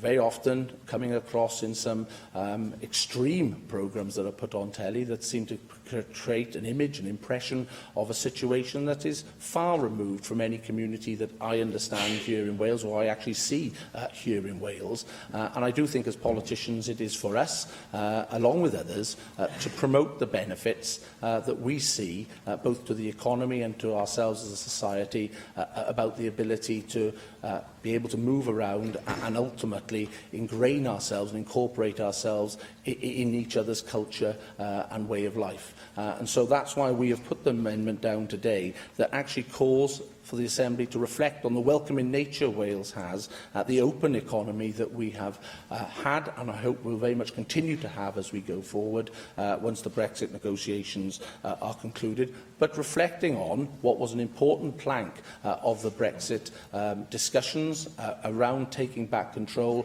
and bringing to this country the ability for the democratic institutions of this country to actually set the parameters of what we want as a country. And it might be that you suddenly get a government that would say, we will take everyone and have an open borders policy. But that would be for people to vote for that government. On the other hand, you flip the coin, you could get a government that would take a very different view and say, no, we pull the drawbridge up and no one comes in. But that's democracy at the end of the day. That surely is what we put politicians in places to do, to achieve the will of what people are thinking in that country, and that's why we have elections. And so that's why I very often stand proudly trying to promote the virtues, as I see it, of a very diverse society, a culturally mixed society, and an economy, as I said, that does thrive on that ability from people to go from Britain to other parts of the world and from other parts of the world to come into Britain and in particular Wales. And when we look at many of our key public services in particular, they would just cease to function unless we were able to obviously attract and secure the professionalism and dynamics that they can bring in to assist the growth of the NHS and the growth of many of our other public services. And so with those points, that is why I hope that the House this afternoon will find favour with the Conservative amendment that is before us on the order paper and vote for that amendment, because it does call on the Assembly to reflect on what we have as a country, being a welcoming and dynamic and diverse country, but whilst recognising the genuine concerns that people have over the recent decade or so, where some people perceive that there has been a dramatic change in the culture, in the society they live on, and therefore does call on the government to bring forward the policies to address those concerns. I call on Steffan Lewis to move Amendment 2, tabled in the name of Rhun ap Iorwerth. And I formally move the amendment in the name of Rhun ap Iorwerth. And from the outset, I'd like to reaffirm Plaid Cymru's view, and a view I think is shared across most of the Chamber, that those who come to this country and make this nation their home are welcome, that we value the skills they bring, the contribution they make to our economy, and the enrichment they add to our society. We also reaffirm our call for a speedy resolution to the status of EU nationals currently residing in the UK, and hope that an agreement is made soon in the Brexit negotiations that is humane and fair. It is regrettable that in recent years the language surrounding the issue of immigration has been divisive and demeaning. Indeed, it's always struck me as rather peculiar how some can regard a foreign national moving to the UK as an immigrant, but a British national moving overseas is romantically labelled an expat. The truth is, of course, that we are all, somewhere along the line, migrants. That has been the common characteristic of our species since the dawn of time. In any case, I want to briefly touch upon the economic and policy implications of migrations. In terms of the EU nationals in Wales, there are fewer than 80,000, around 80% of whom are in employment, and a greater proportion of the remaining 20% are probably students. Of that 80,000 or so EU nationals, a significant number are Irish nationals, who it is proposed by even the most enthusiastic advocates of closed borders would continue to have free movement rights with the UK post-Brexit. Indeed, I understand that it is the current position of the UK Independence Party that the 1949 Ireland Act and its provisions regarding the rights of Irish citizens to freely travel to and from the UK should remain in place post-Brexit, which begs the question, I suppose, on why are you discriminating against the nationals of other nation-states when you're not discriminating against the nationals of the Republic of Ireland? But that's a matter for you to answer. Some 13,000 academic staff in Welsh universities came from EU countries. Nearly 50% of veterinary surgeons registering in the UK qualified elsewhere in the EU. In the health sector and social care sector, as of September 2015, around 1,400 EU nationals were employed in NHS Wales. Indeed, you are more likely to be treated by a migrant in the NHS than to be behind a migrant in an NHS queue. A report published by the London School of Economics this month on migration and the UK economy concluded that neither immigration as a whole nor EU immigration in particular has had significant negative effects on employment, wages and age inequality in the UK. The LSE paper also states, at UK level, any falls in EU immigration are likely to lead to lower living standards for those who were born in the UK. Indeed, we are already seeing the real impact of the declining numbers of overseas applicants to our universities.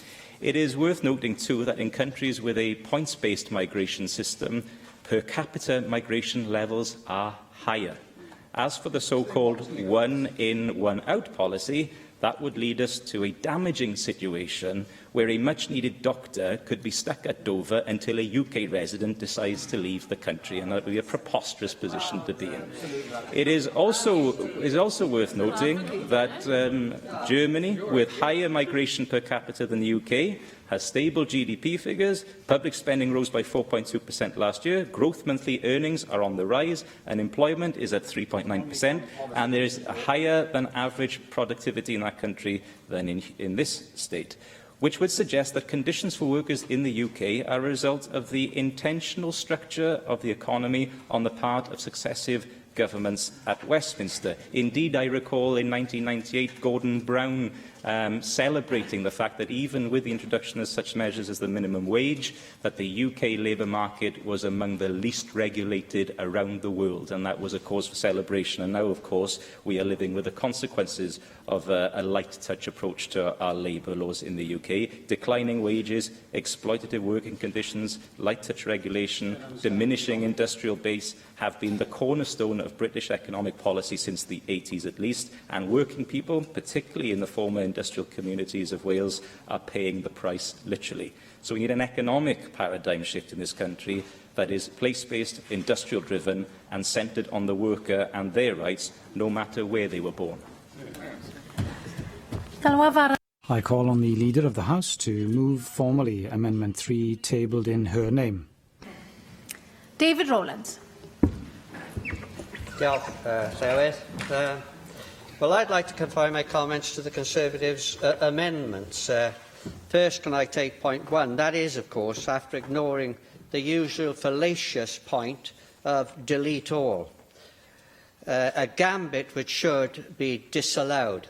Amendments should be instruments to alter, not annul, motions. And I notice the other two parties are using exactly the same ploy this evening. But the point, but I will be magnanimous in saying that we would agree with the points made in 2 and 4 by Plaid Cymru and in 2B by the Labour Party. First, can I take point 1? That is, of course, after... UKIP acknowledges the fact that Britain and Wales has always had a welcoming society and understands the part played by immigrants in the history of these islands. However, to pursue a policy of uncontrolled, open immigration when we have upwards of 1.5 million unemployed is an indictment of both Conservative and Labour governments. As an example, some 80,000 British students each year fail to find places on nursing courses, whilst the NHS continues to hire thousands of nurses from abroad. Add this to the fact that there are thousands of 40-plus nurses who have left to have families and now wish to come back to nursing, but cannot do so because they find the NHS prefers younger foreign nurses. Perhaps the fact that it costs the NHS £70,000 to train a nurse. I think, Stephen, we've heard you most of the evening, so if I could just be allowed my time at this rostrum. To train a nurse whilst they hire 3 foreign-trained nurses for an average salary of £24,000 is their reason for doing this. Let's get away from this nonsense of the NHS coming to a halt if we do not import nurses. The simple truth is we want nurses on the cheap. The same, of course, applies to doctors. So we continue to plunder third world countries to meet our own needs. I wish now to turn to the second point of the Conservative amendments. Recent events indicate that the UK government shows scant regard to public services. Recently highlighted cuts in the police and fire service bear witness to that. And as for our universities continue to recruit the brightest and the best from around the world, this is something they were doing well before the European Union and the advent of uncontrolled immigration. The difference, of course, was those students actually paid their tuition fees. Today, the stark fact is many abscond without repaying their student loans, leaving us with a £5 billion debt at 2013 figures. As for skilled labour for the business sector, we are actually turning away skilled labour from across the world in favour of unskilled and semi-skilled labour from the European Union. Yes, of course. Just to say, universities in Wales are suffering because of the Conservative government's immigration policies, which are turning away students who could come to the UK. I know this from experience, so I have to say, David Rowlands, I don't think you're right about that. Well, providing those students pay their way and actually do pay for their education here, we ought to be welcoming them. Absolutely. I'll deal with the Conservatives' third amendment with a reminder of the Conservative pledges under Cameron before the previous general election. He said, "Our plan to control immigration will put you, your family and the British people first. We will reduce the number of people coming to our country with tough, new welfare conditions and robust enforcement." Though how this was to reduce immigration, given the oft-repeated statement that immigrants do not come here for benefits, appeared to be something of an anomaly. However, he went on to say, "We will keep our ambition of delivering annual net migration in the tens of thousands, not the present hundreds of thousands.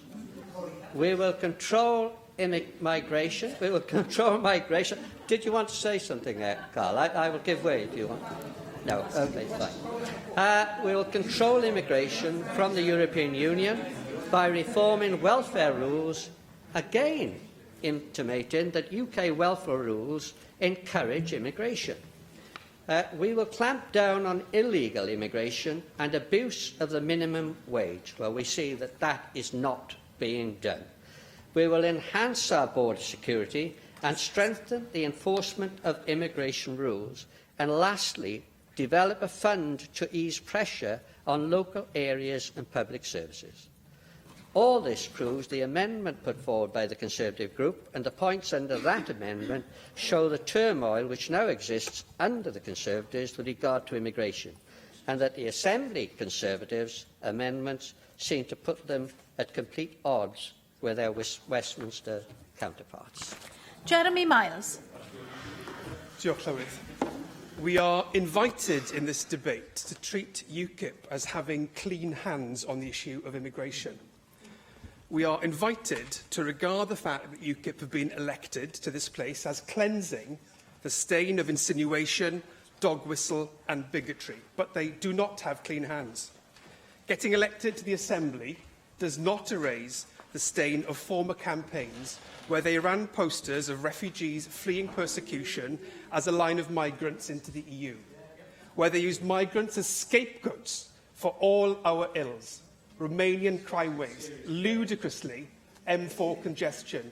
And none of you, Neil Hamilton, Caroline Jones, Gareth Bennett, Michelle Brown, David Rowlands, none of you have denounced that campaign. UKIP instead has played on people's fears of pressures in their lives. You hid the fact that public services depend on migrants, pitting community against community. You hid the fact that working-age populations aren't big enough to support you want to give our pensioners, pitting generation against generation. People do have fears about immigration. We do need an immigration system that reflects our national economic interest and reflects our commitment to compassion. But you have forfeited any right to be heard on this issue by the distortions and prejudice that you've dripped into people's ears for years. I'm about to finish. People look to politicians for leadership and honesty. And the results of the general election campaign show they found neither in UKIP. And Jeremy, that is precisely why we are here, because you did not listen to the people. Excellent, you tell them. Gareth Bennett. We're having this debate today We're having this debate today because we are coming out of the EU, and we need to work out what kind of Brexit we actually want. In particular, what kind of immigration policy we want. Our motion talks about a firm but fair system of immigration. It notes the Bank of England's paper on the impact of immigration on wages, and it looks at the issue of balancing immigration and emigration as a medium-term aim. There are many amendments to our motion which have come from the other parties, and my colleague David Rowlands has just looked at the Conservative ones. Now, to some extent, the Labour and Plaid Cymru positions on this subject were laid out in their joint document, Securing Wales's Future, which they brought out earlier this year. So we can look to that for some detail of the immigration policies that they propose, which are also reflected in their amendments today. Some of the points raised in their joint paper are quite interesting in themselves. For instance, the document states that an additional 100,000 construction workers are estimated to be needed in the UK by 2020. I note that there are lots of unemployed young people in the former industrial areas of Wales. I would say this skills shortage, combined with our latent labour force, could provide a perfect opportunity to reinvigorate apprenticeships and relieve the problem of NEETs, young people not in education, employment or training. It could, in other words, be an opportunity rather than a problem. Some of the skills shortages highlighted in their joint paper are decidedly odd. For instance, 50% of vets are from outside the UK, yet we are traditionally a nation of animal lovers. So why aren't we able to train our own vets? And the basic premise which Labour and Plaid are highlighting, well, why aren't we? Vets is one example, there are many others, but why aren't we able to do that? Okay. The basic premise which Labour and Plaid are highlighting in their document is a skills shortage. The worry they are trying to perpetuate is that a so-called hard Brexit would harm businesses' access to skills. Yet the vast majority of EU migrants who come to the UK come to fill low-skilled jobs. So it is not actually businesses' access to skills that is likely to be affected so much as their access to cheap labour. It is sometimes curious to note that the Labour Party is worried about business being able to access cheap labour, since they normally portray themselves as the party that wants to raise wages. Yet in their position on migration, they actually position themselves in such a way as to become a party that effectively wants to keep wages down. And Plaid, of course, have signed up to many of the same positions as Labour. There is an argument advanced by Labour and Plaid in their document that, post-Brexit, we should not have the same freedom of movement of workers that we have now, but we should have a different system. And this will be related to jobs or offers of jobs, as the First Minister has explained to us in the Chamber. Well, when we look at the actual wording of the Labour/Plaid Cymru document, it is decidedly vague on this point of the job offer. I quote, "This might involve the prior offer of a job or the ability to secure an offer within a short time of arrival in the country." End of quote. I haven't got time, Simon. Plenty of time. I am afraid this approach... No, well, maybe I have time, but I don't have the inclination. Well, that's a different answer. No, that was an excellent answer. I am afraid this approach seems to beg more questions than it delivers answers. What is the evidence of this job offer? What checks would there be to prevent... What checks would there... Can we allow Gareth Bennett to continue, please? Thank you. What is the evidence of this job offer? What checks would there be to prevent bogus job offers? What exactly constitutes a short time? How would these people be tracked if they had a job and then left it? Finally, the joint Labour and Plaid Cymru document says that it wants, I quote, "a strong culture of enforcement of legislation to prevent the exploitation of workers." End of quote. But we know, as a matter of record, that there have been pitifully few successful prosecutions by HMRC for not paying the minimum wage. The joint document says it will push for, quote, "much stronger enforcement," end quote, of minimum wage legislation. What the document signally doesn't say is how it will do this, which puts rather a gaping hole in their plan to stop worker exploitation.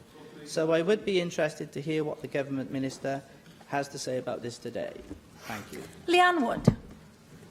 Diolch, Llywydd. I wanted to speak briefly in this debate to make an appeal to all members here and to everyone who might aspire to become an elected member in the future. A lot has been said about immigration, and many people in the immigration debate confuse refugees with free movement of people in a way that isn't helpful. The way in which this debate has taken place has, in some instances, left a very nasty taste in the mouth. In particular, the way in which immigration was represented during the EU referendum debate, and I refer here to that toxic poster which evoked an anti-refugee poster from 1930s Germany. If you put those two posters together, the similarities are remarkable. Yet the status of refugees was never an issue in the EU referendum. Pulling out of the EU will make no difference to our international obligations to provide asylum for those fleeing war or persecution. And to give the impression that it would was misleading at best, vicious propaganda at worst. And there are consequences to the tone of this debate. I'm sure everyone in this chamber was as dismayed and abhorred as I was to hear the news about a man who had moved to Cardiff driving a hired van into a group of people outside a London mosque. An appalling incident, I'm sure everyone would agree. And we must all take it upon ourselves to reduce the likelihood of something like that happening again. And I'd like to take this opportunity this afternoon to say this to all of our Muslim neighbours. We know that the vast majority of you would abhor violent extremism as much as we do, and I'm sure that you are concerned in this current climate. Plaid Cymru believes that everyone must work together to root out violent extremism out of our communities and to create the conditions whereby we can all live together as good neighbours without fear and without hate. But we can't do that if politicians and aspiring politicians give false information, use Nazi-style propaganda to make their points, and speak in a tone in this debate which fuels people's fears, prejudices and bigotry. We are one Wales. Everyone living here deserves respect and deserves to be included in our society and in our communities. All of us should feel safe as we go around our daily business. People of colour should be able to live without racism. Muslims should be able to live without Islamophobia. I've not named names here this afternoon. We all know the tone that I am referring to, and unfortunately this isn't just confined to one particular political party. Wherever it comes from, some people take their cues from politicians. We all have to take that responsibility seriously, and I appeal to politicians everywhere to step up to that responsibility. Call on the Leader of the House, Jane Hutt. Thank you, Chloe. I am responding to this debate this afternoon. I will start by saying how important migration has been such an important part of Wales's history, and it will be an important part of our future today. And I think that's been certainly reflected from contributions in parts of this chamber today. Very much reflected in the white paper that we jointly put forward with Plaid Cymru, and much of what I say will be very much underpin it. The white paper does underpin our response. Citizens of other countries who live in Wales make huge contributions to our economy, our public services and our communities, and we heard a bit about that, the flavour of that in the earlier debate, inspiring debate on refugees in Wales. And of course we have to also say, and I really very much support Stefan's opening remarks on this point in moving his amendment, that it is vital that the rights of EEA nationals currently in the UK are protected. We've been repeatedly calling for that as a Welsh Government, as well as the right to be reciprocal for UK citizens in EEA countries. We do recognise that we need to manage migration, as Jerry Miles has said, through connecting migration more closely to employment, offering flexibility, supporting our ambition for a full and unfettered access to the European single market.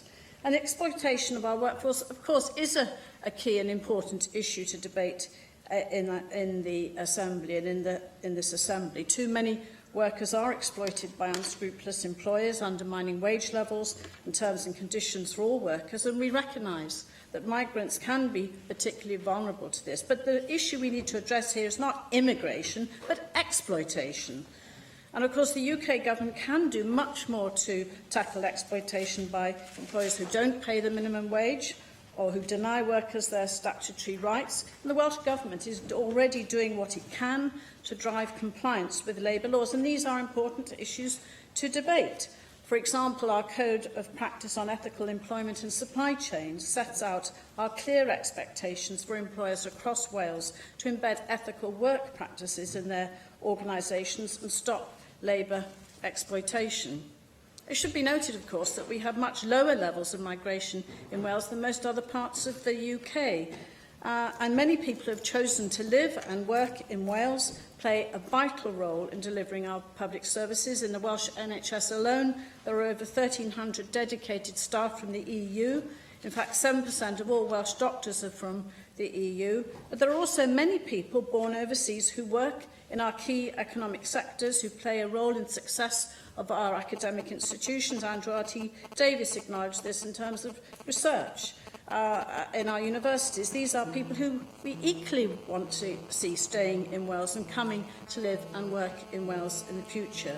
Clearly, we want to ensure that people in Wales are able to access high-quality jobs, and to do so to provide the support they need at school or later in life, to develop the skills they need to access these opportunities. So we're doing that through skills priorities set out in Taking Wales Forward, which includes supporting people seeking employability skills, creating apprentice opportunities and promoting innovation and connectivity. And where there are skill shortages and gaps, our actions will help to address these in the longer term. But in the shorter term, we need to be able to recruit staff from overseas to fill key vacancies. Now, UKIP asks us to note the Bank of England working paper. Its findings may be relevant, but they have to be taken into account in terms of the wider context. And I would also draw attention to the London School of Economics paper, which Stephen Lewis, indeed your amendment, responds to, because it's worth repeating what Stephen Lewis said. It concluded that there are no significantly large negative effects on employment, wages and wage inequality for the UK-born population. But I'd also draw attention to the report by the Institute of Fiscal Studies, which showed immigration creates a net benefit for the public finances. But I would also like to make the point in terms of the factors that I think UKIP should be addressing. Draw attention to the factors which have a far greater effect on people's real earnings, such as inflation, which is at its highest point in years, which the Bank of England has attributed to the depreciation of sterling in the run-up to and in the aftermath of last year's EU referendum. Fiscal austerity, again resulting in a very severe squeeze on public sector pay, lack of investment in infrastructure, another notable feature of the UK government's policies of fiscal austerity, weakening productivity, and then that in turn leads to lower pay growth. The legislated minimum wage and the way it's enforced, which will also influence wage levels and growth. And the Welsh Government itself, accredited as a living wage employer by the Living Wage Foundation. Welsh NHS paying the real living wage to all its employees since 2015, and we're promoting the benefits of the real living wage more broadly across the public sector and the economy. It does form part of our Code of Practice on Ethical Employment and Supply Chains. The Welsh Government has outlined an approach comprising a focus on migration linked to employment, supported by strong labour laws and increased opportunities for all. And we believe this is the best option for our wider economy, for all our workforce, and it gives the UK the best options going into negotiations. And there are aspects of both the Conservative and Plaid Cymru amendments that we can agree with, which endorse this approach. But I think, finally, Clywyd, I would say that it would have been welcome if UKIP had taken the opportunity to not only welcome the work undertaken by the Welsh Government to tackle exploitation of our workforce, wherever they come from, but also to join us in calling for an end to the era of austerity, low wages and the public sector pay gap, all still driven by a Conservative government, which means our public sector workforce have been trapped in low wage growth for 7 years.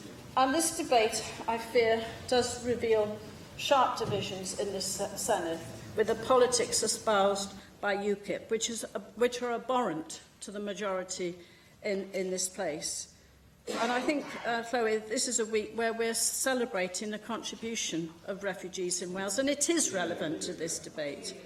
Following an inspiring debate this afternoon from the Equality Local Government and Communities report, a debate about the contribution that refugees are making and want to make, and the ways in which we're seeking to support them to do so. It's very sad that this debate, that very inspiring debate, has been followed by a debate where again the true nature of UKIP's divisive, negative views reside. And Jeremy Miles was right to draw attention to UKIP's form on this, and indeed Leanne Wood. This motion, I would say finally, this motion goes against the grain of values and the political perspective of the majority of people in this Assembly and the people that we represent in Wales. Wales can be a sanctuary, it can be a welcome country with a vibrant economy. We will debate with UKIP, but we will never, never, never agree with the ill-informed and bigoted views that UKIP is proclaiming today. I urge you to support our amendment. I call on Neil Hamilton to reply to the debate. Thank you, Presiding Officer. Well, I suppose it was inevitable that other parties, contributors to this debate, would just refuse to engage with the real burden of our motion, which was wage compression. There's no dispute by UKIP about the virtues of migration. Indeed, I went out of my way in my speech to say that the real problems that we are seeing today have arisen only since 2004 in relation to EU migration, because of the speed of the inflows which we've experienced. And that has had an inevitable impact upon low wages, which is something that the LSE study neglects to deal with. And the Bank of England study, and many others that I could have named, and I could list them now because I've got all the reports with me, come to the same conclusion. And it's obvious anyway, when you increase supply relative to demand, then you tend to depress price. And it's a great shame that the Labour Party and Plaid Cymru in particular refuse to engage with what the overwhelming majority of British people feel, that immigration has been out of control, continues to be out of control, and must be controlled. And if they simply stick their heads under the bedclothes and refuse to acknowledge the problem, then that's what produces social unrest. That is, at the moment, fortunately not the position in the United Kingdom. But if we went into a downswing, it might well be in due course. This debate has nothing whatever to do with refugees, a complete red herring raised by the leader of Plaid Cymru. This is a debate about the economic effects of migration. And I do deprecate the contribution of Jeremy Miles and indeed the attempt by the leader of Plaid Cymru yet again to smear us as racists and haters of foreigners, etc. And if we were to expose the record of many prominent members of the Labour Party with their anti-Semitic rants and references, including the leader of the Labour Party, Jeremy Corbyn, who has many times refused to apologise for describing Hezbollah, the Lebanese militia who murder Jews, as friends, then I can smear the Labour Party with the same brush. What about Naz Shah, Member of Parliament, who has tweeted that Israelis should be transported to the United States from the Middle East so that the Middle East will again be peaceful without foreign interference from the United States? Are they going to condemn Jeremy Corbyn and Naz Shah? Are they representative of the views of the Labour Party? Because they are more representative of the views of the Labour Party, because with the likes of Ken Livingstone still in the Labour Party, who has himself been responsible for making violently anti-Semitic remarks, then they are far more at risk of being tainted with racism than UKIP will ever be. And this debate was intended to be a serious debate about the economic effects of immigration. And it's pathetic, actually, that other members, like Jeremy Miles, have been so infantile as to pervert it into the kind of name-calling which has been seen today. And the Education Secretary is just as bad from a sedentary position as well. If she were in school, she'd be sent to the back of the class or sent out of the room for disorderly behaviour. So it's only UKIP that actually will raise these issues, which is why we got 12% of the vote in the election last May, and we do have a democratic right to be here to speak for those who voted for us, and that we will continue to do. And I urge everybody to vote for our motion today. A question. The proposal is to agree the motion without amendment. Does any member object?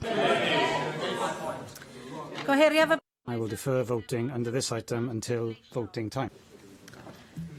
Cynigion nawr. Motions now to agree membership of committees. Unless there are any objections in accordance with Standing Order 12.24, I propose that the motions to elect members to committees are grouped for debate. I call on a member of the Business Committee to move the motions. Rhun ap Iorwerth. Formally therefore, unless any member objects, in accordance with Standing Order 12.40, I propose that the votes on the motion to elect members of committees are grouped.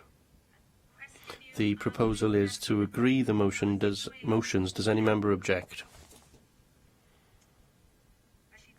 The motions are therefore agreed in accordance with Standing Order 12.36. Sure. Voting time is the next item, and unless 3 members wish for the bell to be rung, I will proceed directly to voting time. And the first vote is on the Plaid Cymru debate on Brexit, and I call for a vote on the motion tabled in the name of Rhun ap Iorwerth. Open the vote.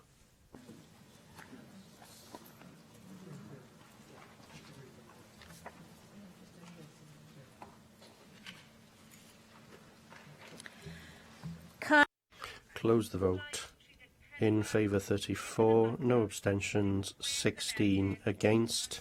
Therefore, the motion is agreed.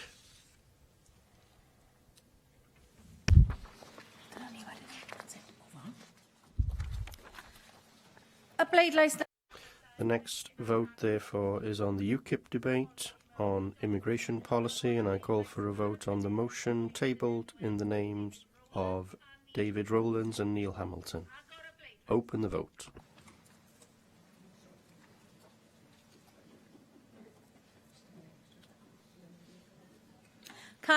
Close the vote.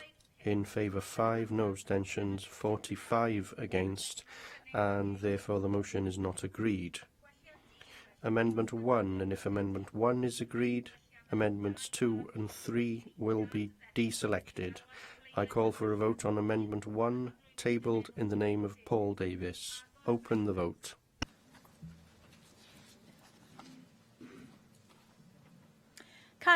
Close the vote. In favour 12, no abstentions, 38 against, and therefore Amendment 1 is not agreed. Amendment 2, if Amendment 2 is agreed, Amendment 3 will be deselected. I call for a vote on Amendment 2, tabled in the name of Rhun ap Iorwerth. Open the vote.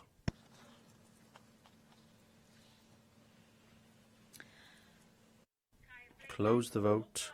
In favour 8, no abstentions, 42 against. Therefore, Amendment 2 is not agreed. A vote now on Amendment 3, tabled in the name of Jane Hutt. Open the vote.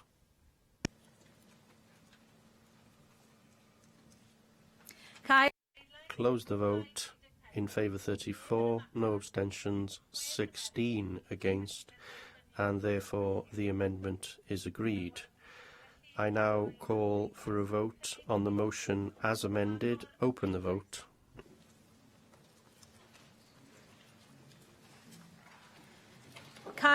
Close the vote. In favour 34, no abstentions, 16 against, and therefore the motion as amended is agreed.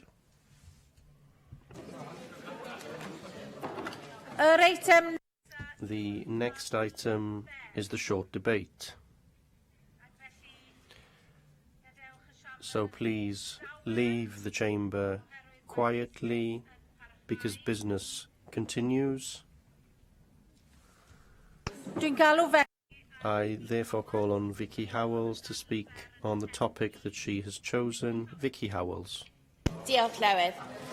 Like the Hydra of Greek legend, poverty in Wales is a many-headed monster. It presents a variety of challenges, and seemingly, as each one is overcome, two further problems arise in its place. However, unlike the mythical Hydra, poverty is all too real and impacts on the lives and well-being of those affected across Wales on a daily basis. For my short debate today, I will explore some of the ways in which poverty manifests itself in Wales, considering the multifaceted challenges it poses and drawing out some possible solutions. I am delighted to be able to give Hefin David a minute of my time today. Whilst definitions of what exactly constitutes poverty can be disputed, there is no argument about the scale of the number of people affected. 700,000 people, just under 1 in 4 people in Wales, are living in poverty, according to figures from the Joseph Rowntree Foundation. That's 700,000 people whose lives and chances are constrained and blighted by poverty. And if we took the more broadly based approach, going beyond simply considering relative income poverty, as has been suggested by groups such as the Bevan Foundation, the number could be even greater. Whilst these figures have largely remained static despite the best efforts of government, there have also been changes in the demographics most likely to find themselves living in poverty today. Indeed, the variation amongst how people experience poverty takes me back to the analogy with which I opened my short debate. Different groups of people in different areas can experience poverty in different ways, but it is possible to detect certain trends. Previously, being of pensionable age could be synonymous with living in poverty. This has changed, in large part due to the actions of the 1997 to 2010 Labour government, but it is still estimated that around 50,000 older people live in parlous financial circumstances. Similarly, whilst well-meant commitments to end child poverty within a generation may not have been met, it is still useful to notice the analysis of the Institute of Fiscal Studies. This shows that child and pensioner poverty would either have stayed the same or risen rather than fallen substantially, if not for the policy decisions of the previous UK Labour government. This progress is to be welcomed, but child poverty's persistence still affects far too many of our young people, with charities suggesting a third of Welsh children experience poverty, with significant impacts on their life chances. Trends are especially pronounced in certain parts of Wales, and the shape of poverty can vary between different Welsh regions. Across large parts of Wales, there seem to be challenges presented by a dearth of good quality, well-paid jobs. In some parts of Wales, such as the predominantly rural areas, challenges seem to be around in-work poverty, where people are employed in poorly paid jobs with insufficient numbers of hours. The contrast is with various constituencies, like my own, where the problem can be a lack of jobs in the first place, let alone those that pay well and are secure. A further clear link is that between gender and poverty.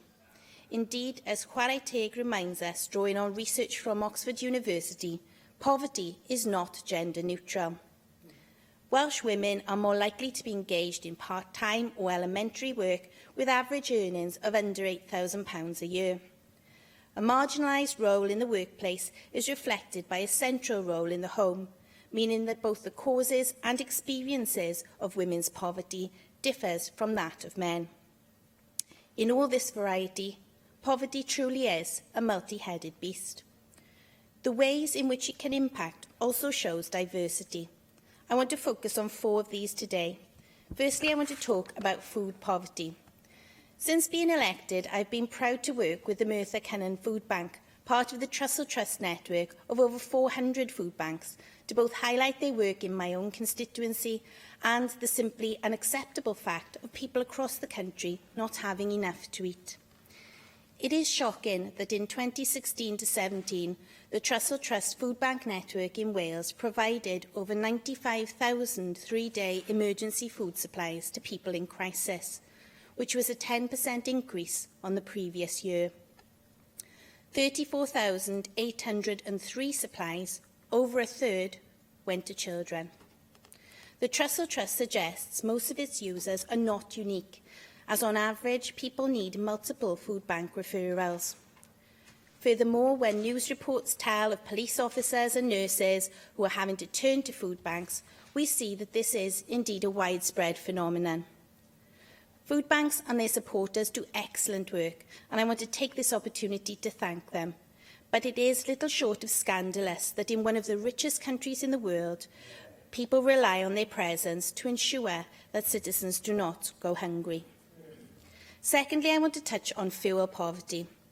Households experience this when, in order to adequately warm their homes, they need to spend 10% or more of their income on energy costs. I recently met with National Energy Action Cymru to discuss fuel poverty and look forward to working with them on the planned cross-party group on this issue. NEA Cymru highlighted that whilst government energy efficiency improvements have brought a welcome reduction in the levels of fuel poverty, 291,000 households are still unable to afford to adequately heat their homes. Of these, 3% of Welsh households are estimated to be in severe fuel poverty, needing to spend 20% or more of their income on energy to achieve an adequate level of warmth. There is a poverty premium associated with this issue, caused by the reliance on expensive prepayment meters, which are on average 20% more expensive. And fuel poverty can literally be a matter of life or death. NEA Cymru has calculated that 540 winter deaths during 2015 to 16 were attributable to cold homes. This means that between 4 and 5 people in Wales died every day of that winter period because of this. Thirdly, I want to touch on the impacts of poverty on educational attainment and life chances. The gap in attainment has narrowed over recent years, but we cannot escape the stark reality that from the age of 3 and at every stage of subsequent education, children from low-income backgrounds will achieve worse results at school than those from better-off homes. This impacts on their ability to tap into their talents and can lead to marginalised employment experiences during their adult lives. As Save the Children have said, a child and young person growing up in poverty is more likely to be low-paid, unemployed and welfare-dependent in adult life. Certain groups can face particular barriers within education, and again, bespoke solutions to these challenges must be developed. Fourthly, I want to consider briefly the impact of poverty on health, well-being and mental health in particular. This is an issue of particular concern for me.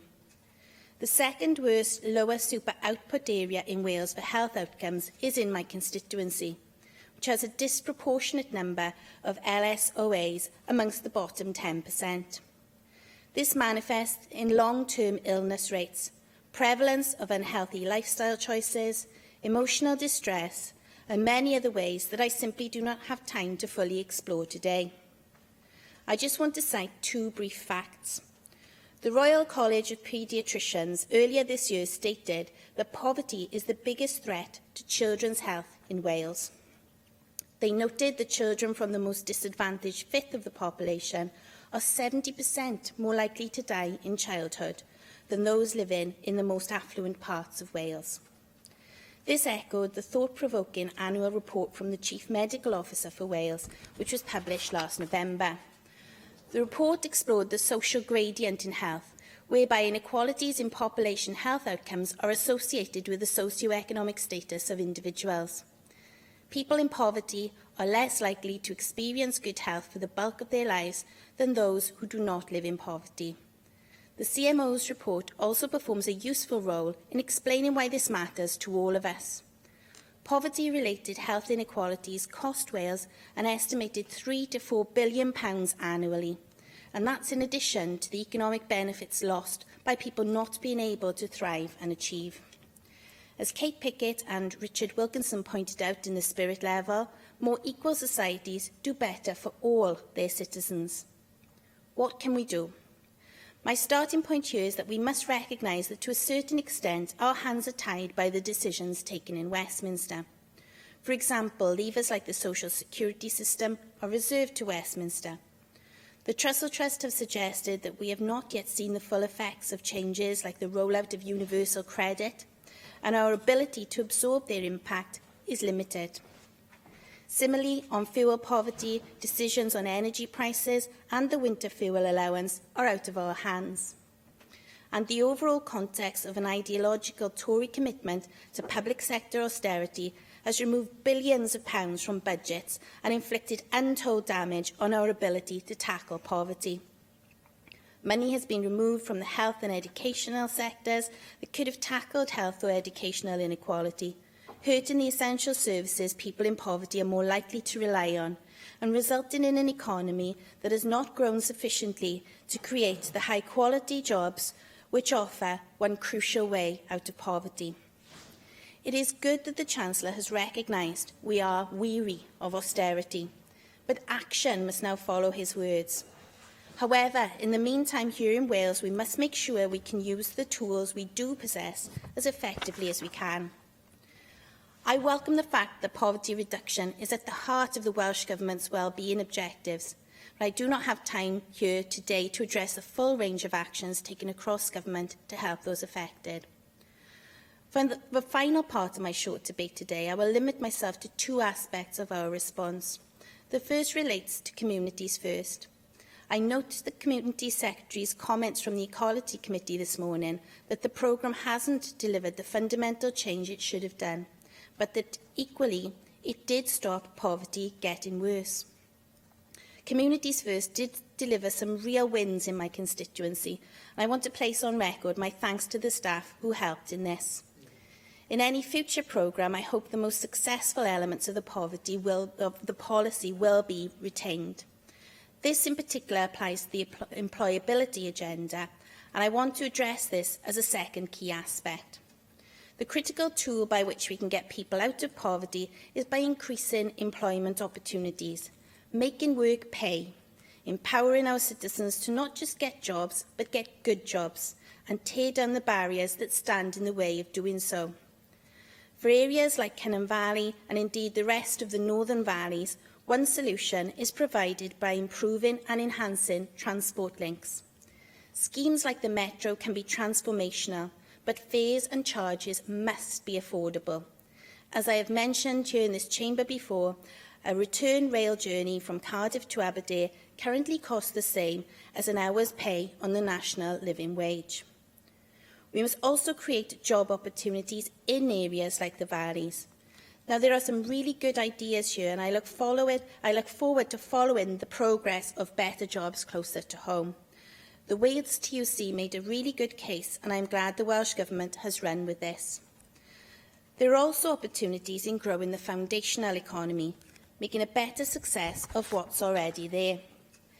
It is welcome that the Economy Secretary has noted the role of this in reducing inequalities between people and between our communities. Joined-up approaches like the City Deal can play a key role in tackling poverty, as involved council leaders have suggested, although this aim must be a concrete one to ensure it does not slip down the agenda, as concerns from the Bevan Foundation have said. And policies like the new Welsh Government childcare offer are vital for enhancing and improving women's work and tackling gendered aspects of the question. To tackle poverty, we must be innovative and recognise its disparate challenges.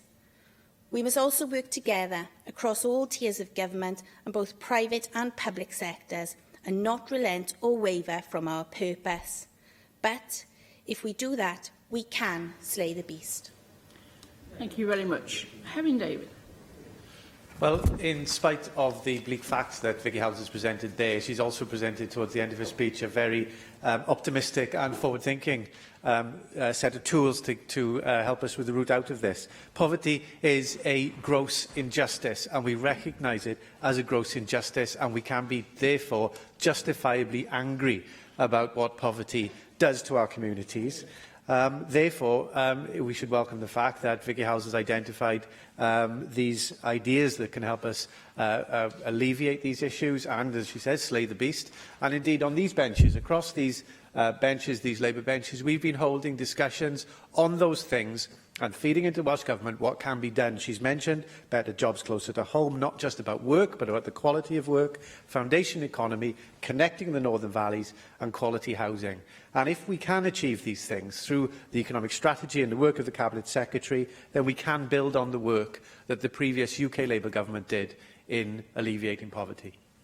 Thank you very much. And I now call on the Cabinet Secretary for Communities and Children to reply to the debate. Carl Salmon. Thank you, Llywyd. Can I start by thanking Vicky Howells for bringing forward this important debate today, and to members who have contributed. As you all know, Llywyd, the Cabinet Secretary for Economy and Infrastructure now leads on these issues, but I'm very happy to stand in for him today. I want to begin my contribution by saying that we're incredibly proud of the interventions the Welsh Government have made to strengthen the Welsh economy, an approach that has helped bring jobs to our communities and supported individuals and families to be more prosperous. Thanks to programmes such as Jobs Growth Wales, React, Lift and support from Welsh businesses, we have seen strong economic growth in our communities over recent years.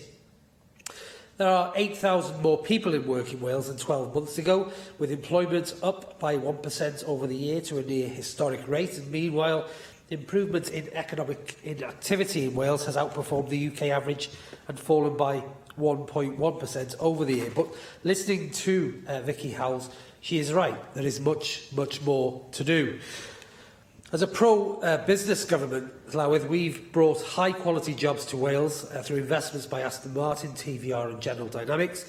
However, as the Welsh Government will be clear, that despite these successes, we have not cracked the issues of structural poverty impacting on Welsh communities right across Wales.